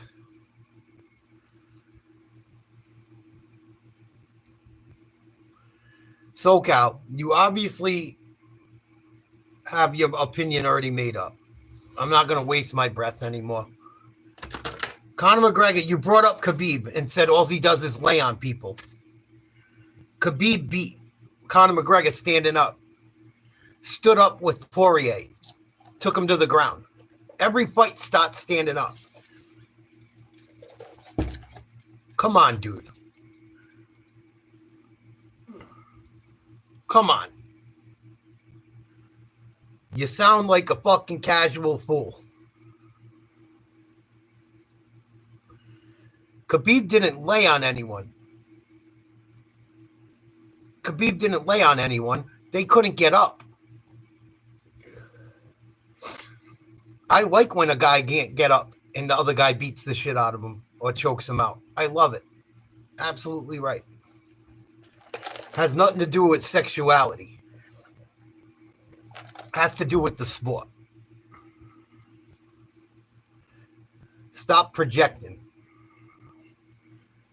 People get so mad when they get proved wrong. Just say, you know what? You're right, Nate. Or say, I disagree. We agree to disagree. Well, you started with the number one guy. Oh, it's only Khabib. And I told you what happened with Conor and Khabib. Come on. Khabib also beat the fuck out of Gaethje, too. A stand-up / wrestler. Put him in a fucking nasty submission. You guys got to stop. You got to stop. You're talking about shit you don't know nothing about. You're bringing up all this shit hating on wrestlers.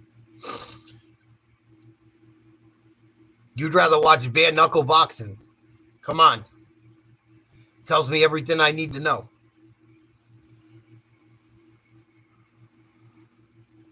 We're not on the same wavelengths.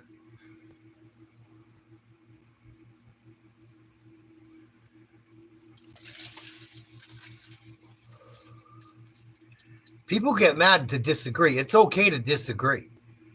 You want me to kiss your ass all the time? I'm not going to do it. If I don't agree, I disagree. Sorry. And when I provide you with facts and you decide that my facts aren't facts, when everyone that watched the fight saw it and it's a fact, I'm not the problem. You are. But I digress. Fucking momos. You probably got beat up by wrestlers your whole life. That's probably why.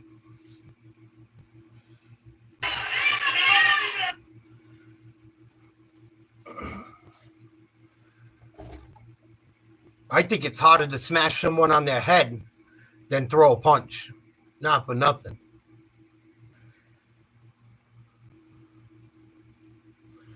I think it's far more impressive to debilitate someone barely throwing punches and making them go to sleep than beating your hands up.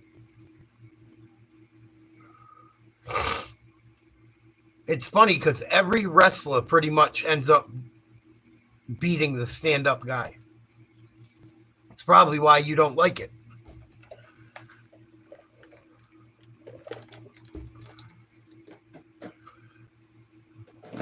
Casual fans are something else. Something fucking else.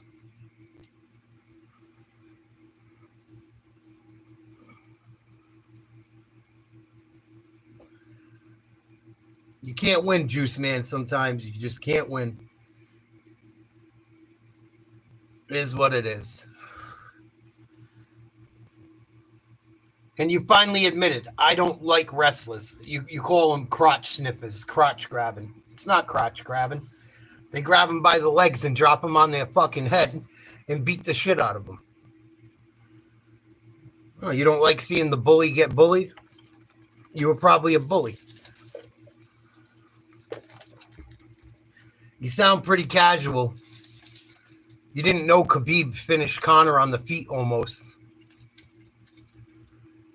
You talk shit about Khabib when he flatlined Conor with a fucking right check hook when they were standing. Sound pretty casual.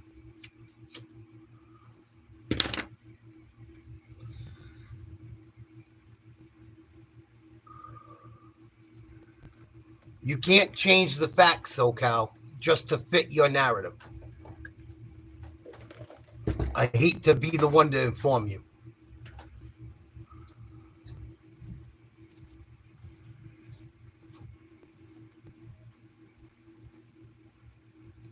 I would pull up the tape if I wouldn't get if I wouldn't get a copyright strike, I would pull up the tape of every time fucking a wrestler flatlined a stand-up guy saying, oh, they're just crotch grabbers. No, you're just a hater. Just say, I'm a hater. Just say, I'm a hater.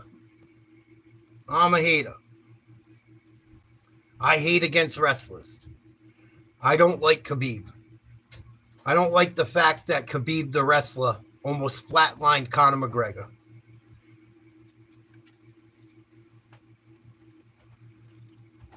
End of discussion. End of discussion. I've given you enough attention.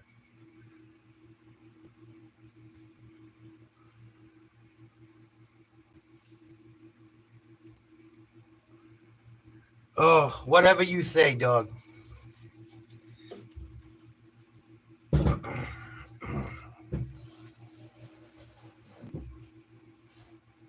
Whatever you say. This is a talk show. Just because I don't agree with you, you don't got to get all butthurt. Just because I prove you wrong doesn't mean you got to get all cunty. You don't want to watch me, don't watch me. You can go hit up fucking Tom fucking Howe and the Psychic and go hang out together. Go have a fucking ball. You think I give a fuck? You think I care, SoCal? I always have people that watch. It is what it is. You don't want to watch? Don't fucking watch. It's a talk show.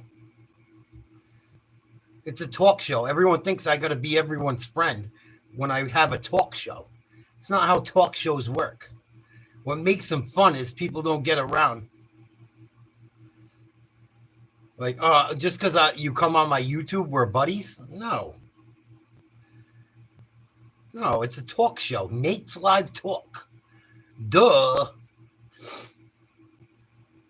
Think because we agree on certain things, I got to blow you. No. When you're wrong, you're wrong. When you're right, you're right. I've been wrong. I've been wrong. And usually when I'm wrong, I admit it. No, I didn't lose him from getting punched in the mouth. But it is what it is. I do have no teeth. Actually, I can put them in if you want.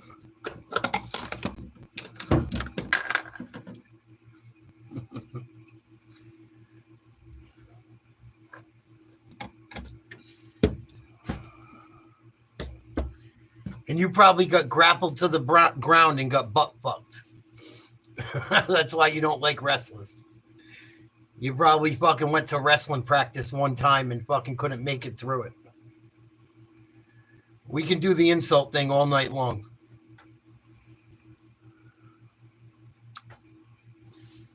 You know you're not going to win that one.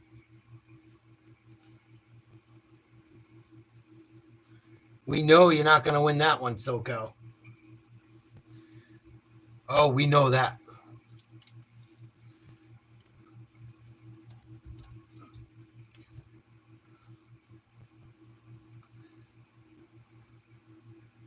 SoCal's mad that Conor McGregor got knocked the fuck out by Khabib, and he forgot that Conor got knocked out by Khabib before he tried to make Khabib sound like a crotch sniffer, and that's why he deleted his comment as well.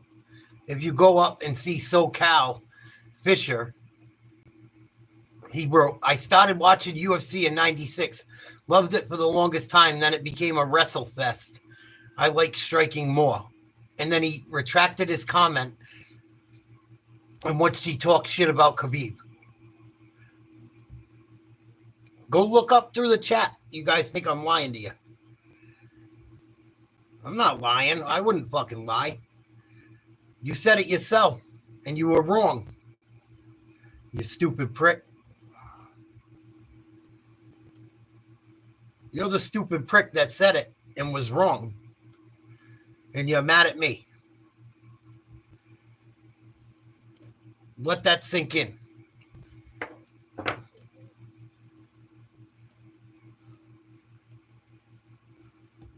Fucking people are nuts. I'm going to show everyone on the chat so I don't look like a fucking moron.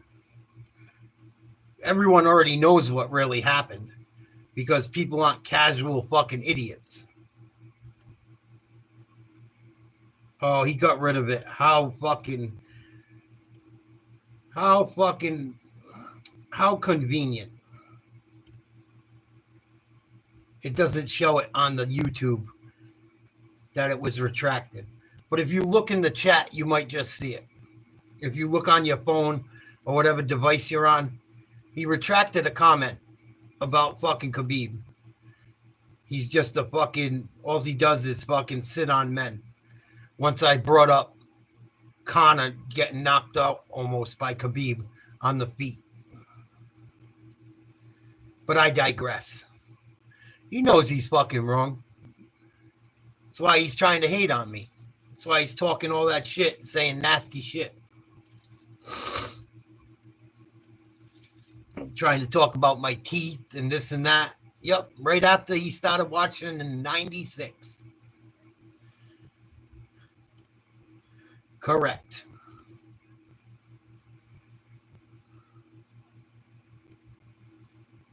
Fucking dude been talking to too many fish.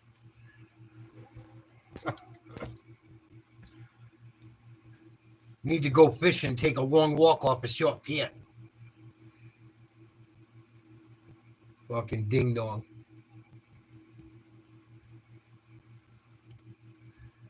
Damn, SoCal. Every fish it looks like you caught is something I could barely use for bait. All the fish you catch look like bait to me when I go fishing.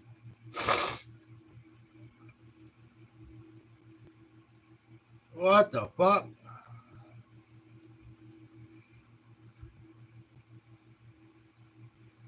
Unfucking real. For real. I catch big ass stripers. 40, 50 pounds. This motherfucker's catching fucking bait. I'm not even going to show his channel. It's not even worth wasting my time.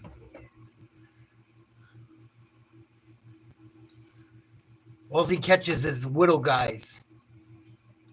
What up, Pasta? Salute. Yeah, being a CCA sucks. Don't go work for the post office. Never. That fucking job almost killed me. Don't ever go work for that fucking place.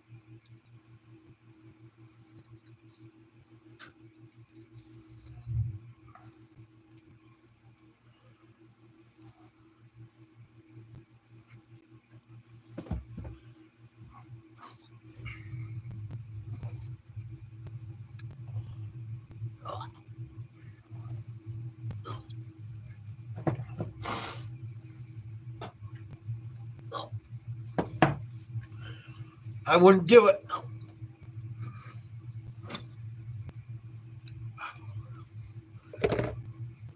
Don't do it.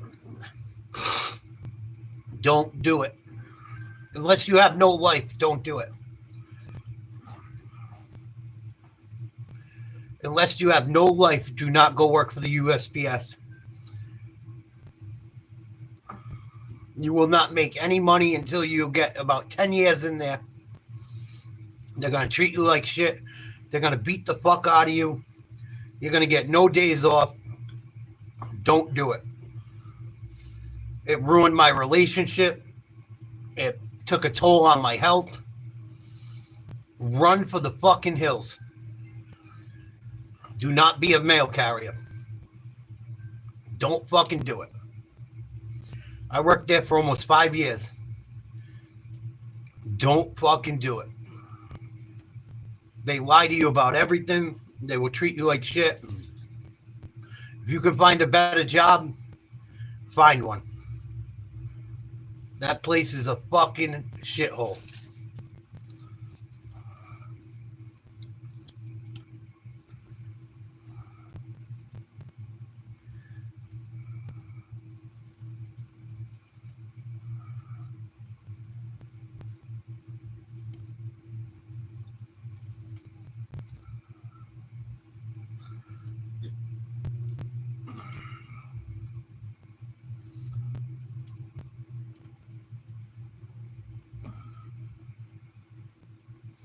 No, you try to discredit wrestling.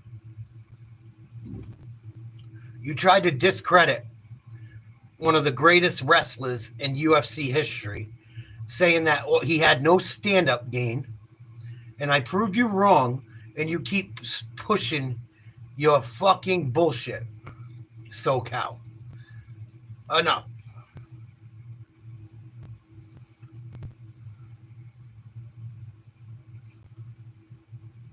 Enough.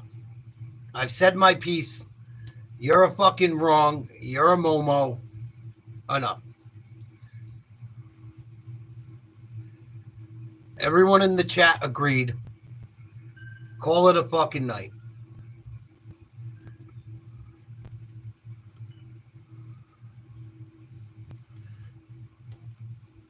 What the fuck?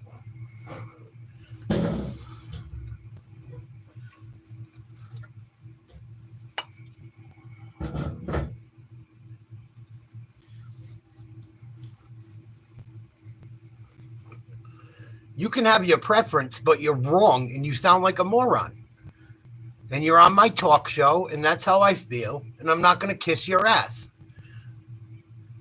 You don't like it, hit the fucking road, and that's that. That's why it's a talk show. I don't have to agree with anyone.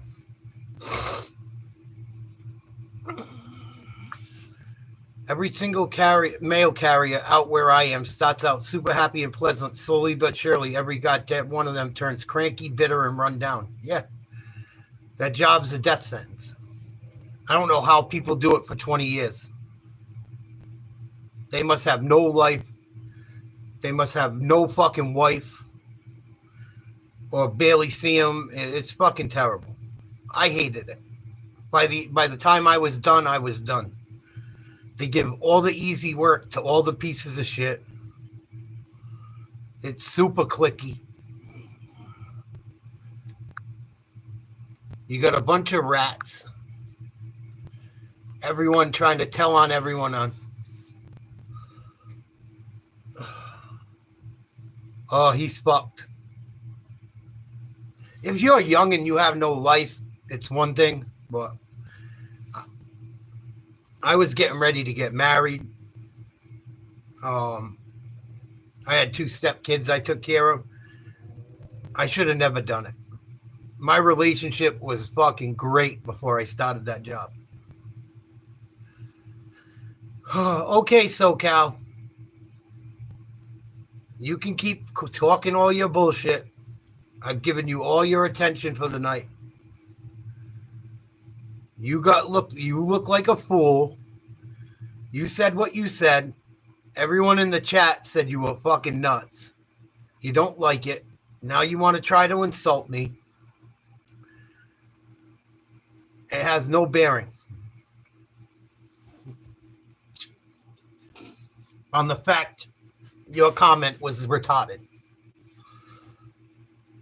Get a life. You've taken enough of everyone else's time. You're not the only one in the chat.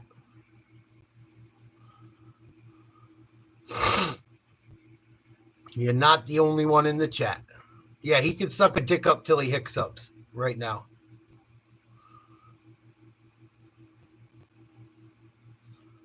On that topic, he can suck a dick up till he hiccups.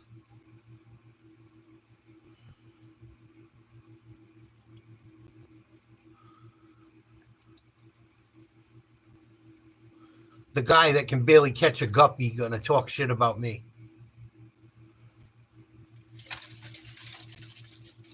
The biggest fish you caught on any of your YouTube videos, I caught bigger when I was fucking 4 years old in my dad's commercial boat. You fucking clown.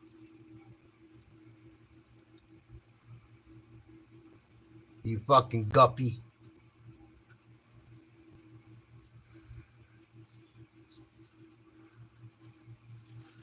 Always. Always one, Cannon.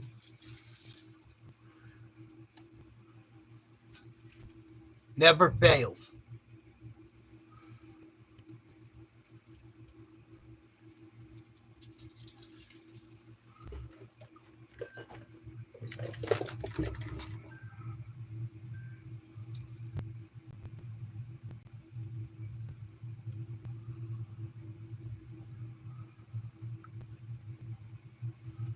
Let's get to this Tank Davis fight. What the fuck? They said they're going to make the ring walk around fucking 10. It's not going to be until fucking probably midnight. What the fuck? All these fights have gone the distance.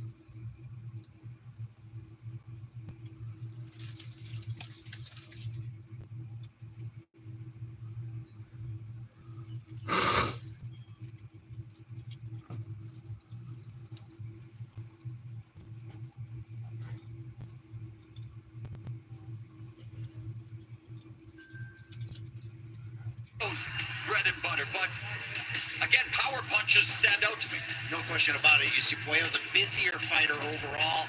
Martin landing more shots at a better percentage, better stats when it comes to those power shots, especially that 41% connects. But that jab did go to Puello. As much as we were saying, we want Puello to jab more. He to control that center of the ring.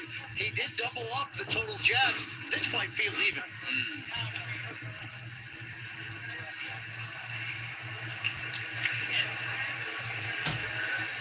Ismael Salas racing Puello. Sandor Martin coming to show his respects to his opponent's corner. Go 36 tough minutes. Martin proudly representing Spain. Puello proudly representing the Dominican Republic. 31-year-old Sandor Martin came in with a 42-3 record. That's quite a lot of fights in order to wait for your first title shot, Mr. Campbell. A long stretch of days, over 440 of them. No, I'm not. It's not the same fight. All right, Abner, let's take a look at what went down through 12 rounds. There was a really close fight where both fighters had their moments. Mainly Martin in the inside, the body work. That's a different Valenzuela. Valenzuela's fighting Russell. You're watching a different fight altogether.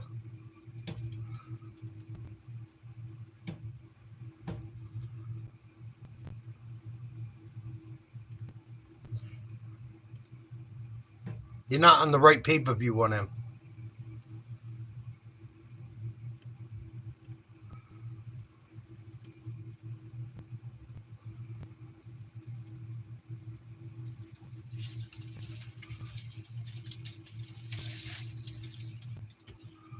After 12 rounds of action, we go to the scorecards with a split decision. Judge at ringside, Mark Constantino scores about 115 to 113 in favor of Sandor Martin. Judge at ringside, David Sutherland sees it 115 to 113 in favor of Alberto Puello. And judge at ringside, Don Trella, scores about 116 to 112 in favor of the winner. And still champion, Alberto La Vista Puello. Close. Getting used to close encounters of the 140-pound kind for a second consecutive fight. He gets the decision via split decision. Yeah, for Sandor Martin. Close. Heartbreak. Heartbreak City for Sandor Martin. This was a close fight. It felt like it could go either way. Yes. But to know his backstory, getting the wrong end of the stick against Teofimo Lopez in a fight that so many people thought he won, he pushed the pace. He came out as the aggressor. But he didn't get his hand raised. Yeah, I thought he did. He just slightly enough to get the Martin, I thought, beat fucking Teofimo Lopez too. He did a good job tonight. It was close. Not enough, I guess. I didn't get to watch a lot of this fight. The last couple of rounds, he looked good though. But they give the fucking judgment to Albert Puello. 115, 113, 115, 113, and 116, 112. Split decision goes to Alberto Puello. Here we go. Last two fights. Jose Valenzuela coming up against Gary Russell. Should be a good fight. Valenzuela just beat Pitbull Cruz in his last fight. Gary Antoine Russell. Last five opponents. Combined record was 112, 5-5. Gary Antoine Russell, 17, 1-1.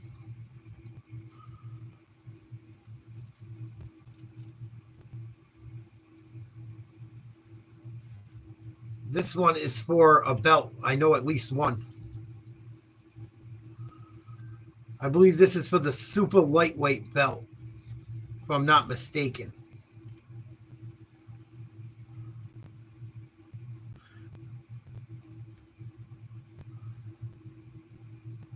And then after that, we got Gervonta versus Lamon. Yeah, you got the wrong guy, 1M. I'm not changing that shit. This is where the real action's at. This is the fight that counts tonight.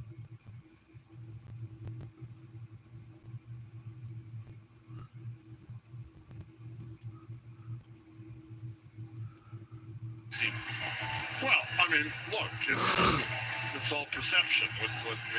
What do you think you saw? And what I thought I saw was the heavier punches were being landed by Puello.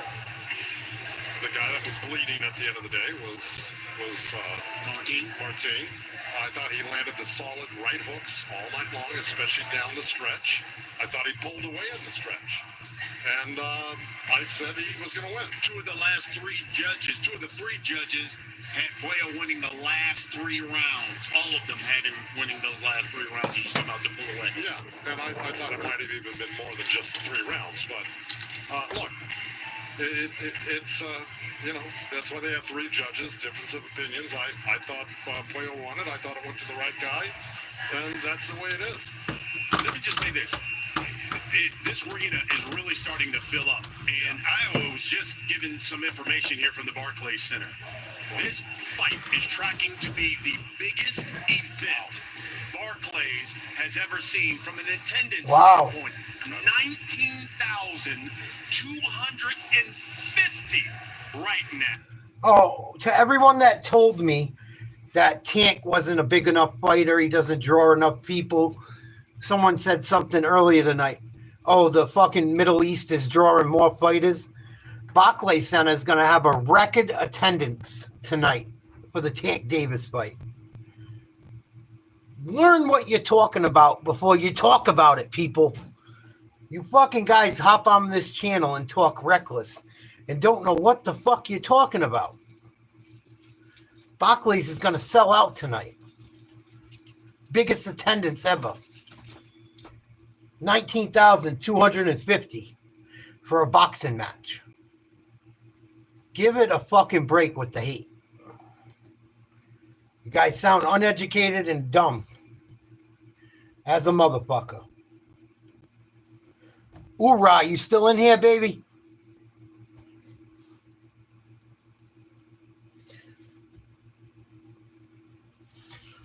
My boy Oorah still in here?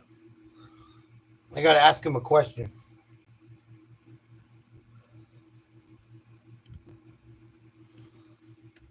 Tank Davis don't get no draw. Boxing's dying. This, that, and the other thing.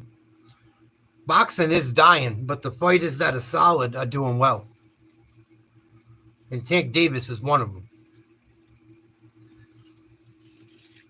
No one wants to watch Tank Davis. Yeah.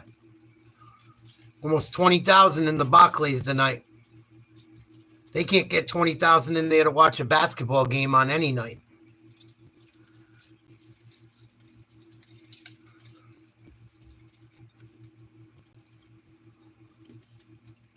As Gary Russell Jr., who's got real fast feet, and he's longer and taller than Cruz. Gary Russell said he learned a lot from his first professional defeat. One without being impatient, so you won't see him, an impatient fighter tonight, get back to being his old self. We'll see what happens here. Let's take a look back, though, at how Rayo became a world champion. It was last August in Los Angeles, and it was a good back and forth throughout this one, but it was Valenzuela who showed the new dimensions as he boxed well off the back foot. A lot of times made Pitbull just chase him in this quite often. Pitbull certainly had some moments, though, where he did rock Valenzuela, but the more precise punching came from Rayo. He was able to stay out of harm's way, rarely found himself getting trapped against the ropes. At the end of it all, it was Jose Valenzuela who got his hand raised, split decision win for him. So, once again, it is time for the DraftKings Tale of the Bet. And joining us now, DraftKings analyst Dan Canobio. Oh, I'm excited for this one, Brian. Jose Valenzuela is flying high after winning the title for Pitbull Cruz, like you just mentioned, last August. Gary Antoine Russell. Yeah, but Pitbull went up in weight. Pitbull's having trouble making 135 now. Pitbull's a little stockier than Tank. And Tank beat him with a broken hand. Pitbull Cruz is my favorite fighter. I love Pitbull. But Tank beat him with a fucking broken hand. Most of that fight. And Cruz took it on short notice, but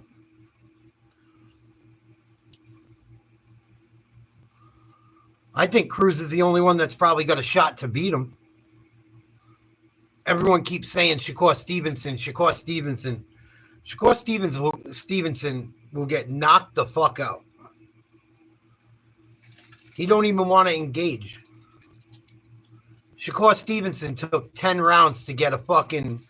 And the English kid was tough. But I just think Shakur Stevenson's boring. I do. Took him 10 rounds to get rid of that tough English kid that found out 4 days before the fight he was fighting. What do you think Tank would have done to that English kid? In all seriousness.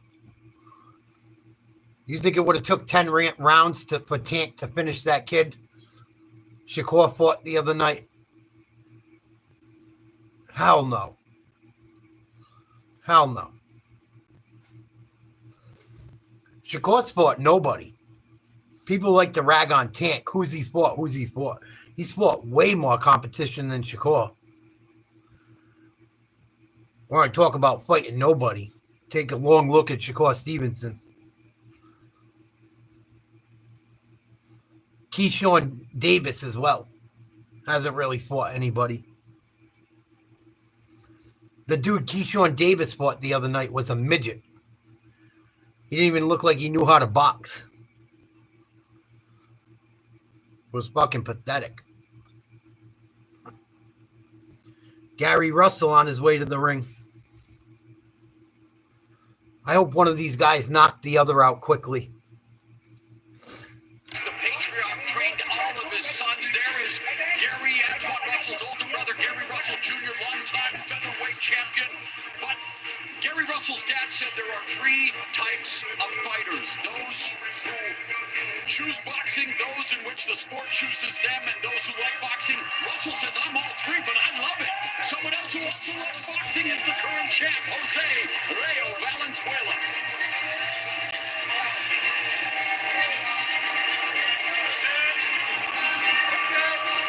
First appearance in New York, and he enters. Come on, Valenzuela. As a 140-pound belt holder after recording the upset against Isak Cruz. He has switched locations from the Seattle area to Riverside, California, going from Jose Benavidez Jr. to working at Robert Garcia's gym. Robert Garcia, the reigning trainer of the year, will be a part of the corner. And for Valenzuela, he wants to solidify his status as an elite champion. Alberto Puello hung on to his title via split decision. Teofimo Lopez lays claim to the throne, as does New York's Richardson Hitchens. For Valenzuela, what is the biggest key to holding on to the belt tonight, Brian? Figuring out who he is. We knew him as a power puncher on the way up. He became the boxer from the outside, using his length against Pitbull Cruz. Against Russell, and Valenzuela said it himself, I have no margin for error, knowing the power that is across from him. This needs to be a smart, near-perfect performance here for Valenzuela. All right, we are set for the official introductions. Here once again is Jimmy Lennon Jr. Well, fans, from Barclays Center here in Brooklyn, New York, Premier Boxing Champions presents the co-main event of the evening, brought to you by GTD Promotions and TGP Promotions, and sponsored by DraftKings Sportsbook. The crown is yours. Now, this bout is sanctioned by the WBA, the president in attendance, Gilberto Jesus Mendoza. Introducing our 3 judges scoring from ringside, we have from New York, Max DeLuca. Also from New York, Tom Schreck. And from Quebec, Canada, Benoit Roussel. Introducing our 3rd man to the ring, he will be giving instructions after the introductions, Harvey Dock. All right, fans, here we go. 12 rounds of boxing scheduled in the co-main event of the evening for the WBA Super Lightweight Championship of the World. Introducing to you first on my left, he is tonight's challenger. Fighting out of the red corner, wearing gold trunks with white trim, representing Washington, D.C. and the preeminent boxing family from Capitol Heights, Maryland. He weighed in at 138.2 pounds. With a record of 17 wins, 1 defeat, with all 17 wins coming by way of knockout. Ladies and gentlemen, please welcome the hard-hitting, world-ranked super lightweight contender, introducing Gary Antoine Russell.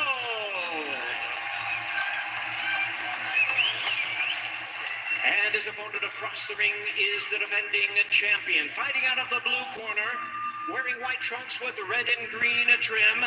He is fighting out of Seattle, Washington, by way of Los Mochis, Sinaloa, Mexico.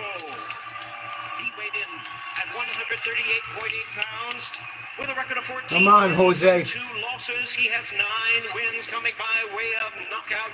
Tonight he is making the first defense of his title.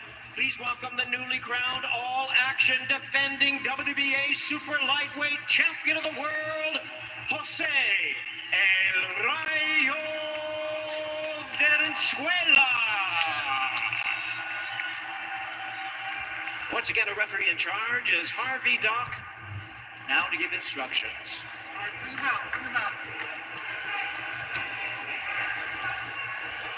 Okay, boxers, you received your instructions earlier. As a reminder, obey my commands at all times, protect yourself at all times. Touch him up. Good luck. Harvey Dock is the referee again. Valenzuela's first fight in New York City. For Gary Russell, he is 5-0 here at Barclays Center with 5 knockouts. This fight is close. He said he learned so much from that loss. He has a chip on his shoulder. He said, I've got to dismantle Valenzuela in every way possible. Valenzuela is a slight favorite. Like slightest of slight. -115 if you took Valenzuela.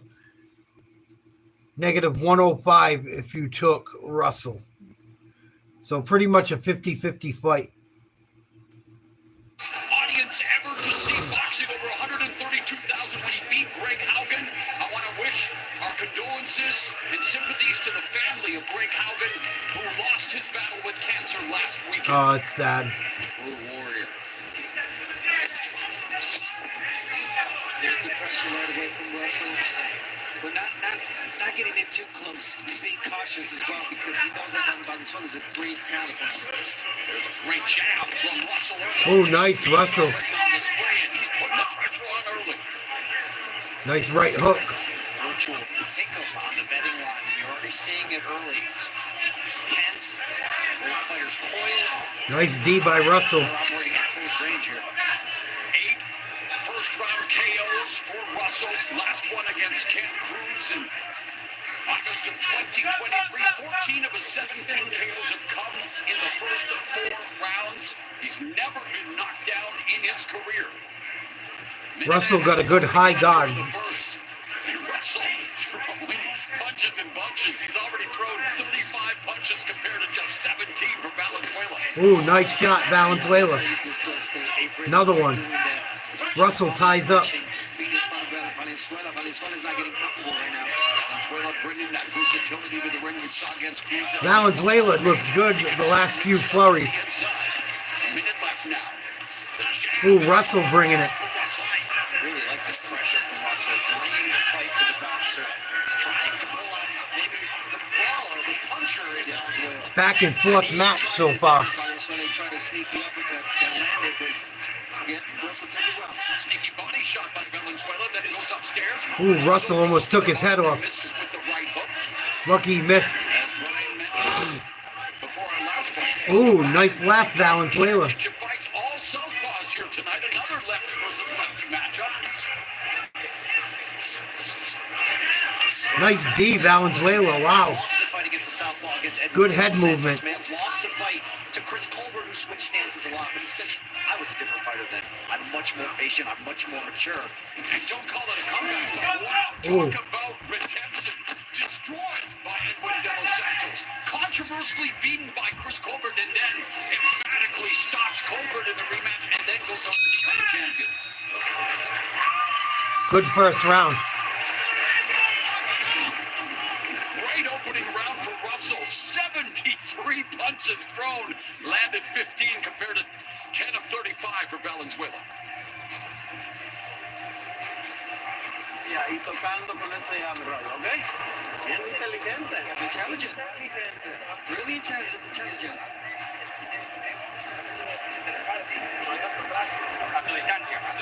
Get to your distance.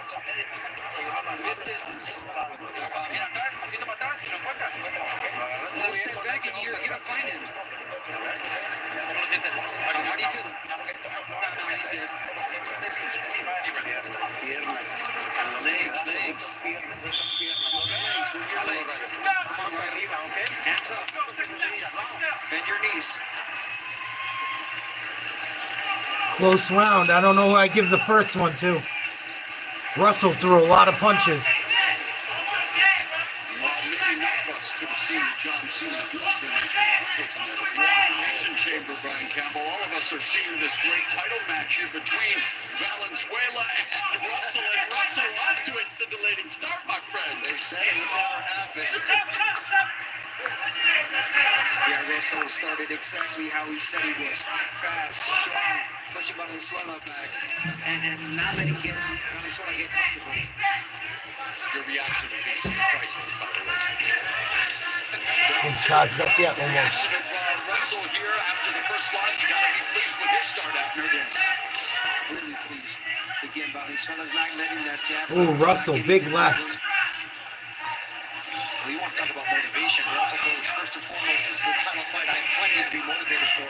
Russell's a lot more active. I said to the media this week that But here comes Valenzuela. Russell said, I took that personally. Ooh. Beautiful speed there. The double right hooks to the body and then Russell just tuned him up. expertly executed.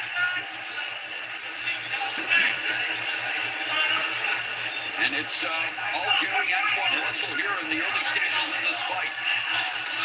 No reaction from Valenzuela. No counter punching. He's thinking too much. Nope. He's overthinking.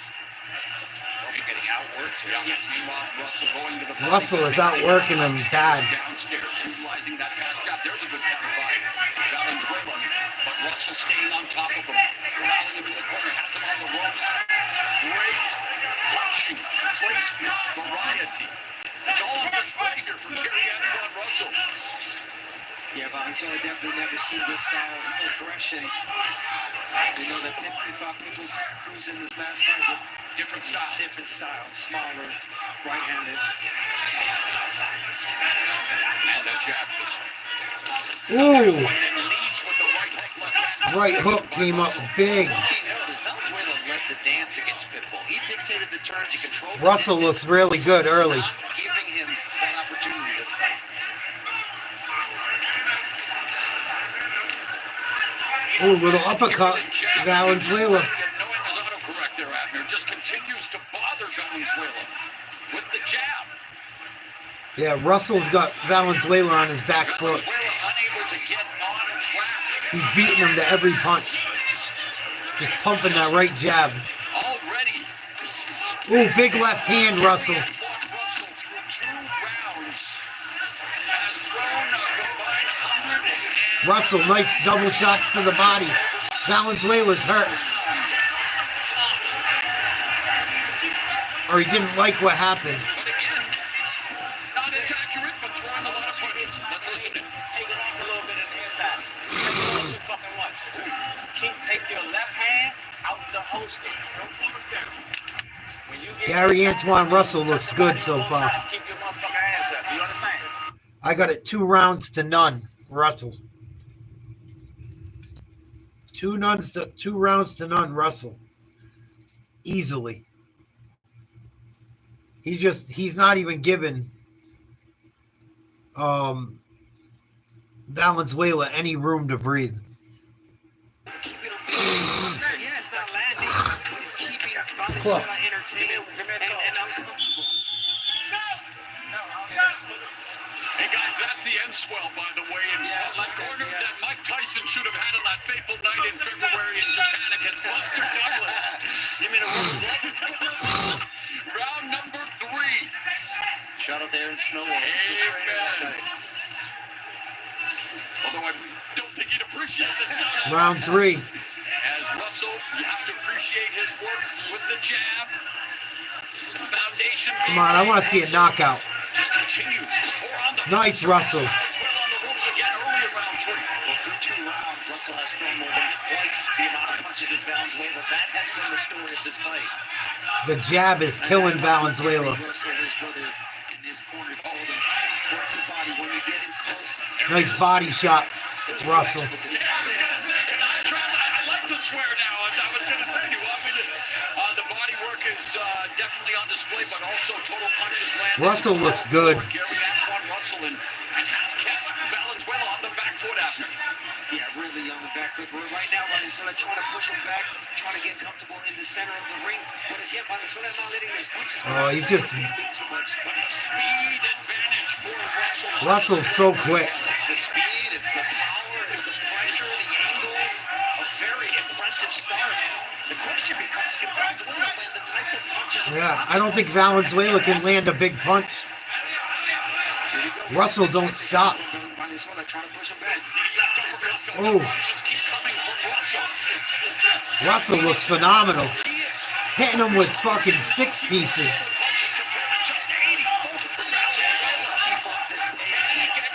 We've seen him be able to do it because of the power and the conditioning, the smarts. This guy is built for this kind of fight. There were some body shots that come from Valenzuela a little while ago. A little while ago. And they landed really good. They hurt Russell. There's the uppercut. There's the body work from Russell. Continues to be the factor. Ooh, Russell. To the body, then to up top. Both right hands. Right back with the right uppercut with Russell there. 45 seconds left here in the third. And Russell bouncing back thus far in impressive fashion after that split decision setback. Nice right hand. When they were fighting for a 140-pound title, but wanting to snatch the title away from Valenzuela here tonight. Valenzuela's got him in the corner. Can't hit him. Body shot from both guys. Russell fighting out of the corner, beating Valenzuela up. Wow. Yeah, even though you're trying to take pressure, he's getting hit coming in. There's a jab from Valenzuela. I got it 3-0 Russell. Russell in terms of offense. Okay, right, breathe. Catch some air. How do you feel? Good?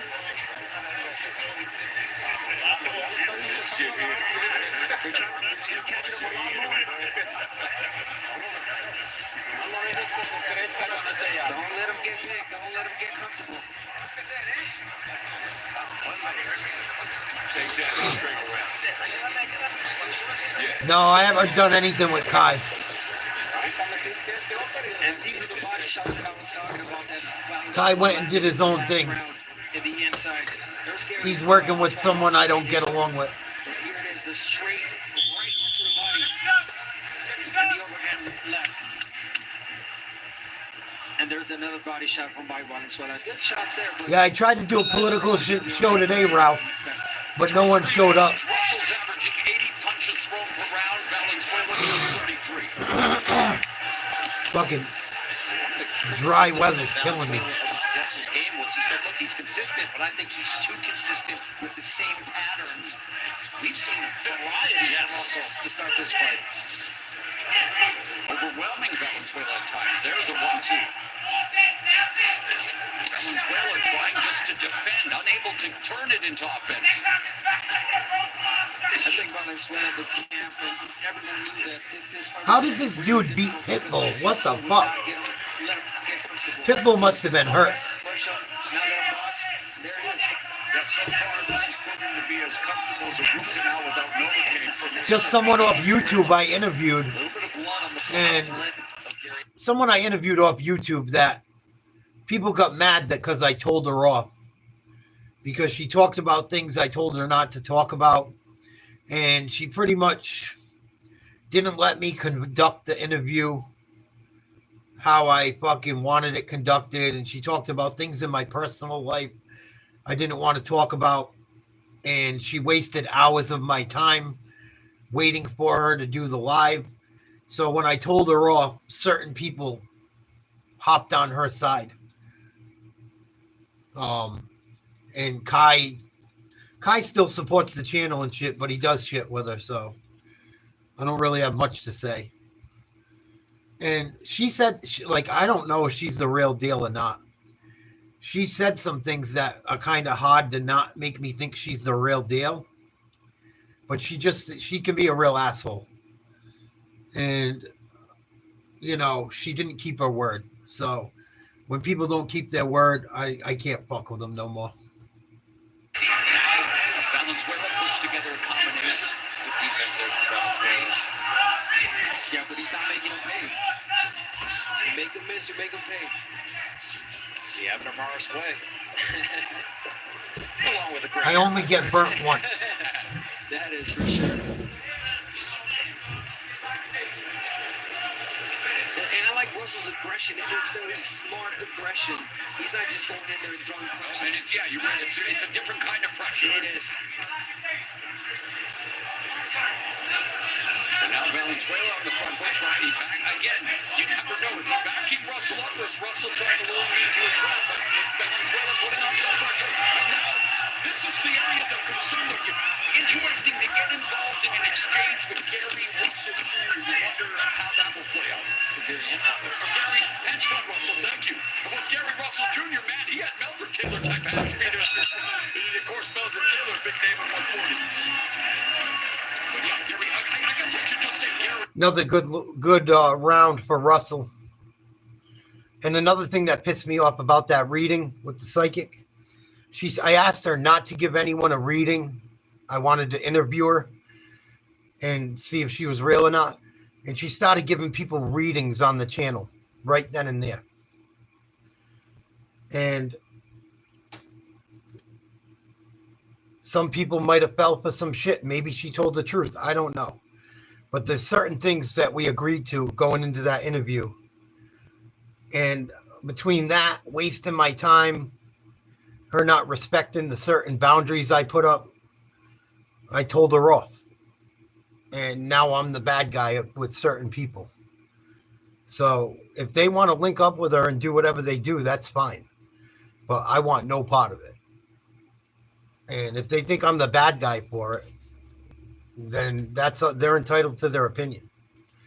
But I've already said my piece about it several times. And I'm over it. I'm way over it. I don't want to be anything to do with none of it. I think it's all bad.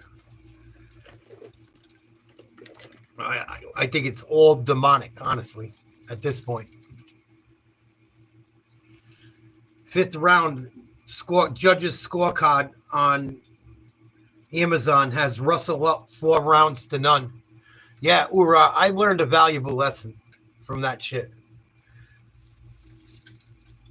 That whole fucking thing made me feel fucked up. And people that do that type of psychic shit and everything, that you can do it in a way where, like, she did know some things, but it's hard to say. Like, there's a lot of ways you can scam people with that shit too, and prey on people that are lonely or missing people, missing loved ones. Like, there's some weird shit to do with it too. I don't know if it's true or not. I still don't know to this day.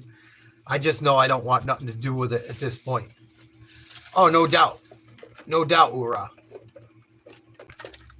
Now she's doing it to other people. But at least I don't got to deal with it. Fuck them. The best thing I did was fucking cut that shit off. I don't need to be going on ghost hunts, and I've seen enough of it. I don't think any of it's really good. I've never seen anything good come from any of it. Almost everything to do with anything like that in my life was always negative, or hurt someone, or scared someone, or bothered someone. It was never like good energy that bothered the people. It was always bad. But I tried to give people a shot. I try to get good content. I try to help people build their channel. And one thing I learned is I can't do that anymore. Because it ended up hurting my channel in certain ways. And it ended up potentially putting people that support my channel in harm's way. Because a couple of my subscribers bounced and are like all up her ass. And that's fine. It's their life. But it just makes you wonder. And I also wonder how much under the influence that lady was. In all honesty. Because when I dealt with her on the phone a few times, she seemed a little fucking off her rocker.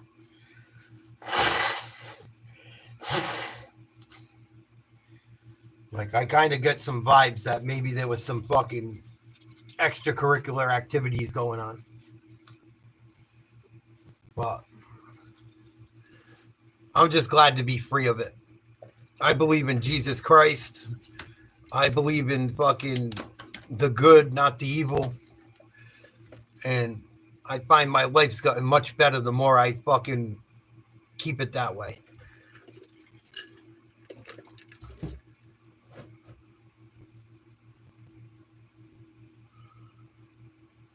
Yeah, maybe Ura. I don't know. And when you watch her like do her interviews and shit, her eyes are like, I don't know. She's like, I don't know. I don't know what it is, but I just know I didn't want to deal with her no more. I tried to give her a shot. I felt bad. She wanted to come on the platform because I had a decent amount of people watching me because of the election.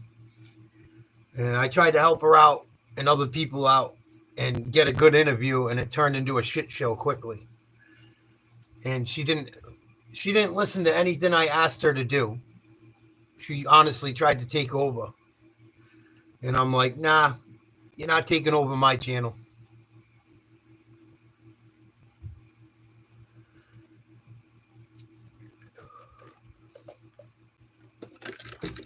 No one was dating her, Ralph. What are you talking about? No one's dating her. Just people are supporting her channel now over mine.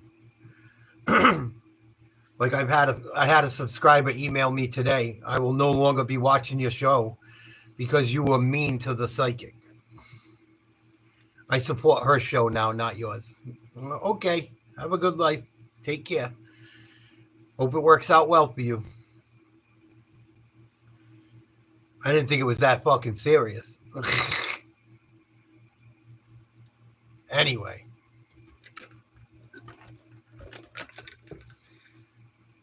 But that's really all I got to say about that.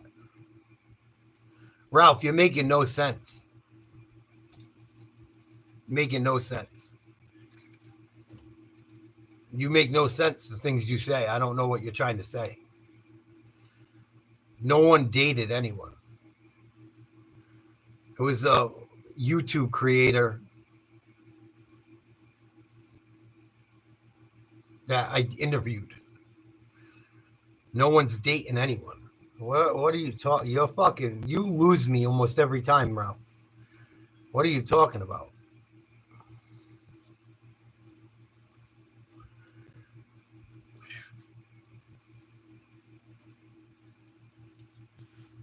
You're not making any sense.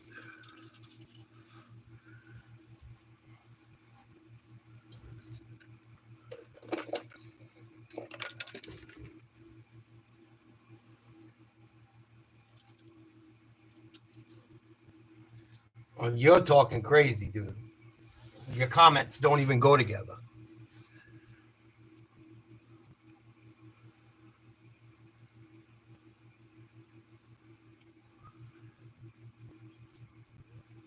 Like talking to a fucking wall.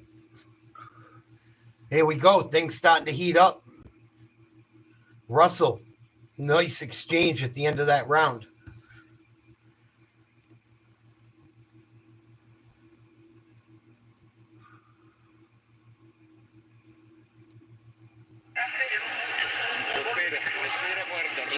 One shot in and then you let him go. Goodbye. Come on, you can do it. Round 6. Round 6. Round 6, Rayo. Come on, Rayo, wake up. Combinations.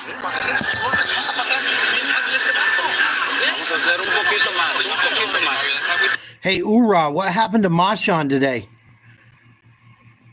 He took a bad hit or something. I know he left the game early. I know they beat the Penguins barely. I didn't see what they said about it after. I think he might be out for a while. It didn't look good.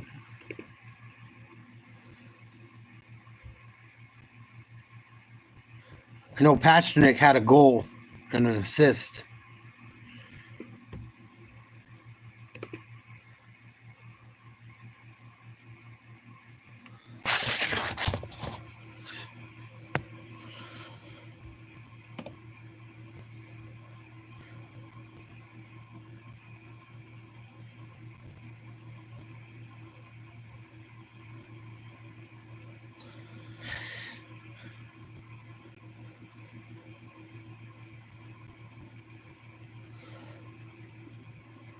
Yeah, they haven't said nothing yet. I'm looking at...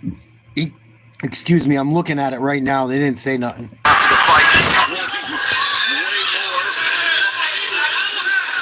Nice body work there by Valenzuela, able to evacuate the ropes, but again unable to keep Russell at bay. The pressure continues. Russell dominating. There's no jab whatsoever. He's just being too cautious. Well, not cautious. He's being too defensive. He's trying not to get hit, but again, it's too much volume from Russell. He's never seen this. Well, it's the volume, it's the physical pressure, and that can lead to mental pressure when someone is on you and you cannot get them off. Russell's thrown a lot more punches. He hasn't landed at as big of a percentage, but he's the aggressor in this fight. Nice counter left by Russell. Body shot by Russell. Right hook by Russell. Valenzuela looks terrible. Russell doing a great job of not letting any single shots from Valenzuela stand the test. What I mean by that is he always answers back in a big way. Immediately. And leads. Yeah, he's always alert. Final 60 seconds of the 7th. It continues to be the Gary Antoine Russell show here in Brooklyn. Looking to bounce back from his first loss. Lands a left hand to the face of Valenzuela. Valenzuela in pure defensive mode here along the ropes. Now trying to fight Russell off. But it's just constant pressure, constant hold. Wow, Russell's tuning him up. Oh, he might have him. He might have him. Finish him. This is becoming one of a coming out party. But here comes Valenzuela, valiantly trying to keep Russell up, but there's no pep to those punches. Nope. Yeah, you don't want to stay on the ropes. Valenzuela getting dominated. Did something, but he kind of showed it towards the end. Ooh, nice body shot by Russell at the end.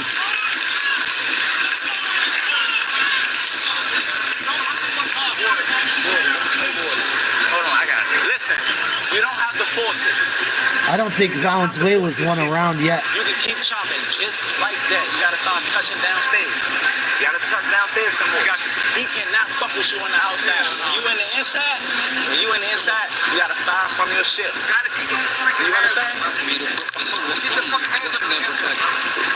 Like we're in the gym. Impressive performance. But Valenzuela doesn't look right tonight. Not the same guy. Just like that. Wipe his chest, wipe his not too That strong. fork. Not too strong. Keep it smooth. Pitbull. He can't fuck with you right there. You feel me? is this championship story? Gary Antoine Russell looks amazing. Gary Antoine Russell landed a fight high 24 punches in the 7th.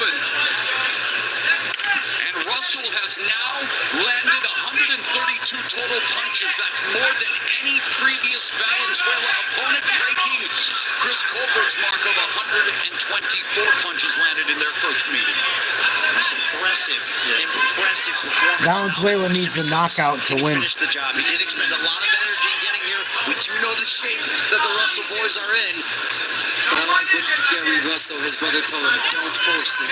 And he shouldn't, because once you force something, you put yourself into it. Good look in there, that secret from Valenzuela. There's the jab from Valenzuela, but again, now turning. He's on the ropes, wants to reset in the center. Feinting, trying to get Russell to bite and open up a counter opportunity. Yeah, you don't want to make mistakes if you're wrestling. Stay smart like you are. But that's just it, right? We are seeing every facet of the fight game on display from even here now. Gary Antoine Russell slowing things down, establishing the Ooh, big right, Russell. to maybe feel like he can do something. Dominant. Stopping his momentum right away. I mean, that's what championship fighters do, even though he has yet to climb that mountain, to lose a title fight by split decision, to not make excuses, to feel like he left a little bit on the table.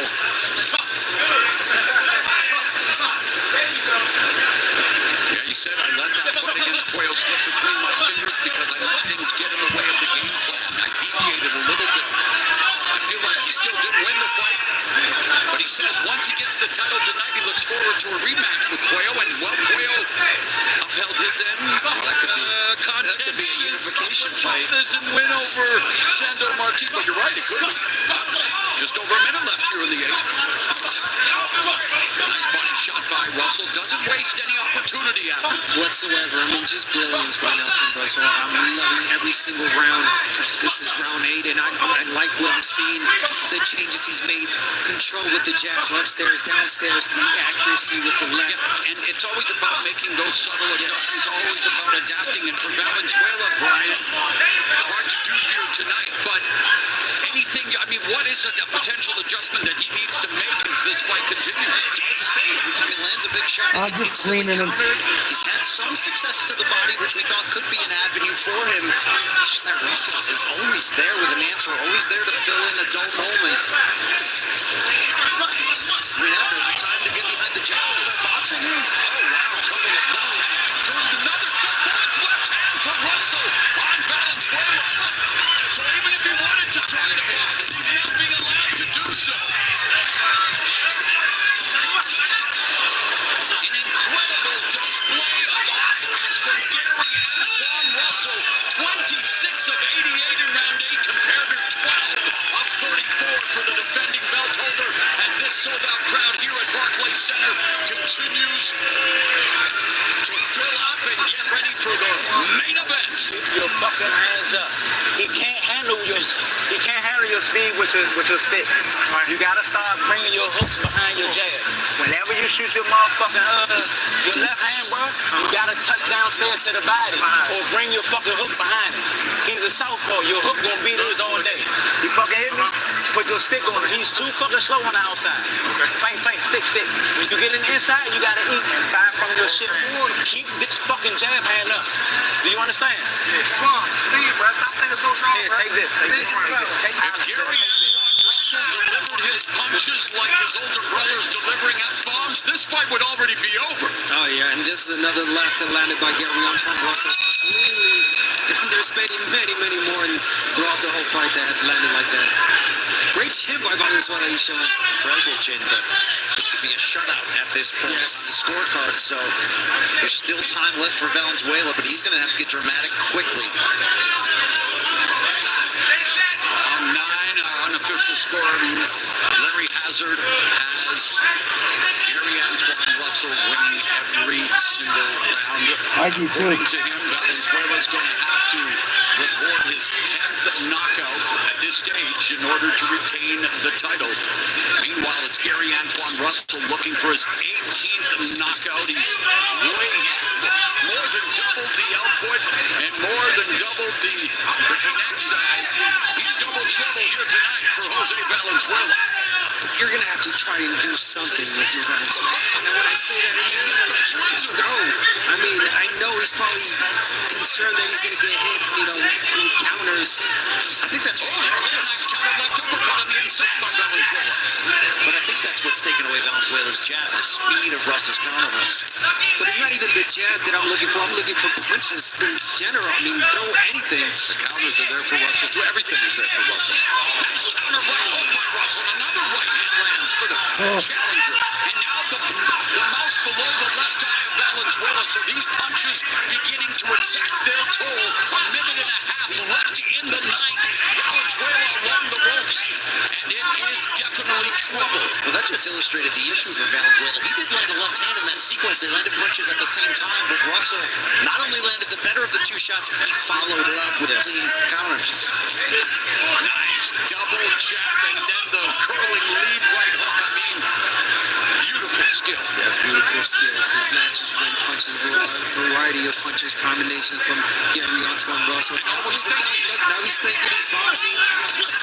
Beautiful display of boxing. It really is, yeah. And not taking anything away from Valenzuela, but look, the counter shot, right? I mean, it's just he's there. Wow, Russell's killing him. Russell walking down Valenzuela, going to the body. Valenzuela cannot keep taking this clean Left hand by Russell. Russell looking to Finish him. 18th knockout. Finish him. Champion here in the ninth. Valenzuela trying to hold Come on, Russell, finish him.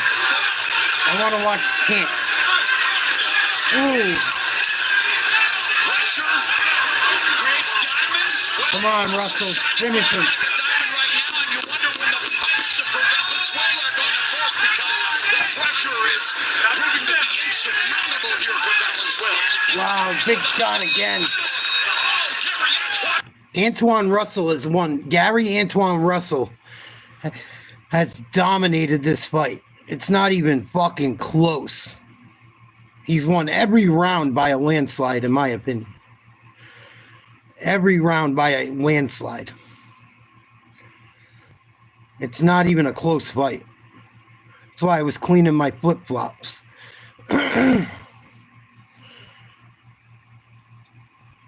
What a fucking performance he's put on tonight against a pretty good boxer.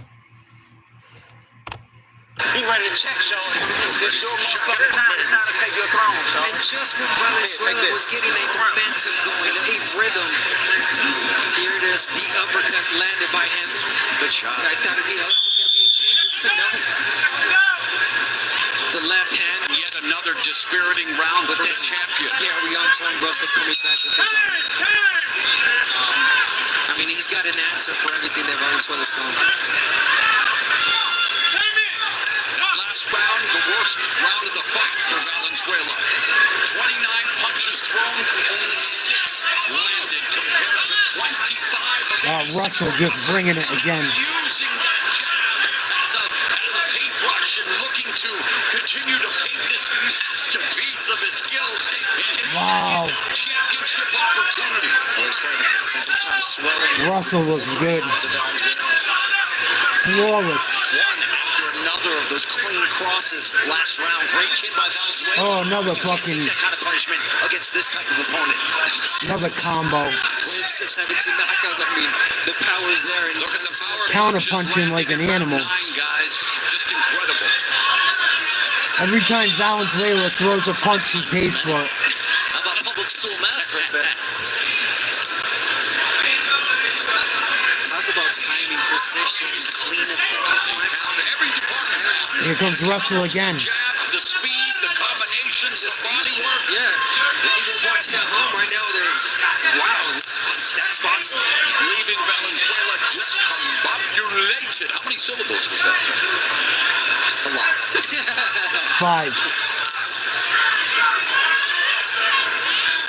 6, excuse me. Oh, Valenzuela finally lands a shot. Not enough. It's met by a flurry from Russell. Hook attempt by Valenzuela, turning away from the ropes.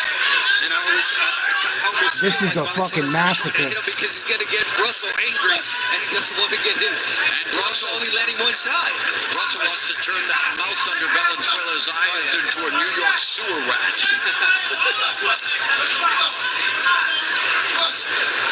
A minute left here in the 10th.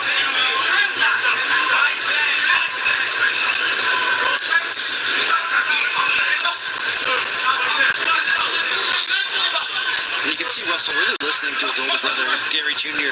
His advice in the corner of not getting too reckless, not getting too aggressive, being smart, and following up those left hands with body shots. Oh, nice right. A nice left by Valenzuela. Was he as a champion just didn't fight on that, but my goodness, right? Well, he wants to spend a lot of time in the gym under his desk, too. Wow, here comes Russell again. Man, his peak, wow, the hand speed is just incredible. And this is just incredible from Gary Antoine Russell here in the 10th. He's beating the shit out of Valenzuela. Now remaining continues to mark up the face of the defending belt holder, Jose Valenzuela. He's known as Rayo, but the lightning strikes have come from Russell.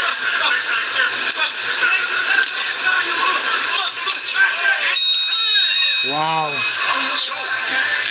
I think Russell's up 10 rounds to none. What a fucking blowout. Lamont Roach, you put $100 on him. You could win 900 if he beats Gervonta. Got to put up 1,600 if you take Gervonta to win. Because Gervonta don't lose. Never lost, 28 knockouts. Roach, 25 wins, 1 loss, 1 draw. These guys grew up boxing each other in the Baltimore, Washington, D.C. area. Should be a good fight until Tank breaks his fucking jaw. I'm rooting for Tank Davis. I love Tank Davis. A lot of Tank Davis haters out there for whatever reason. I don't understand it. I'm a fan. All right, championship rounds begin. That fight's up next. And Valenzuela has to dig down deep in order to hold on to his belt here tonight. Another left hand, Russell. For the second consecutive round. Russell's whooping that ass. Wow. He's just going to get hit. The fight is being beaten out of him by Gary Antoine Russell. Countered there by Valenzuela, but just not enough. Russell just continues to come forward, guys. Just has no desire to stop this momentum. I mean, the amount of Gary Russell has thrown over 800 punches, landing 212. Is it too early to call this a virtuoso performance? This is, well, it has to end, but you're right, it is virtuoso. And we saw the potential following his career. Yeah, we saw those early knockouts, the power, but just the maturity, and the IQ. I mean, every wrinkle you want in a professional prize fighter. Well, the 3 fights leading into that close loss to Puello, he became the first man to knock out Victor Postol, former champion, Rancis Barthelemy, and Ken Cruz. Yes. Now, to be fair, those 2 stoppages against Postol and Barthelemy were bad stoppages, but he was well on his way to beating 2 big names. Unnecessary action. Oh, not this one. But you're right, Brian, and he is beginning to really show his virtuoso offense here. A minute plus left in the 11th. Russell wants to finish it, wants to secure the knockout.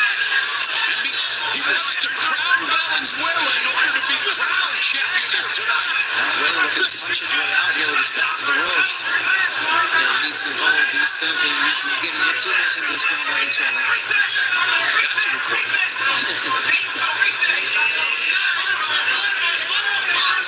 45 seconds left in the 11th.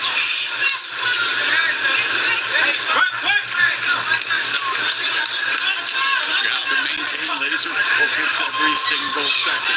Great thing about combat sports, about boxing, one punch can change it all. Oh, he was trying to hit that.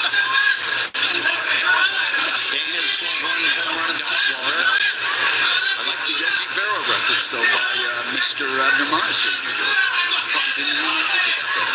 15 seconds left here in this round, and maybe just over 3 minutes left in the title reign of Jose Valenzuela.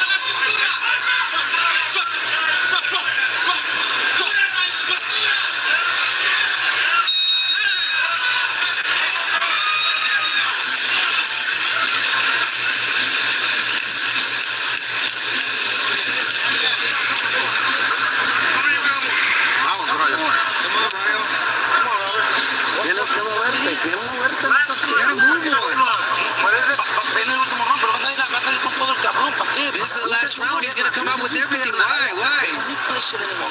You don't need this.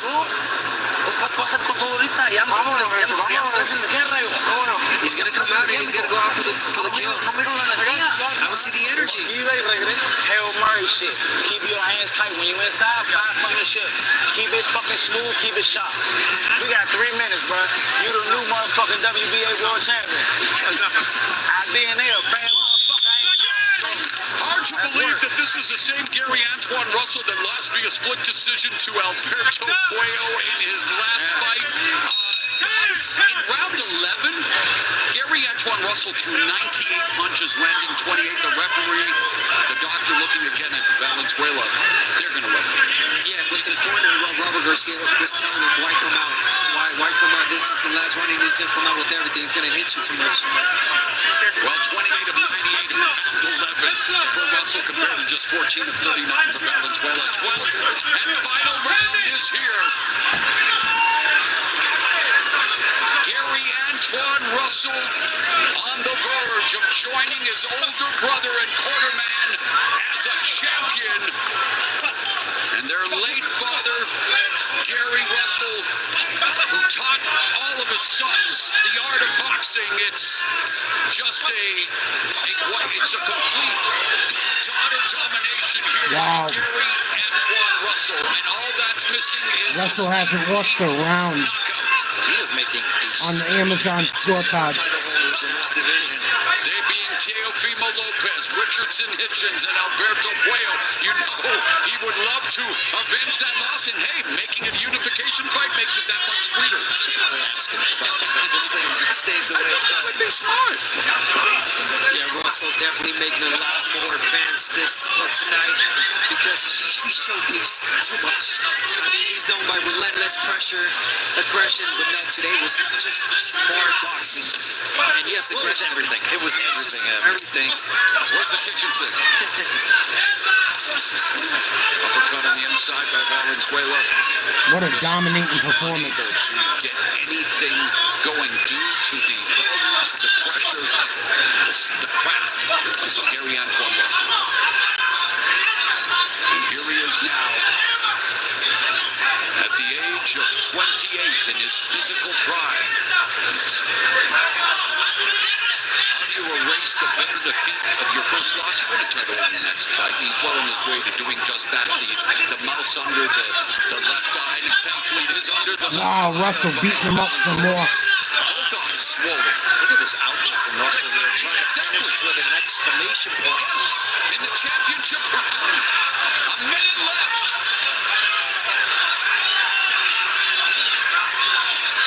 Valenzuela continues to eat leather, but trying valiantly to at least end the fight on his feet. Someone lost a mouthpiece. I don't know who it was. Oh, big punch by Russell and by Valenzuela. Someone lost a mouthpiece. Oh, Russell just let him have it with a straight left. Valenzuela, 30 seconds left. Can he finish it? I don't think the referee underdogs can see it. He's standing on the mouthpiece right now. Who lost their mouthpiece? Gary Antoine Russell started training at the age of 5, a 2016 U.S. Olympian, and now 10 seconds away from being crowned a champion at 140 pounds.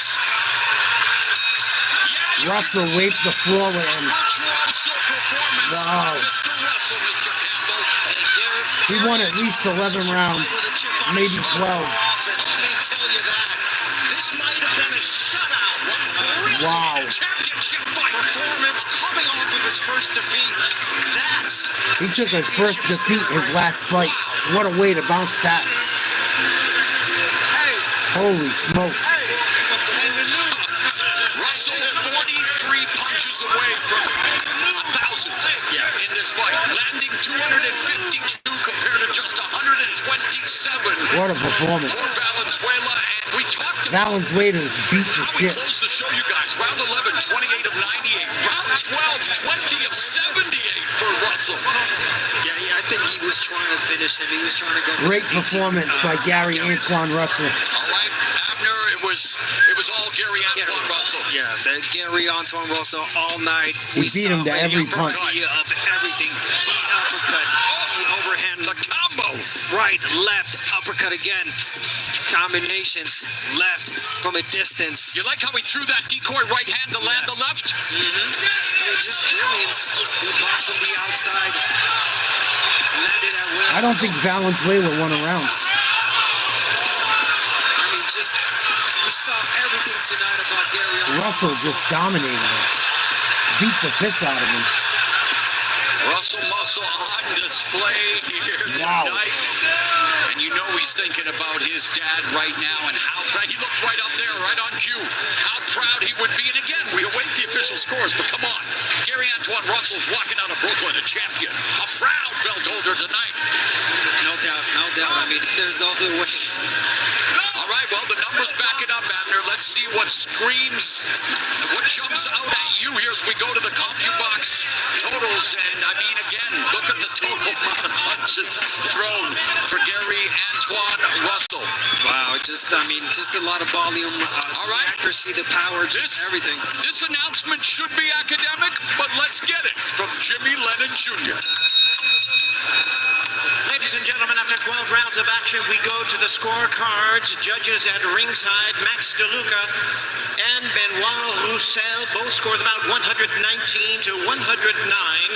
Judge Tom Schreck scores at 120 to 108. All three in favor of the winner by unanimous decision. And the new WBA Super Lightweight Champion of the World, Gary Antoine Russell. A goosebumps-inducing moment as the announcement was made. Gary Russell looking to the heavens, where his father is looking down, and he said, "My father was adamant about preparing us to be successful, not only within our profession, but outside of it. If we do that, live up to his expectations, that'll be a heavy weight lifted up from all of us." Well, that weight has been lifted, and now he gets to lift up the belt. Let's go inside the ring with Brian Campbell. Gary Antoine Russell, a near shutout coming off of your first defeat. You heard the three magic words, and the new. How do you feel right now? I want to thank God. I want to give a big shout out to Al Heyman. I want to give a big shout out to PBC, TGB, my family. They've been rocking with me ever since they even know I was going to have this dream. It was pushing me towards my goals that I didn't even know I was going to achieve. This is just a small stepping stone. I'm coming for the rest of the belts. I love y'all for supporting us. Thank you for making this arena a grand arena. I love the electrifying vibe in here. We're going to keep turning up. I did it for DC. I did it for my family. I did it for the Capitol Heights. Y'all know what we doing. On to the next. Gary, this fight wasn't even close at all. How were you able to make it look this easy against a well-respected champion? Listening and following instructions. That's something that's a thing in life and in my profession. That's just a rule of thumb. You got to follow instructions. And my brother always told me the difference between great and good is inches and centimeters and the ability to procreate, the ability to produce, because that's what it takes. Once again, I want to thank you, Charlie. You know who you are. I love you. Gary, you told us this week you had a chip on your shoulder. You heard Valenzuela said you're nothing special. How much did that actually motivate you to put forth this perfect of a performance? He won every round. Them judges should be shot. Russell just beat the fuck out of Valenzuela. Beat the brakes off him. Mentality that's rough, a belly cost mentality, and he brought it out of me. You know, I had the right dance partner in front of me, and I'm glad he gave me the opportunity. But I told him, keep that same energy because I'm bringing it in the ring.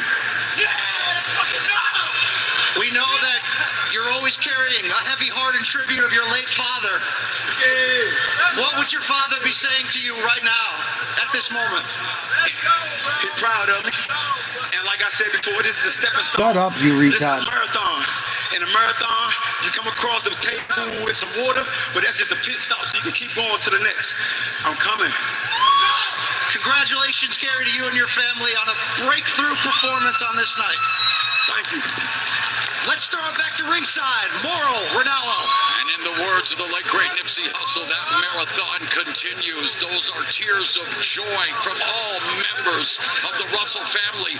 And it's only fitting that Gary Antoine Russell saves his best performance for the championship winning performance. Career highs in punches landed 252 and Great punches thrown performance. 957. Simply put, a brilliant performance for the newly minted 140-pound title holder. Another older brother, Gary, getting into the ring and celebrating.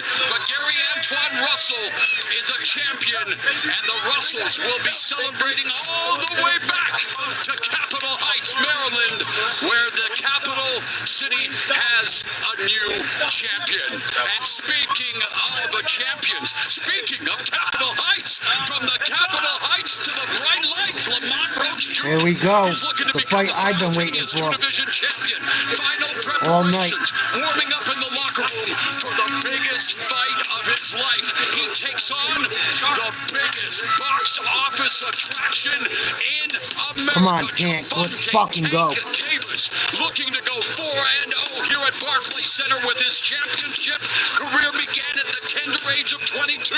Now at 30, he's 30-0 with 28 KOs.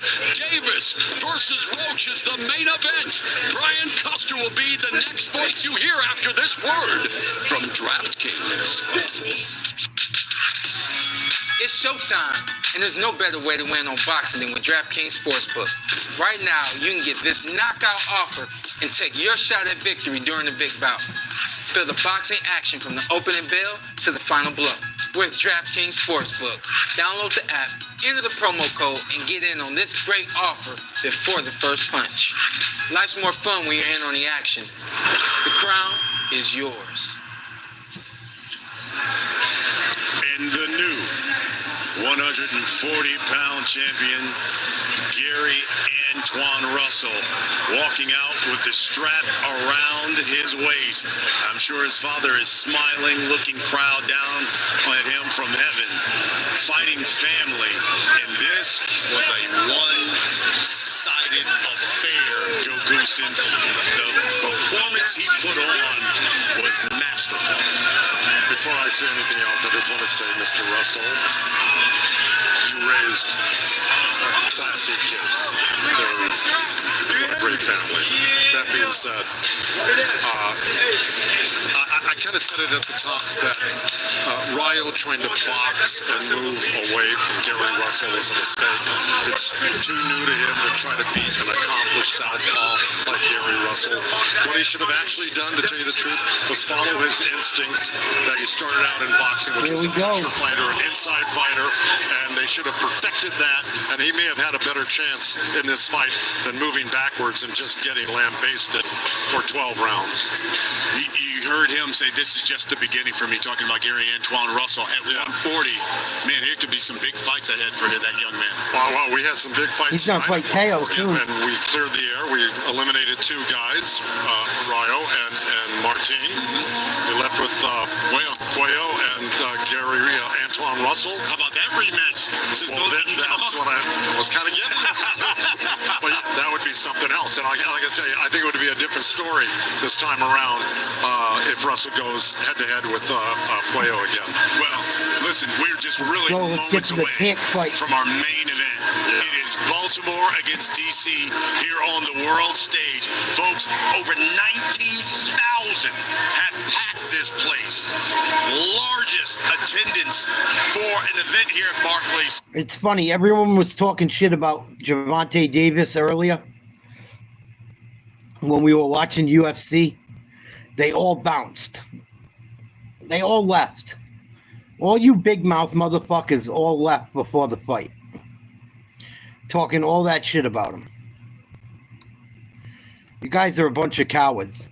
You talk mad shit about me mad shit to me, talk all that smack. Almost all my picks are right every day. Stop hating. You don't want to be around when my boy fucking Tank Davis knocks this idiot out too?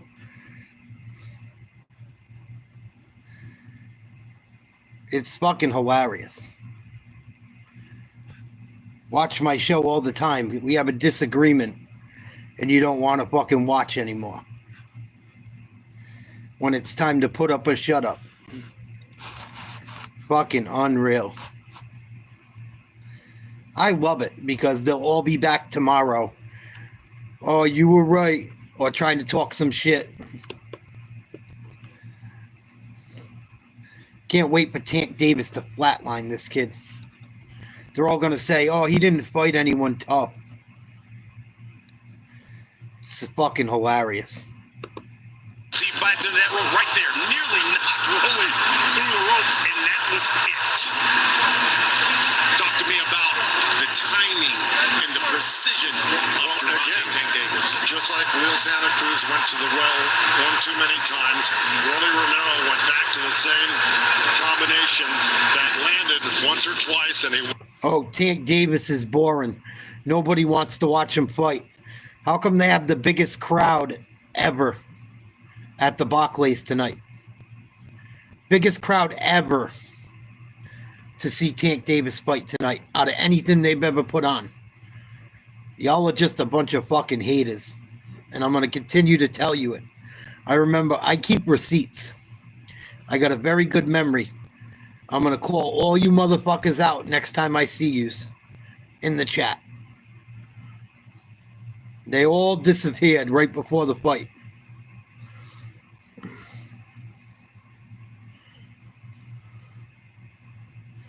Hopefully not too much longer.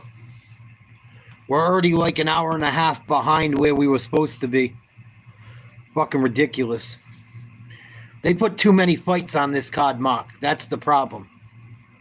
Way too many fights on this card. 12 fights. It's been going on since fucking noon.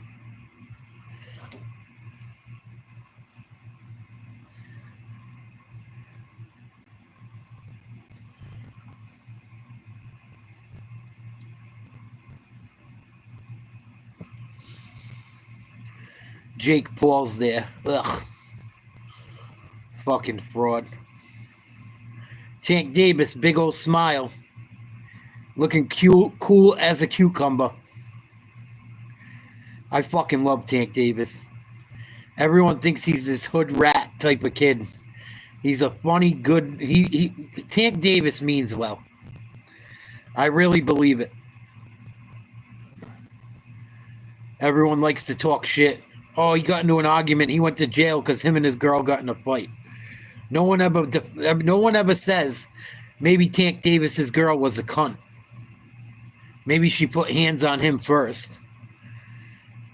Maybe he was young and dumb. Maybe he made a mistake. They just judge him. No one even has a fucking clue what it's like to be that dude.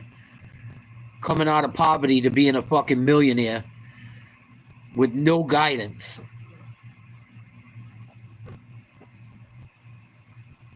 Got more fucking pussy thrown at him in fucking 5 minutes than most people get in their whole lifetime.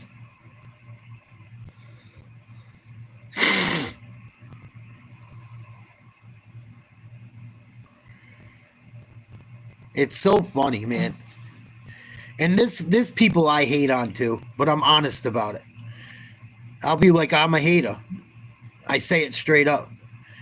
These other people just like to justify, they got to make excuses. Just say you're a hater. Say you don't like them. I say it all the time. I don't like that guy. I don't like that team. I just don't like them. Don't just make excuses. What up, Howard? They all give me a million excuses why he's trash. No, you're a hater.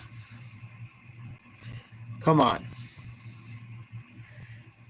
Let's keep it real.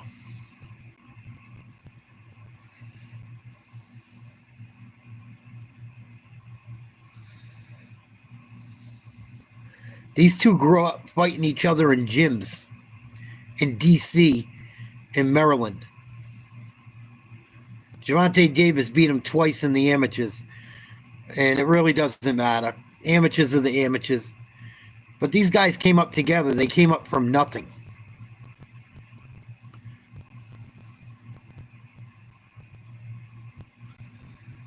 Yeah, exactly. Exactly. I wouldn't doubt that had something to do with it, too. Oh, make it so he needs to fucking fight for less. If he gets jammed up and he's hurting for money, we can get a contract for less. I don't know if you were here when I announced it, Mark. A big trade in the NFL. Washington Redskins trade a a fifth-round draft pick to the San Francisco 49ers for Deebo Samuel. Happened tonight.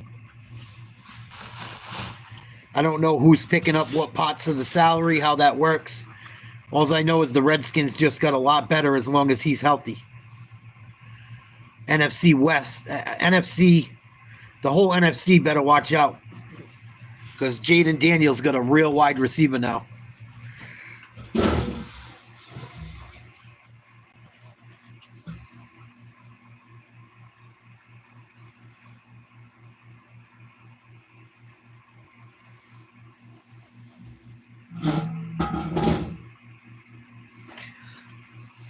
Of the champion and the challenger, Gervonta Davis against Lamont Roach. And for Roach, a walk that could change his life forever. They couldn't afford him, Mark. They couldn't afford him. That's why they didn't offer. They already got to pay Justin Jefferson.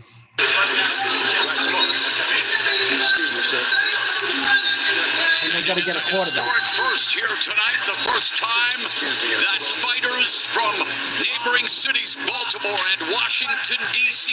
are meeting for a championship belt as they put the belt in battle of the Beltway. And you know that Roach has brought his supporters from Capitol Heights to the brightest lights in the sport.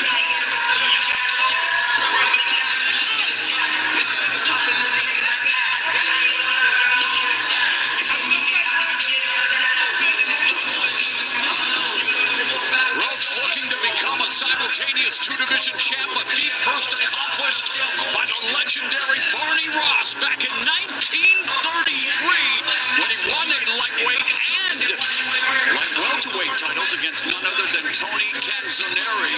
Of course, a guy by the name of Henry Armstrong, the first to hold titles in 3 different divisions. A little history lesson as Roach looks to make history here tonight. Lamon Roach, a very skilled and disciplined boxer. And in this fight, he's got to stay disciplined and be unpredictable. Not staying stationary in front of Tank Davis, not give him anything, and box. I know it's easier said than done. Everybody's been trying to do that. Yeah, they need that. That's exactly what you need to do. They can't afford him. Well, to add that, Roach said, I need to be defensively sharp 24/7. He's got to throw a no-hitter in that regard. He's got to stay. They got quarterback knowing questions. the danger across from him. But like we mentioned, his attitude. The Vikings really don't need receivers.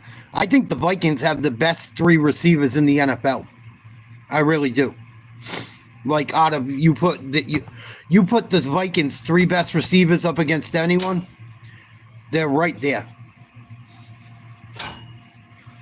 The Vikings have 3 very good receivers. Addison, fucking Jefferson, the other dude I can't think of right now. Other than maybe the Eagles, they're right there.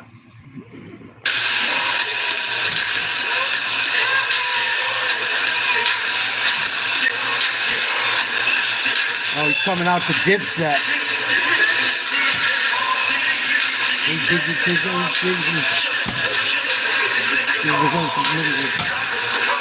He's the wrong Votto to fuck with.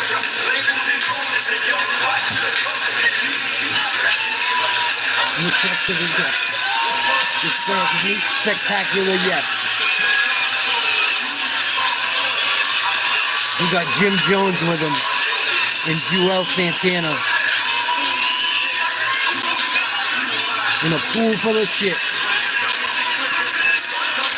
Davis has transcended the Some dead son of a bitches. He's a cultural phenomenon from Chief Keef to Lil Durk, Lil Baby to Jay-Z, rap's biggest names have soundtracked his ring rocks and name-dropped him in their bars. Hey, when the likes of Wu-Tang Clan, Redman, and others shove you out, you're bigger. Walking out with the dip. How about Peso Get drunk food shit. High like space 454 waist. boxing fan, Peso Pluma, the name says it all. Peso Pluma translates to featherweight. A big boxing fan. He named himself featherweight because he admired Marco Antonio High Rivera, like space obviously, 454 Tank Davis, waist. and that's why he named himself Peso Pluma, featherweight. Can you feel the excitement? Can you feel the electricity? This is the biggest Oh shit, he came out with the dip set. And this is why this building is full. In Brooklyn too. And there's no crowd, by the way, like a New York boxing crowd. Tank may be from Baltimore, but Barclays Center is his home. 3-0 here. It's where he won his first title at the age of 22. Won another title. Come on, Tank. Knocked out Rolly Romero. Drop this motherfucker. Davis I love it. He's not even nervous. The theater of truth. Out there smiling, happy. Davis versus Lamon Roach. The moment has come for the official introductions for tonight's main event. There we go. Once again, we go back inside the ring here. Giving me the chills. Lennon Jr. Ladies and gentlemen, we welcome you to Barclays Center here in Brooklyn, New York, as Premier Boxing Champions presents the BBC pay-per-view on Prime featured attraction brought to you by GTD Promotions and TGB Promotions in association with Come on, Promox Tank. Promotions and sponsored by DraftKings Sportsbook. The crown is yours.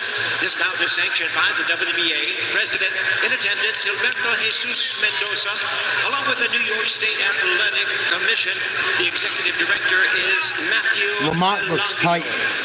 Introducing our three judges scoring from ringside, from Connecticut, Glenn Feldman, from New York, Eric Marlinsky, and from New Jersey, Steve Weisfeld. Introducing our referee in charge, our third man in the ring, Steve Lamont Roach looks a little nervous. All right, fans, here we go. His dad does With too. the main event of the evening, 12 rounds of boxing for the WBA Lightweight Championship of the World. Here we go. And now, ladies and gentlemen in attendance and boxing fans joining us around the world, live from Barclays Center in Brooklyn, New York, it's prime time!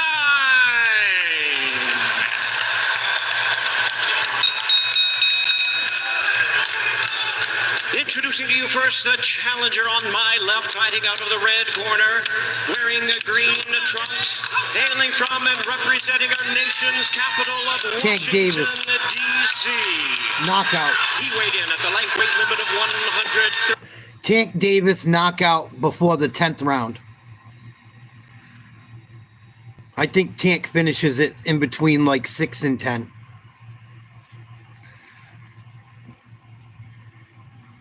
Tank is a kind of a slow starter. But I think he knocks him out somewhere between 6 and the 10th round.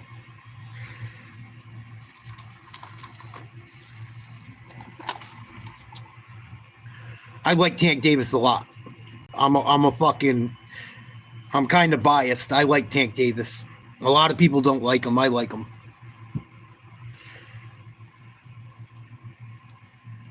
I think he knocks him out before the 10th round. Probably earlier. Probably way earlier, but it's hard to call around. You never know with Tank. All you know, he's going to knock someone out. You just don't know when.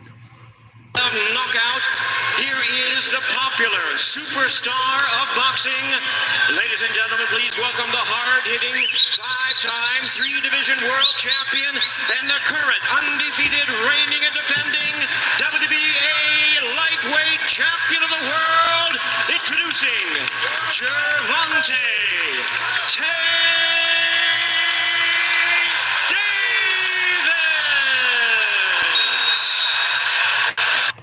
I love it, right? A bunch of people, oh, Tank Davis don't fight nobody, they told me today in the chat.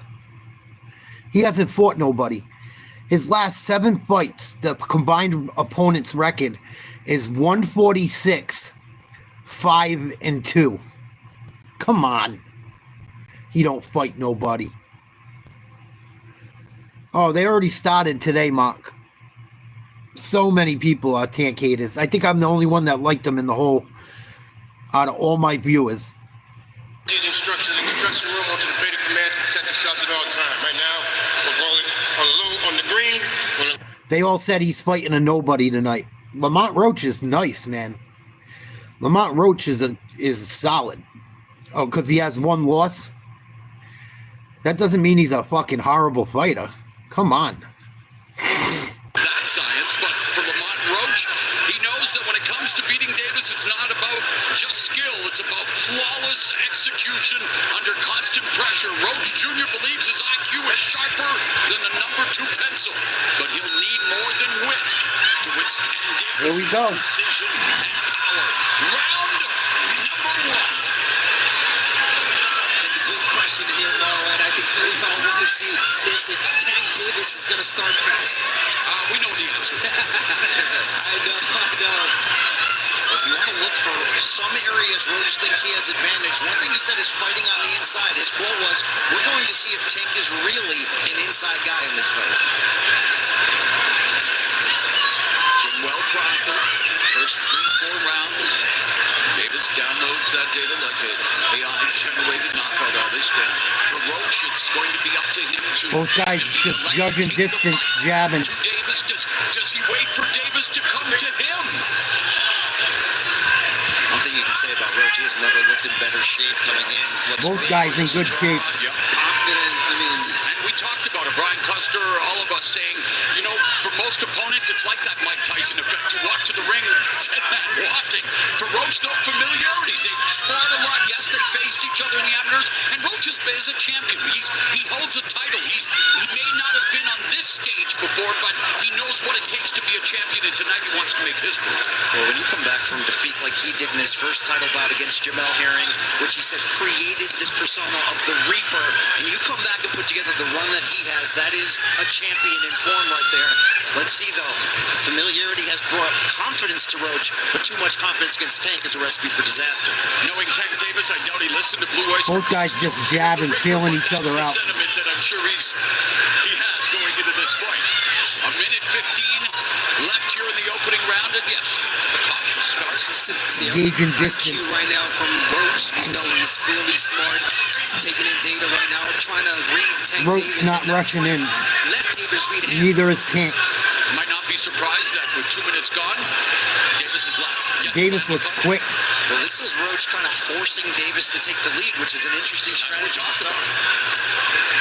It just started one end. Just started. But there's that tension. You need to cover with a chainsaw with a Tank Davis fight. What the fuck? On his trunks, and he is the one to sell out arenas. Fucking always bitching. He's also the one to add interesting tattoos, creative designs. How about the red letters pain on the top of his forehead? Post Malone is jealous. Here comes Tank. Most of the opponents that David has faced the first 3-4 rounds are always, they're pressuring, they're winning the rounds, and right now Roach putting that It pressure. just started. Shut up. Enough. Well, if you're Roach, you can't be afraid if the crowd boos. That might mean that you were controlling the terms of this fight. Well, he's been compared to Mike Tyson. Might as well get those things. Fucking block the chat in a minute. And there we go. 1 of 12 for Davis, 3 of 17 for Roach. Go bitch somewhere else. I want to watch the fight, man. Come on.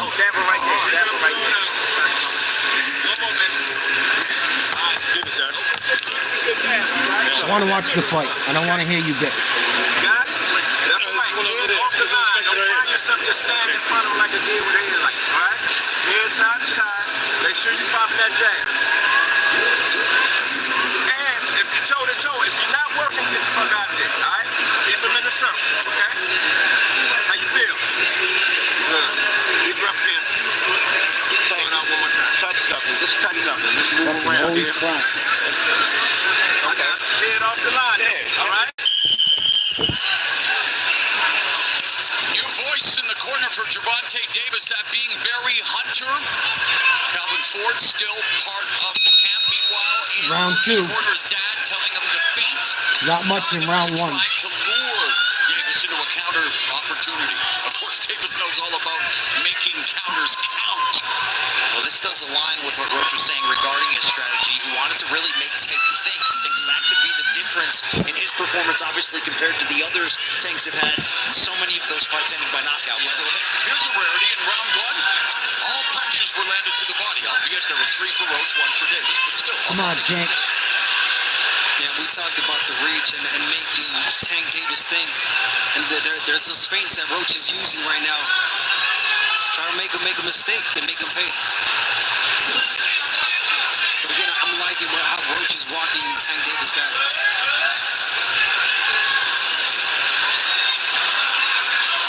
Brian, you and I talked about just this scenario. What happens when no one reaches the desk?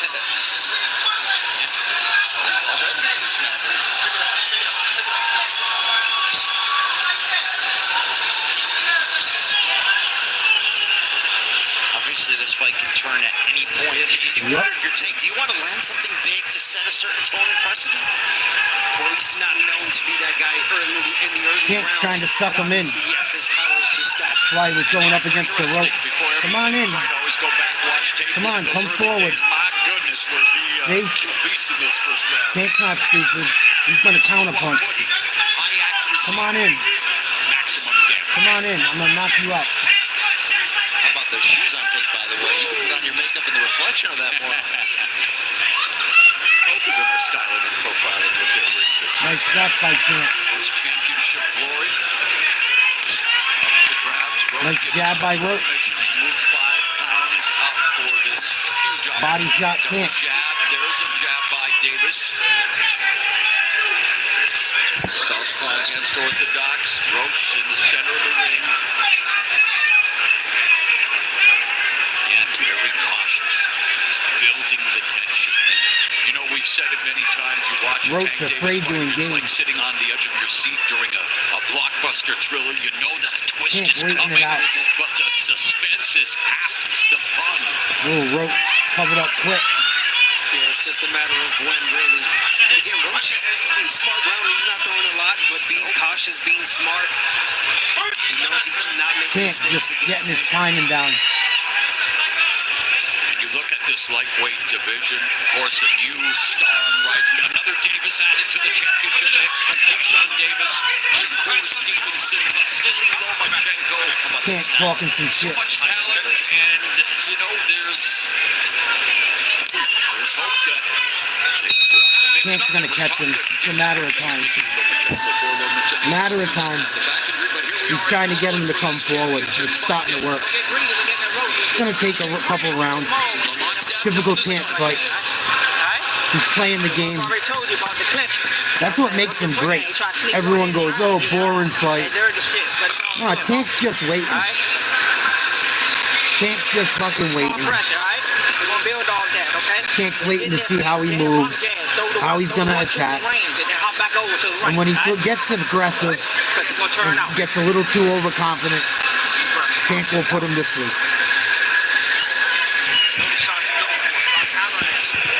Get low. When he get low like that, you get low.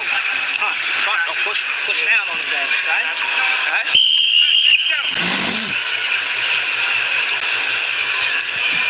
Third round. Barry Hunter and Davis. Not many fucking punches thrown at all. If nothing else, continue to use your feet. Use the footwork. I don't know who you give the first round Roach's to. feet are already heavy. I'm just wondering what would happen if a Tank Davis fight Tank started smiling. in round 6. Comes out, hits him in the body twice. He's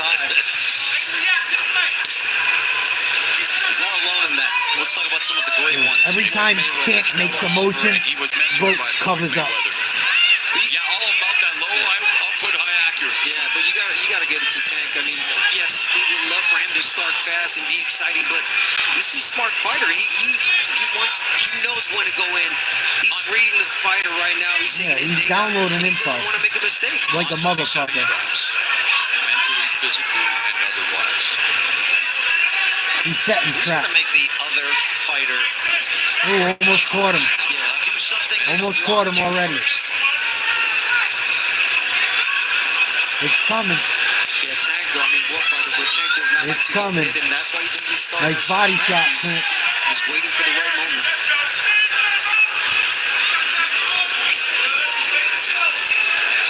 The calm before the storm. Nice jab by Roach. Jab from Roach. The corner asked for it. Another nice jab. To close the gap. Just a single jab. Roach trying to come forward a little bit. He looks scary though. Defense on display. Can't just smiling. Oh, hit him with a big left. The instructions from his corner, Barry Hunter, utilizing his feet much more here in round Nice three. body shot, Tank. Another body shot. From Davis. Straight right down the middle. Always a weapon against the southpaw. Roach don't like going to the body like that. Left hook, and Roach has a decent left hook. He didn't like getting touched by Tank in the body. Roach told us he has no issues at all. Another body shot by Tank. The only loss, the only draw in his career did both It's against coming. left-handed fighters. Tank just missed a big left. Another body shot. Roach covering up, nodding his head. Oh, you got me. Nice jab, Roach. High guard from Davis. Monitoring the situation. Trying to pick up the tells. Oh, nice flurry by Roach. Information that he will use as this fight unfolds. 30 seconds now left in the third. There's a chopping right hand. Good punch from Roach. Really good right hand from Roach. And Tank throwing hard. Just That's missed. all you have to do. Another nice left Tank. Good job of taking the fight to Davis, having success. We've seen that with the likes of Leo Santa Cruz. We saw what Ryan Garcia, what happened when he got aggressive, got dropped in round two. So again, it's not a catch-22, but it can be a catch-22 when it comes to fighting Dan Davis.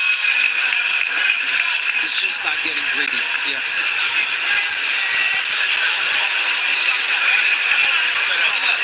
Kick the ladies out. Deep breath, blow it out, big boy. Pocket on your knees. Deep breath, blow it out. It ain't up to you.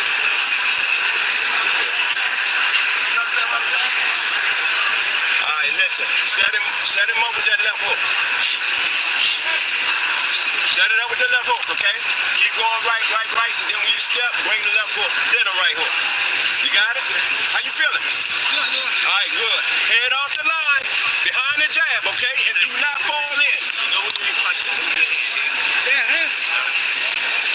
Two punches? Yeah, but I still want you to move it. Yeah. We don't want to get you don't want to let the net touch your face. Let's go. We heard from Barry Hunter in Roach's corner. Meanwhile, they're looking to try to just continue to solve Gervonta Tank Davis. And interesting, even at the highest level, even when you're Tank Davis, it's the basic information that sticks, right? It's just keeping it simple. Yeah. Fundamental. You stay in the center line. Yeah, get your head off center line. Come in with that left hook. Set it up. Go with the right hook. I really like the command of Roach, the patience, the confidence. But he's not making it clear in terms of his output that these rounds are going to his favor. And it's something to consider. And that footwork of Davis definitely also causing him issues. Movement constantly from Tank Davis. But there's the double jab from Roach.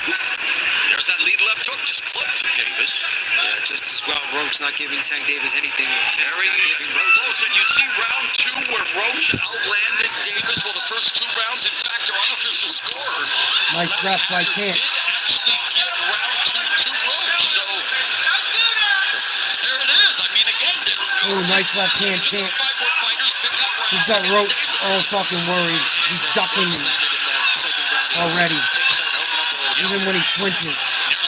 Left body shot. And a left up top, Davis. Setting the trap. Set against Rolling Romero here.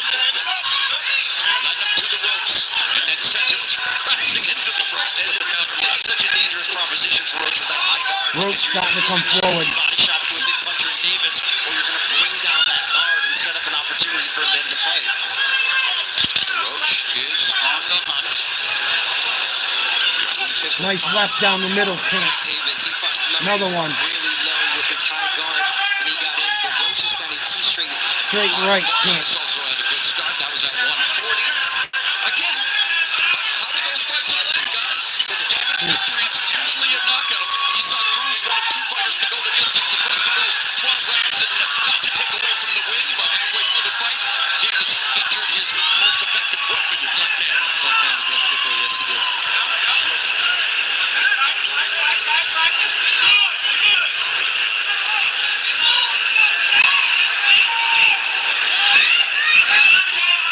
Lamont starting to chase. Roach is really trying to be perfect in everything he does. And that can be dangerous too, because you can make mistakes by trying to be too perfect. Margin of error is so slim against a fighter like Davis. You can see the difference in movement and footwork. Tank's getting a lot of sneaky shots to the body this round too. Ooh, there's that right hand again from Roach. Ooh, Lamont landed 2 punches. Nice job. Now Davis is pissed. It was off a break.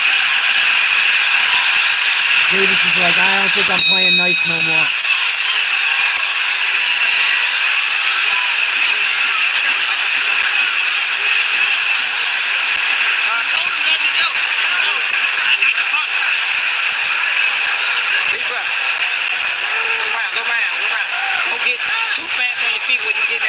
Close round. Be mindful of your distance, all right? Good round, though, all right? Just be ready to come back. You catch, you shoot. Get the defense right. Lock them all. Defense tight. All right? Good round. You got to follow him. You going to try to... Big breath. Lamont Roach Stay in corner. control. Keep making them think. He see what he's looking for all day long. Take it away. He might have to go to something else. Might come out a little bit more aggressive this round. Be prepared, all right? Roach's father letting him know to be mindful of your distance. Yeah, and here we go. Tank got a little distracted there. He was talking to the ref, telling him something, but hey, you got to protect yourselves at all times. Victor Cruz learned that lesson. Victor Ortiz. Victor Ortiz, yes. Sorry, guys. Yeah, of course. Ortiz against Floyd Mayweather. Victor Cruz is starting in New York back in the day. Think of the salsa there. Roach coming forward. Thank you. Round number 5. Victor Ortiz wished I would have said Victor Cruz. So here we are, guys. Round number 5. We talked about Roach's father saying be mindful of your distance again, especially against the guy, the caliber puncher of Gervonta Tank Davis. But it is amazing that no matter what you do, what you say, the Davis fight unfolds. We're seeing this every single fight. Yeah, and Roach not winning these rounds clearly either. I mean, he's putting in that Nice shot, Davis. There's not a lot to speak of on either side right now. Ooh, nice straight right, Lamont. You're going to allow the rounds to be this slow and output. But I'm not sure Roach has done enough to your point, Abner, to really leave an exclamation. Exactly.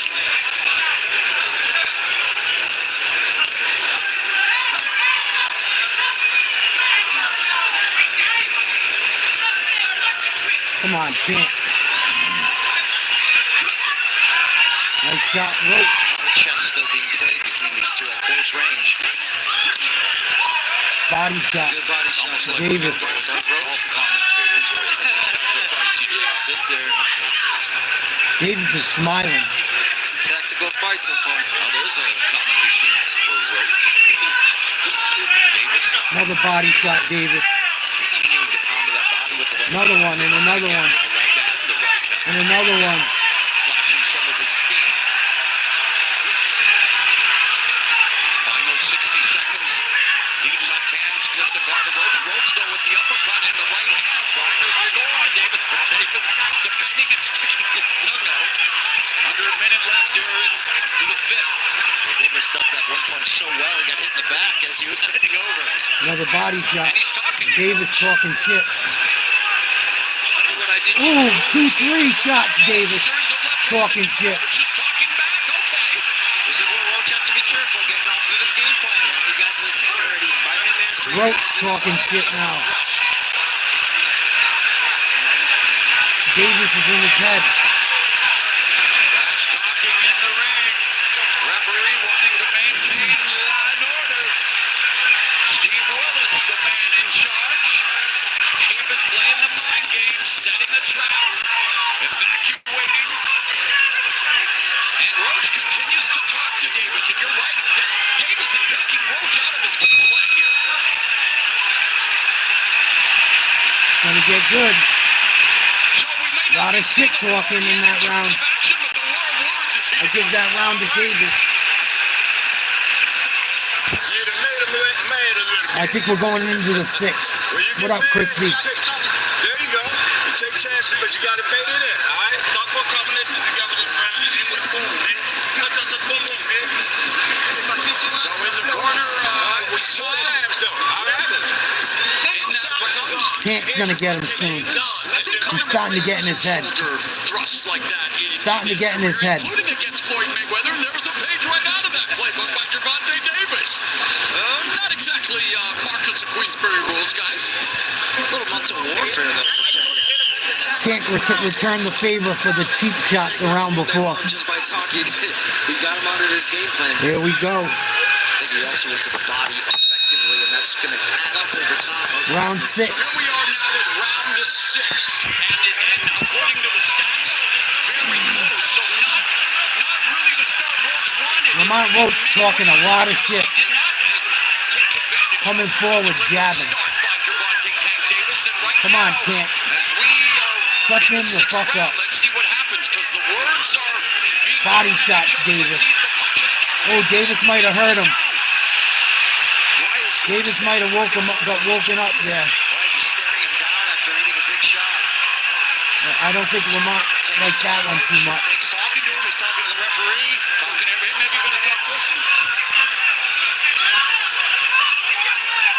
Roach starting to chase. Tank Davis continues to utilize footwork. And now Roach misses with the right in front of him. Big right by Roach. Block. Right now, not jabbing his way in. He's Big just right. walking in straight, Good thing Tank blocked it. reaching. So Oh, Tank throws a big right, a big left and misses. They tie up. Davis was going to pull a Dracula there for a moment. You see him when he was on his neck? Well, it's another comparison I don't want to make to This is a chess match. That's the last thing we need to see. Nice straight hand by Tank. Solid left. Minute and a half gone here in the 6th, so midway point of the fight. This is where we usually see Tank Davis begin to Another body shot, Tank. bring us an uptick in offense, and yeah, he's starting to put that pressure on Roach. He is, and there's the left Another hand. left uppercut. Stepping on the foot of Roach. Roach misses the punch. It's always about that foot placement. Yes, of course. Orthodox Roach southpaw, throwing big left hands and rights. None of them hit. that could definitely play a part here right now. Tank gets to the body again. On the outside, able to put the Left up top, Tank. Body shot, Tank. Straight left and a right, Tank. Dancing around. 50 seconds left in the 6th. keeping this fight in the center of the ring. I like that. Left and a right, Tank. Left hand, Tank. 5 seconds left in the 6th. Roach trying to come forward. Yeah, the mind games. Lands a right. Roach cannot nail a point. Oh, nice shot by Roach to the body. They tie up. Keep his emotions together and get back to his game plan. Tank trying to suck him in. Oh, big 3-piece by Tank. And of course, even if Davis misses, you will get a big reaction from the crowd here in Brooklyn. Although I have to say, Lamont Roach definitely has his fair share of fans making the trip up from Capitol Heights. Maryland. Body shot by Tank. Okay, Davis now. Showmanship, gamesmanship. Tank something else, man. He grabbed the ropes, fucking with him. I give Davis the last 2 rounds at least. I was going to do it. All right, we're good, y'all. We're good. Hey, don't focus. I don't know what the scorecards are. It's probably an even fight based on the numbers. Tank starts very slow. Let's hear Tank's corner. And Tank Davis, like he normally does, does in these rounds, he wakes up and he starts throwing a lot more. That left is landing. That straight left and the right hook as well. The body shot from Tank Davis. Perfectly timed. Beautiful placement. How about that footwork from Tank to get out of it? He just got out, yeah. Circle the wagon. All right? When you turn around, shoot charge, you're going to counter. Shoot So again. guys, on cue, middle rounds, Tank Davis landed a fight high 11 of 24 in round 6. Almost 50% though. Round 7. He was the first to reach double-digit connects in a round with that fight high 11 in round 6. And according to our official score, Larry Come on, Hazard Tank, has drop him. Davis up by 4. He gave round 2 to the challenger Roach. One thing Roach told us, he believes he does have the power to earn Tank's respect. Haven't seen that up to this point. But we've shown it, and again, we talked about it already, but since the loss to Herring has shown more aggression and power. Again, at 130 pounds, not the level of caliber of a Davis, but man, Oh, nice job, 6 Tank. knockdowns and 6 That was nasty. And now trying to take the fight to Davis. Nice head movement, left jab by Davis. He does not want to make a mistake. He does not want to pay for it. And he almost did right there. He's like Mayweather 2.0 with knockout power. A shovel uppercut coming back from Tank. Oh, he just buried one. Tank's coming. Here we go. Oh, here we go. Here we go. Big body shot, Davis. Left, right, Davis. Davis, nice defense. Nothing getting through. Roach firing. Big left hand, Tank. Oh, big right, Davis. Davis is going to take him out. Davis is laughing, making funny faces. Finish him. Come on, dog.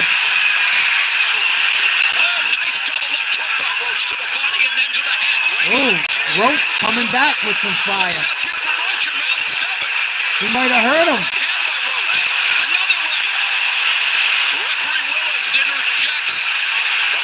Whoa. They were tied up. Roach kept firing. And Davis hit 2 big right hands. Here in the 7th, Roach 13 of 40, Davis 8 of 18. This is where that confidence that we mentioned of Roach is coming forward. Yeah, but then again, Tank Davis makes you feel that you're in the fight and then boom. Another big shot, Tank. Kind of half block. Don't get greedy. Half a minute left in the 7th. Great round for the challenger. Roach was in trouble for a minute. Tank trying to get him to come in. Nice combo by Tank. Nice counter punching. Another counter punch, Tank. Another big left and a right. And a right to the body.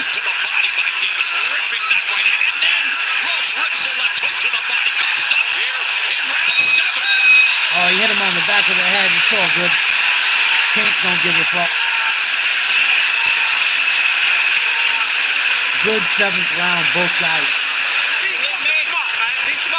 They're mad. Lamont Roach's father's pissed, telling him be smart. He knows he fucked up. You can punch with him. All he got is a fucking left hand. All right? He's trying to counter everything with the left. All right? Deep breath. You hear me? Keep working in the clinch. You hear me? Keep working in the clinches. Bend your knees some, though. Get a little bit sway so you get a little bit more leverage on the shot. All right? Okay? All right? I got Davis up like 3 rounds. Roach's corner wants him to be smart. Well, he tried to make Davis smart in pain. He landed a fight high for either guy. 16 punches in round 7. For Tank Davis, more than half of his landed punches have been to the body. So here we go, round number 8. Things beginning to get interesting.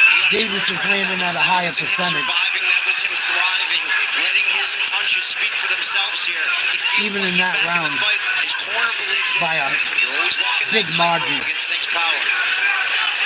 Roach is throwing a lot of punches, but they're not landing. Shots, great combinations, but again, he's feeling too comfortable. He's got to change his scope. Trying to bring him in. Make Tank Davis feel that. Roach trying to come forward with that jab. Davis trying to suck him in. Nice job. 8th round. Roach in the body, so Roach, the corner says be smart. I mean, he's trying, but you got to continue. The referee's got to get in on these clinches quicker. Now, when he's attacking He's too with that far jab, away. he's walking Tank Davis back with that jab. Defense from Roach with feint. Double jab through the guard. Nice counter by Tank. He should have let it go. Davis looking to go to the body with the left hand, but the jab remains a constant for Roach. And Davis closes the Tank's distance. getting very close to landing the big one. Betting odds in favor of Davis, and that's going to happen. Very close. One that he is. But those in boxing knew that Roach was going to be Just, tough. that's why he didn't throw that last one. Knew the same thing. There it is. Big left, They know Tank. what they're up against. And Roach is Another left. The jab is a very effective weapon here in the 8th. Tank's starting to get the timing down, I think. He's going to let one go soon. Be careful because it almost seems like Tank is waiting for him to throw the right hand and counter. Yeah. Coil that left hand. Nice uppercut, Roach. Ooh, both guys trade. Tank stumbles backwards. That's a big moment in the fight for Roach. You talk about getting respect. That was his moment. He's earning Davis's respect. The counter right, backing Davis up. Nice uppercut, Roach. Body shot, Davis. That woke Davis up, though. Seconds left in the last 2 rounds. Lamont Roach Jr. making things interesting here. Wow. I told you guys Roach wasn't a bum. Simultaneous 2-division champion looking. Roach lands a right. Remember the last time I've seen Tank take this. Everyone told me Roach is a bum. Ooh, big left hand. Davis. Roach grabs him. So Davis being outlanded the last 2 rounds by Roach. And there's a sign of respect by Davis. Saying, okay. Close fight. Deep breath. Hey. I wonder when he comes. Dude, you can see it. All right? You see it. It just be alert to go. Okay? Keep rotating your hands. Get the And move. this is how effective Roach was in the last round with the right hand. Boom. He counterpunched Tank Davis. Tank Davis landed in left. Roach came back with his own right. There it is. He timed it right. Oh yeah, he stumbled. And the uppercut. He landed some really good shots, Roach, in this last fight. That's why it was great. I was not expecting that. That was a good round for Roach. Yes. The plot thickens here. Round number 9. Barclays Come on, Center, Tank. Brooklyn sold out. Gervonta Tank Davis putting his lightweight and undefeated record on the line against amateur rival Lamont Roach Jr. And They got it 77-75. Davis over Roach. Roach is closing the gap. It's pretty close. I would call it around there. This is where you look back on those But early Roach rounds is where starting to not turn it much on. happened, but the judges have preferred Roach. Davis It's an got to interesting wake up. spot for him to be in. This is everything he said he would do so far. He's doing. Counter right, nice right uppercut. Roach taking the fight to Davis. Davis high guard, wanting to Davis explode. is waiting to counter punch. Oh, and that right, but Davis took off some of the steam of the punch, but still, Roach leaned with it. He took a knee. He took a knee. What is he doing? He forgot his... It's got to be enough. What in the world is happening? Took a knee. He's got to count. I understand. You take a knee like that, that looks like a knockout. All right? That's up. That's a generous call from the I don't know what that was. That was weird. And again, wow, okay. I thought he had hurt his hand. Why did you not take the mouthpiece? Come on. He didn't have his mouthpiece in. Davis exploding. And Roach bleeding. Fire, let's fire. What the fuck just happened? I'm confused. We thought Davis might have gone down for the first time in his career. Instead, he exploded, and Roach took the shots and fired back some of his own. Davis is bringing it. So is Roach. Tank unloading lefts and rights. Roach doing a pretty good job of deflecting Body shot, Tank. short left hand from Roach. Big right hand, Roach. This arena is on their feet right now. Both guys trading. What the fuck happened when Tank took a knee? That's supposed to be a knockdown. I don't understand what happened. Big shots right in the center of the ring. Roach with the right uppercut on the left hook. Davis high guard taking the look. 30 seconds left in the ninth. Oh, nice right, Roach. Check right hand. Dropping counter right. It's a real I'm confused. It's landing, but do not fall in love with it, Roach. If you throw more than once at a time, you're going to get countered. Another weak right hand there for Roach. Yes, after you're right, Davis, an expert at taking advantage of predictable patterns. Very good at reading the situation, but hey, he's in tough here right now against Lamon Roach Jr.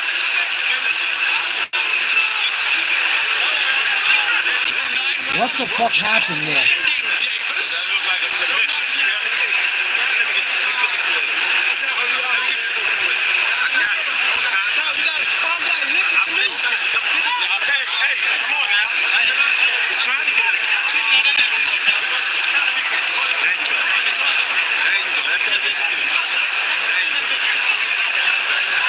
That was a good round. You got me?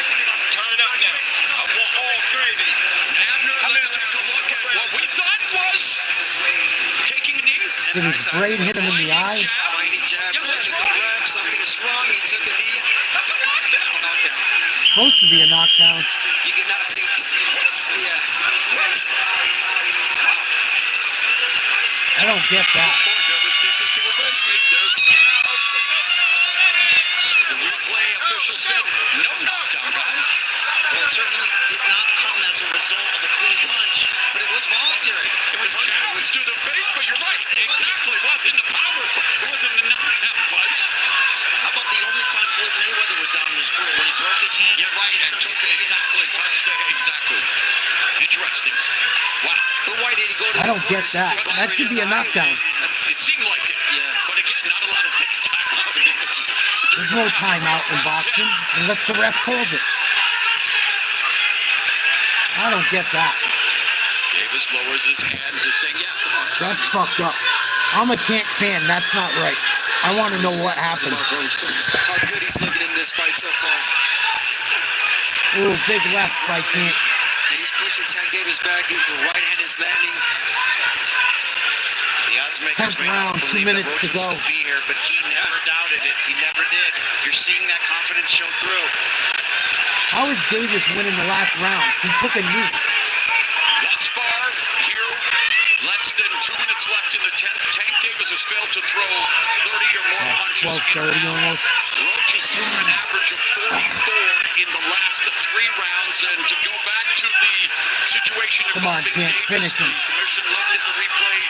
They said, yeah, Tank Davis had something in his eye. Referee Willis allowed him to take the knee, get the towel wipe off, and here we are, guys. Nice right hand from Roach. Nice left hook from Roach. Oh, Roach. Inside combinations from Roach. And you're right, though, Abner, as you keep saying, don't fall in love with it, but it's back-to-back, Brian. Effective, and he's taking his time. He throws it one, twice at a time, but not consistent for him to read it. Left hook to the body. That's one of his patented punches for Roach. Tank gotta get going. Nice body shot. Combination from Roach. Roach continues to land the right hand. Wherever this fight goes from here for Lamon Roach, he has earned his respect. Stunning affairs here in round 10 where Roach. Nice counter by Roach. 26. Nice counter by fucking Tank. Another nice counter by Tank. Davis. Ooh, nice uppercut, Roach. Nice uppercut, can't. Just for David catches it with the body shot. Roach comes back with the uppercut. This referee is awful. Pushing Tank Davis back. He doesn't break him up quick enough. Yes, it connects of Tank this round. Nice body shot, can't. Davis, another left hand from Gervonta Tank Davis. But Roach snaps the jab. Ooh, big left hand, Davis. Championship rounds, Lamon Roach Jr. Wow. Making it interesting here tonight. Hey, pull the trigger on that shit. Don't stay in front of him like that. Let me wipe your face with this. Let me wipe your face with this. This transition that round, right? It should be one in here. Let's go. We're going to see an exchange by both fighters. Trading. So they said Tank Davis had something in his eye. The referee allowed him to take the timeout. That's why he took the knee. I don't know how I feel about that one. Very close fight. Very, very close fight. He's done it really good. I think we're going into the 10th round. Let them do their job. Come on, seconds out. Gervonta Tank Davis living up to his reputation, though, in many ways. Low output, but he's landing 45% of his power punches. But just The judges favor some of these really big counter shots from Tank up against the consistent production of Roach. Come on, we've Tank. seen some big counter shots from Roach in the last 11th couple round. of Probably about even. And according to our unofficial scorer, Larry Hazard, he has Davis up by 2 points. He's given 4 rounds, I believe, to Roach. You feel like it could be that same shot The other way. Oh, both guys trading. All right, championship Roach might be winning. Davis in the championship fight again. He saw Cruz, the only man to go 12 full rounds with him, and that's when Davis hurt his left hand. Lamon Roach Jr. looking to hurt Davis. Oh, Davis starting to come through. He's the first fighter. Hit him with a big one. Big body shot. Roach coming forward. He's not going to wilt. For the defending junior lightweight champion, Lamon Roach Jr., who continues to attack Tank Davis. That's a tremendous stab. And oh, by the way, guess who doesn't look like a 130-pounder tonight? Roach settling in nicely to his lightweight frame here. I told you guys Lamont Roach was no joke. The championship rounds.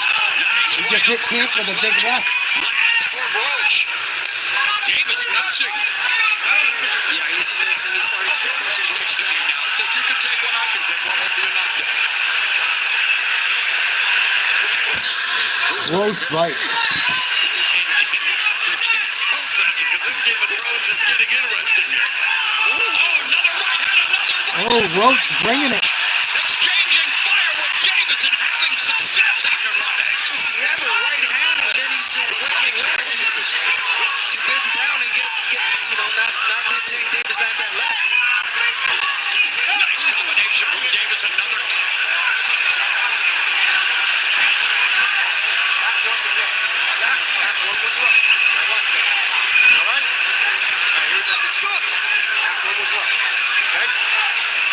They're both talking the talk, and welcome to the rock with 40 seconds left here in the 11th round, but Lamon Roach Jr. more than proving that he earned this opportunity, guys. Lamont Roach is a good boxer. I told everyone that tonight. They all laughed at me. Crowned a champion. We've got just over a round I left. told you he's not a bum. And he's doing a great job here in round 11 as well. Maybe he can crowned as a two-division champion. Simultaneous one, although It's a Davis close fight. Roach might be winning. here in the 11th. Both of them have landed same amount of punches. I don't think anyone expected this. 12th and final round is Here here. we go. And for the first time in a long time, you have to wonder.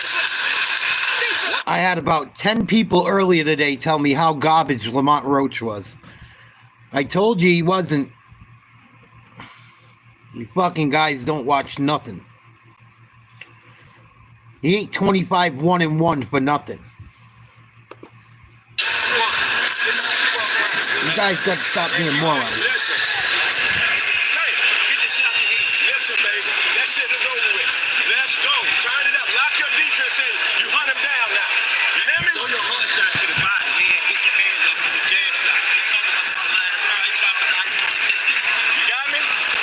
probably a tied fight. It's got to be close.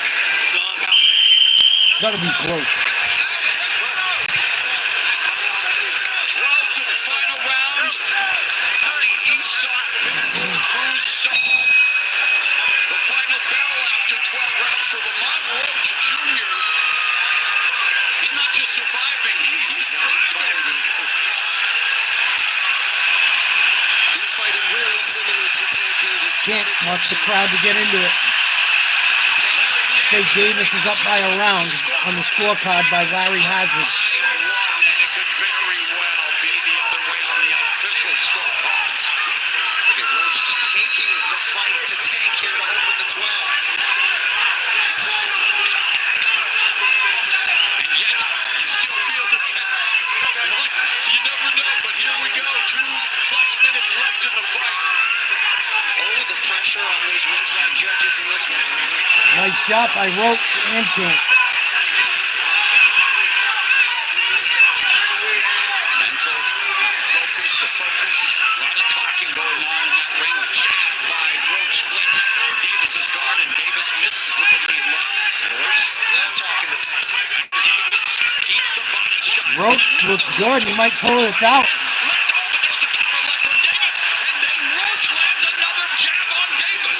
Roach might win this.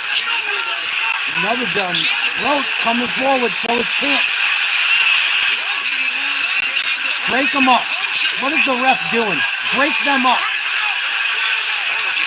Ref has been terrible on both sides. Exactly. A minute and a half left in this fight, and the way Lamon Roach Jr. is fighting, he could very well be on the verge of Oh, Tank letting him have it. a champion in a second Hit him with a 4-piece.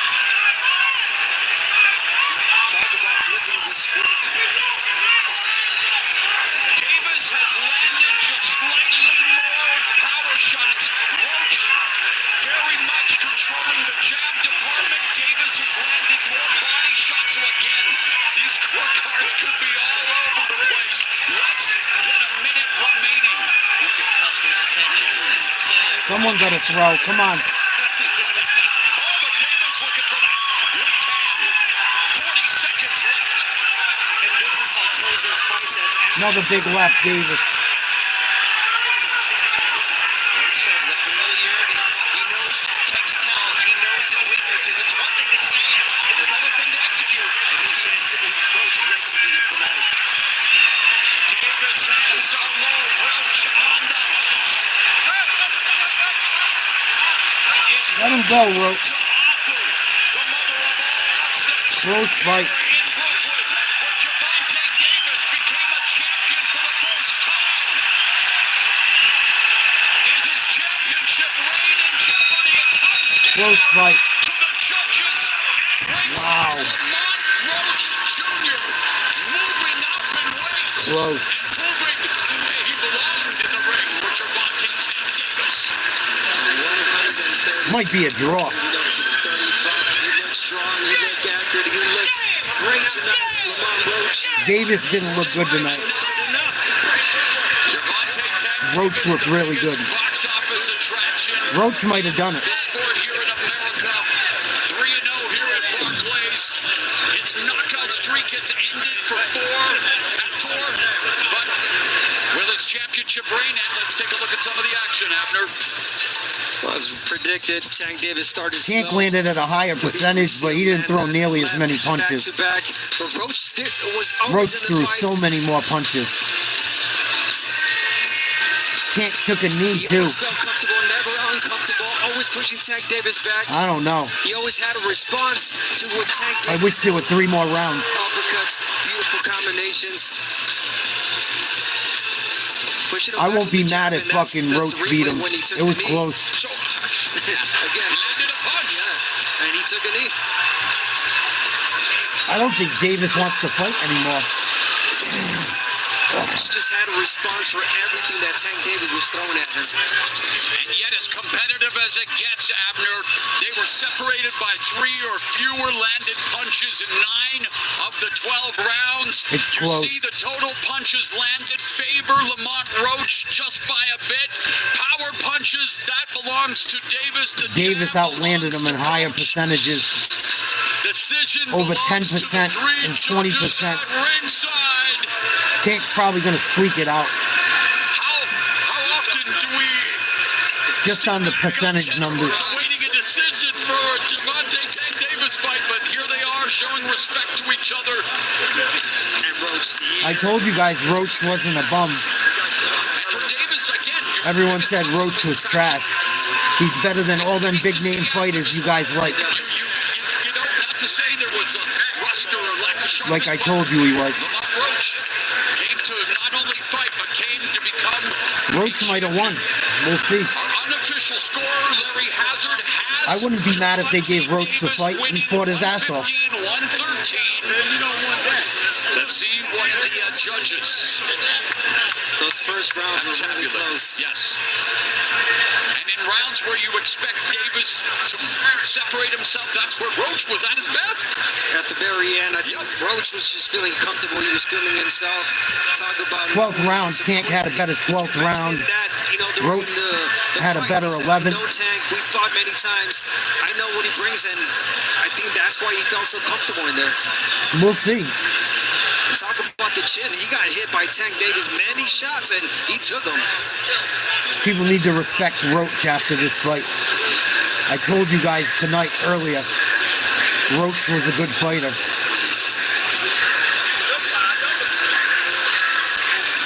All right, so plenty of anxious moments here. The tension palpable. The man who's about to relieve it, Jimmy Lennon Jr. Here we go. Ladies and gentlemen, after 12 rounds of action, we go to the scorecards. Judge at ringside, Eric Marlinski scores about 115 to 113 in favor of Gervonta Davis. Judges Steve Weisfeld and Glenn Feldman both scored about 114 to 114, even a draw. The Davis decision won. is a majority draw. A draw. Wow. I told you. Majority draw. One person had Davis winning, the other two said draw. You know, look at Davis, look at Roach. Nobody's happy. Look at Jake Paul. He might be happy. Well, you know what they say, when it's a draw. They got to run it back. Arthur Abraham in Germany. I hear what you're saying, bro. You got to run it back. Wow. If you're not the champion, you got to draw. You No longer a perfect record for Gervonta Davis, who's now 30-0 with a draw. Lamont Roach Jr. gave it all he had. Let's go inside the Yeah. ring. Brian Campbell. I don't think Tank Davis wants to box anymore. Tell you the truth. I've listened to him a lot over the last year. I don't think he has the desire for it anymore, honestly. Of the decision by the judges. I think I poured it on for the last three rounds. For sure, I think I poured it off the last 3 rounds. I was catching with some clean shots. I feel like I was breaking him down as the rounds going on, but he got he kept coming. So I didn't want to make no mistakes. So I kept it cautious. Did it surprise you how competitive he ultimately was No. in this fight? Nah, to be honest, I really made it competitive for real, to be honest. But for sure, Lamar's a great Lamont Roach is a good fighter. I told you like guys. I said before, he got a punch of power. It was a learned lesson, you know. Shout out to Lamont Roach and his whole team, man. Hopefully we can run it back, for sure. Bring it back to New York. Let's do it again. Let's have a rematch back in New York. Let's do it again, baby. It seemed like the two of you It was a good having an fight. ongoing conversation during the fight, your own podcast. What was being said back and forth? When? During the rounds. Oh, during the rounds, there's a little bit of shit talking. That's how it is. You know, it's competitive. We grew up in the sport together and shit like that, so it was definitely fun from while I lasted for sure. Like I said again, hopefully we can get a rematch. If not, you know what I mean, all the best to Lamont Roach and his whole team. Tank, you voluntarily took a knee midway through this fight. It was not ruled a knockdown. What happened? I just got my hair done 2 days ago and she put grease in my shit, so the shit was like, you know, like when you sweat and things like that, and the grease come in my face, it burnt my eyes type shit. Damn, why y'all booing like I'm saying bullshit? Like, this is real facts. Come on, man. Look at my hair. I just got my shit done. But it's all cool. Should have got it done earlier. They love you and then they hate you. Turn around and love you again. You know what I mean? Yep. Thank you so much, Tank. Let's hear from Lamont Roach Jr. The odds makers doubted you. Heck, Lamont Roach is a good fighter. I told you. lost your confidence throughout this fight. How proud are you of They your got to run it back. Man, this every day for me. I ain't gonna lie, I've been like this. I've been cut like this. I've been one of them ones, and you know, I came out here and showed it. I'm just a little disappointed in the decision. I thought I pulled it out, but that's what you know, two skilled fighters get in there and do. Go get in there and show off their craft. I definitely thought I won, but we can run it back. Gervonta's a great fighter. I think before the opportunity to get to show the world to all the people that was doubting me, all the people that was talking shit, all the fake boxing media, all that shit done flipped upside down. What up, dog? Even though I didn't win tonight, I thought I did, but it's a win for me in my book. But we're not satisfied with that. We need a real W. There's no doubt this was a statement performance out of you. What statement do you think you made tonight? I told y'all in every single interview, this whole press run, when the fight got announced, I put belt to ass, and you can see that's what I do. Lamont Roach is a real fucking fighter, man. He's a real problem. To everyone that talks shit about him leading up to this fight throughout my podcasts, I told you motherfuckers, Lamont Roach is no joke. Oh, he's ranked 16th or whatever, yada, yada, yada, off some bullshit list you guys read. He just went 12 rounds with Tank Davis. Come on. Y'all got to stop listening to people that write articles that don't know what the fuck they're talking about. I know I'm just a YouTuber that does my podcast and my talks out of my house, but I read up on this shit. I watch video.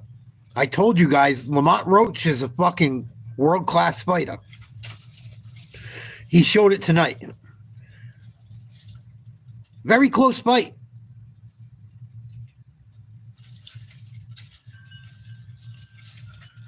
I had it pretty much a draw. I